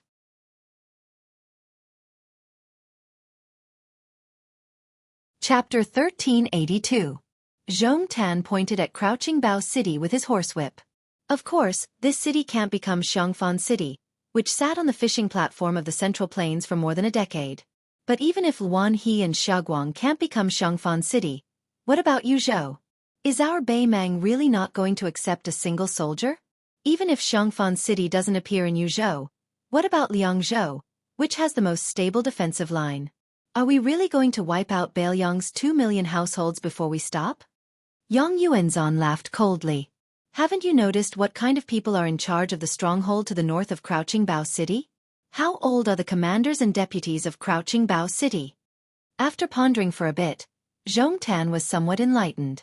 He said with a smile, they are all old soldiers who went to northern Mang's Heshi province in their early years. Crouching Bao City's Zhu Mu and Gao Shiqing are even almost 60 years old. From this, it seems that from the mouth of the Calabash to Crouching Bao City, although the number of soldiers is small, the troops stationed here are all people who truly dare to die. It's no wonder that Crouching Bao City's 1,000-odd valiant refugees from Liuzhou were all brought back to the south of Luanhe City. Yang Yuanzhan sighed emotionally. Yan Wenluan's move is to retreat in order to advance. Those refugees from Liuzhou all held a skeptical and wait-and-see attitude at the start. Once they're the first to die at the Calabash defensive line in Yuzhou, we won't even need Beimang to summon them to surrender. They'll start a rebellion on their own and even implicate all the refugees who left Liuzhou, as well as the situation in Liuzhou. However, they'll first die at Crouching Bao City and Luanhe City, and when the time comes, they'll retreat again and again until they reach Xiaoguang City. Put yourself in their shoes. What would you think if you were a refugee? Would you dare to fight? The answer is obvious. So many Yuzhou soldiers have died before it's their turn to walk onto the battlefield. Since they've come all the way to Yuzhou, why should they fear death? Zhongtan, this is precisely where Yan Wenluan uses her troops. Zhongtan grunted in acknowledgement. Zhongtan suddenly laughed and said, the Chong and Rong tribes were especially valiant in their attacks on the city. It was unexpected. Yang Yuanzhan said calmly. The Order of Peace announced that after Beiliang is pacified, the people of Beimang, who were originally divided into 4 classes, will have a 5th class, Liangren. Then the Chong tribes, who are currently at the bottom of the hierarchy, will finally be 1 class higher. Although Zhongtan knew about this, he still had a look of disbelief on his face. He asked, is this really possible? Is this enough to make people face death with equanimity? Yang Yuanzhan said in a soft voice, the Central Plains has many outstanding strategists. They don't fight against the strategists whom they assist wholeheartedly, so they have a graceful bearing that we can't imagine. Not to mention the Emperor's preceptor whose surname was Yuan in Liang's capital. Not to mention Nalin Yusi who was far away in Nanjiang. And not to mention the tide-listening pavilion's Li Yishan, who had already died. How did these 100,000 refugees appear? How did they willingly submit to Beiliang? How did the Wu castle of the Gourd Mouth come to be? How did they fight to the death against our army? How did Beiliang's pastures, rations, and soldiers move around to help Beiliang fight 1 country on 1 land? Zhongtan nodded. Fortunately, we also have the Order of Peace. Yang Yuanzhan suddenly lowered his voice and said, when you feel that we can break into the city, bring the elites and personally enter the city. Zhongtan, who had never thought about this, was just about to refuse when Yang Yuanzhan said in a tone that brooked no refusal, Beimang needs heroes. Ever since that loud horn sounded at noon, the walls of Crouching Bao City had become the gates of hell. People were dying at every moment, and the rate at which they were dying was increasing. The Beimang besiegers, who had already been replenished to 20,000 men, were switching out 1,000 men at a faster and faster rate. Even though Zhongtan had already raised the limit to 200 men, he still couldn't slow down this astonishing rate. The only good news was that after these siege soldiers experienced the first 2 or even the 3rd siege, they became more and more clear on how to avoid the mud bricks, more and more aware of how to be a bit more vigilant, pay attention to the arrows that shot out from the corner towers. Many northern Mang soldiers who couldn't help but feel their legs go weak during their first siege, now completely forgot themselves as they carried their shields and rushed forward. They could already completely ignore the corpses below the city walls, ignore the howls and groans of those who were about to die. Most importantly, they could clearly feel the decline of the city's offensive under their own continuous assault. There was a constant stream of soldiers rushing to the front lines of Crouching Bao City. At the very beginning, there were only 500 soldiers, but now, there were only 300 who were still in good condition. Then, there were less than 100 who were injured, and finally, there were 34 soldiers who had to run up the stairs at the sound of a single command. By the time buried Bao City Lord Zhu Mu, who was overseeing the tall city gate tower, arrived at the city walls, Deputy General Gao Shiqing had already led 200 personal guards to fight on the city walls for more than 2 hours. If it wasn't for the iron spear of this white-haired yet vigorous old general being incomparably powerful, if it wasn't for the fact that there were many outstanding experts among this Deputy General's personal guards, the city wall should be filled with northern Mang barbarians right now. Below the inner city walls, the corpses of their fellow soldiers who didn't have time to clean up the mess piled up. In the end, the Crouching Bao city guards could only hold back their tears and throw the corpses down. The corpses piled up like a mountain. Zhu Mu personally led 300 elite soldiers to support Gao Shiqing, slaughtering the 100 or so barbarians who had already jumped onto the city walls to engage in close combat. Zhu Mu wielded a cold blade in both hands, and the momentum of his blade was like a rainbow. 7 or 8 barbarians from the north were chopped in half by his blade alone. However, even if his soldiers managed to push back the ladders that had more than a dozen enemy soldiers to the ground, they still couldn't stop the bloodthirsty Beimang barbarians from climbing up the city walls one after another. Zhu Mu watched as Gao Shiqing, who was known as the Duke of Beautiful Beard, beheaded a Beimang barbarian who looked like a centurion, kicked the headless corpse, and sent another barbarian who had just climbed up the city walls with his blade flying down. Zhu Mu sneered loudly. Old man Gao, why are you so useless? Didn't you want me to come back and retrieve that spear for you when it's almost dark? There's still more than 2 hours to go before it gets dark. Covered in blood, Gao Shiqing didn't make a sound.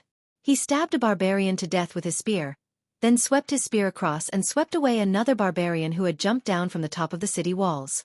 Half an hour later, the only cavalry in the city was the first-class cavalry of Yuzhou province, which consisted of 2 riders per person. These 400 barbarians who didn't have a chance to charge out of the city also began to climb the city walls. Before they climbed the city walls, their war horses, which had been dependent on them for many years, were all killed by them. They didn't want to kill their own mounts with their own hands, so they could only switch horses and silently draw their blades and spears.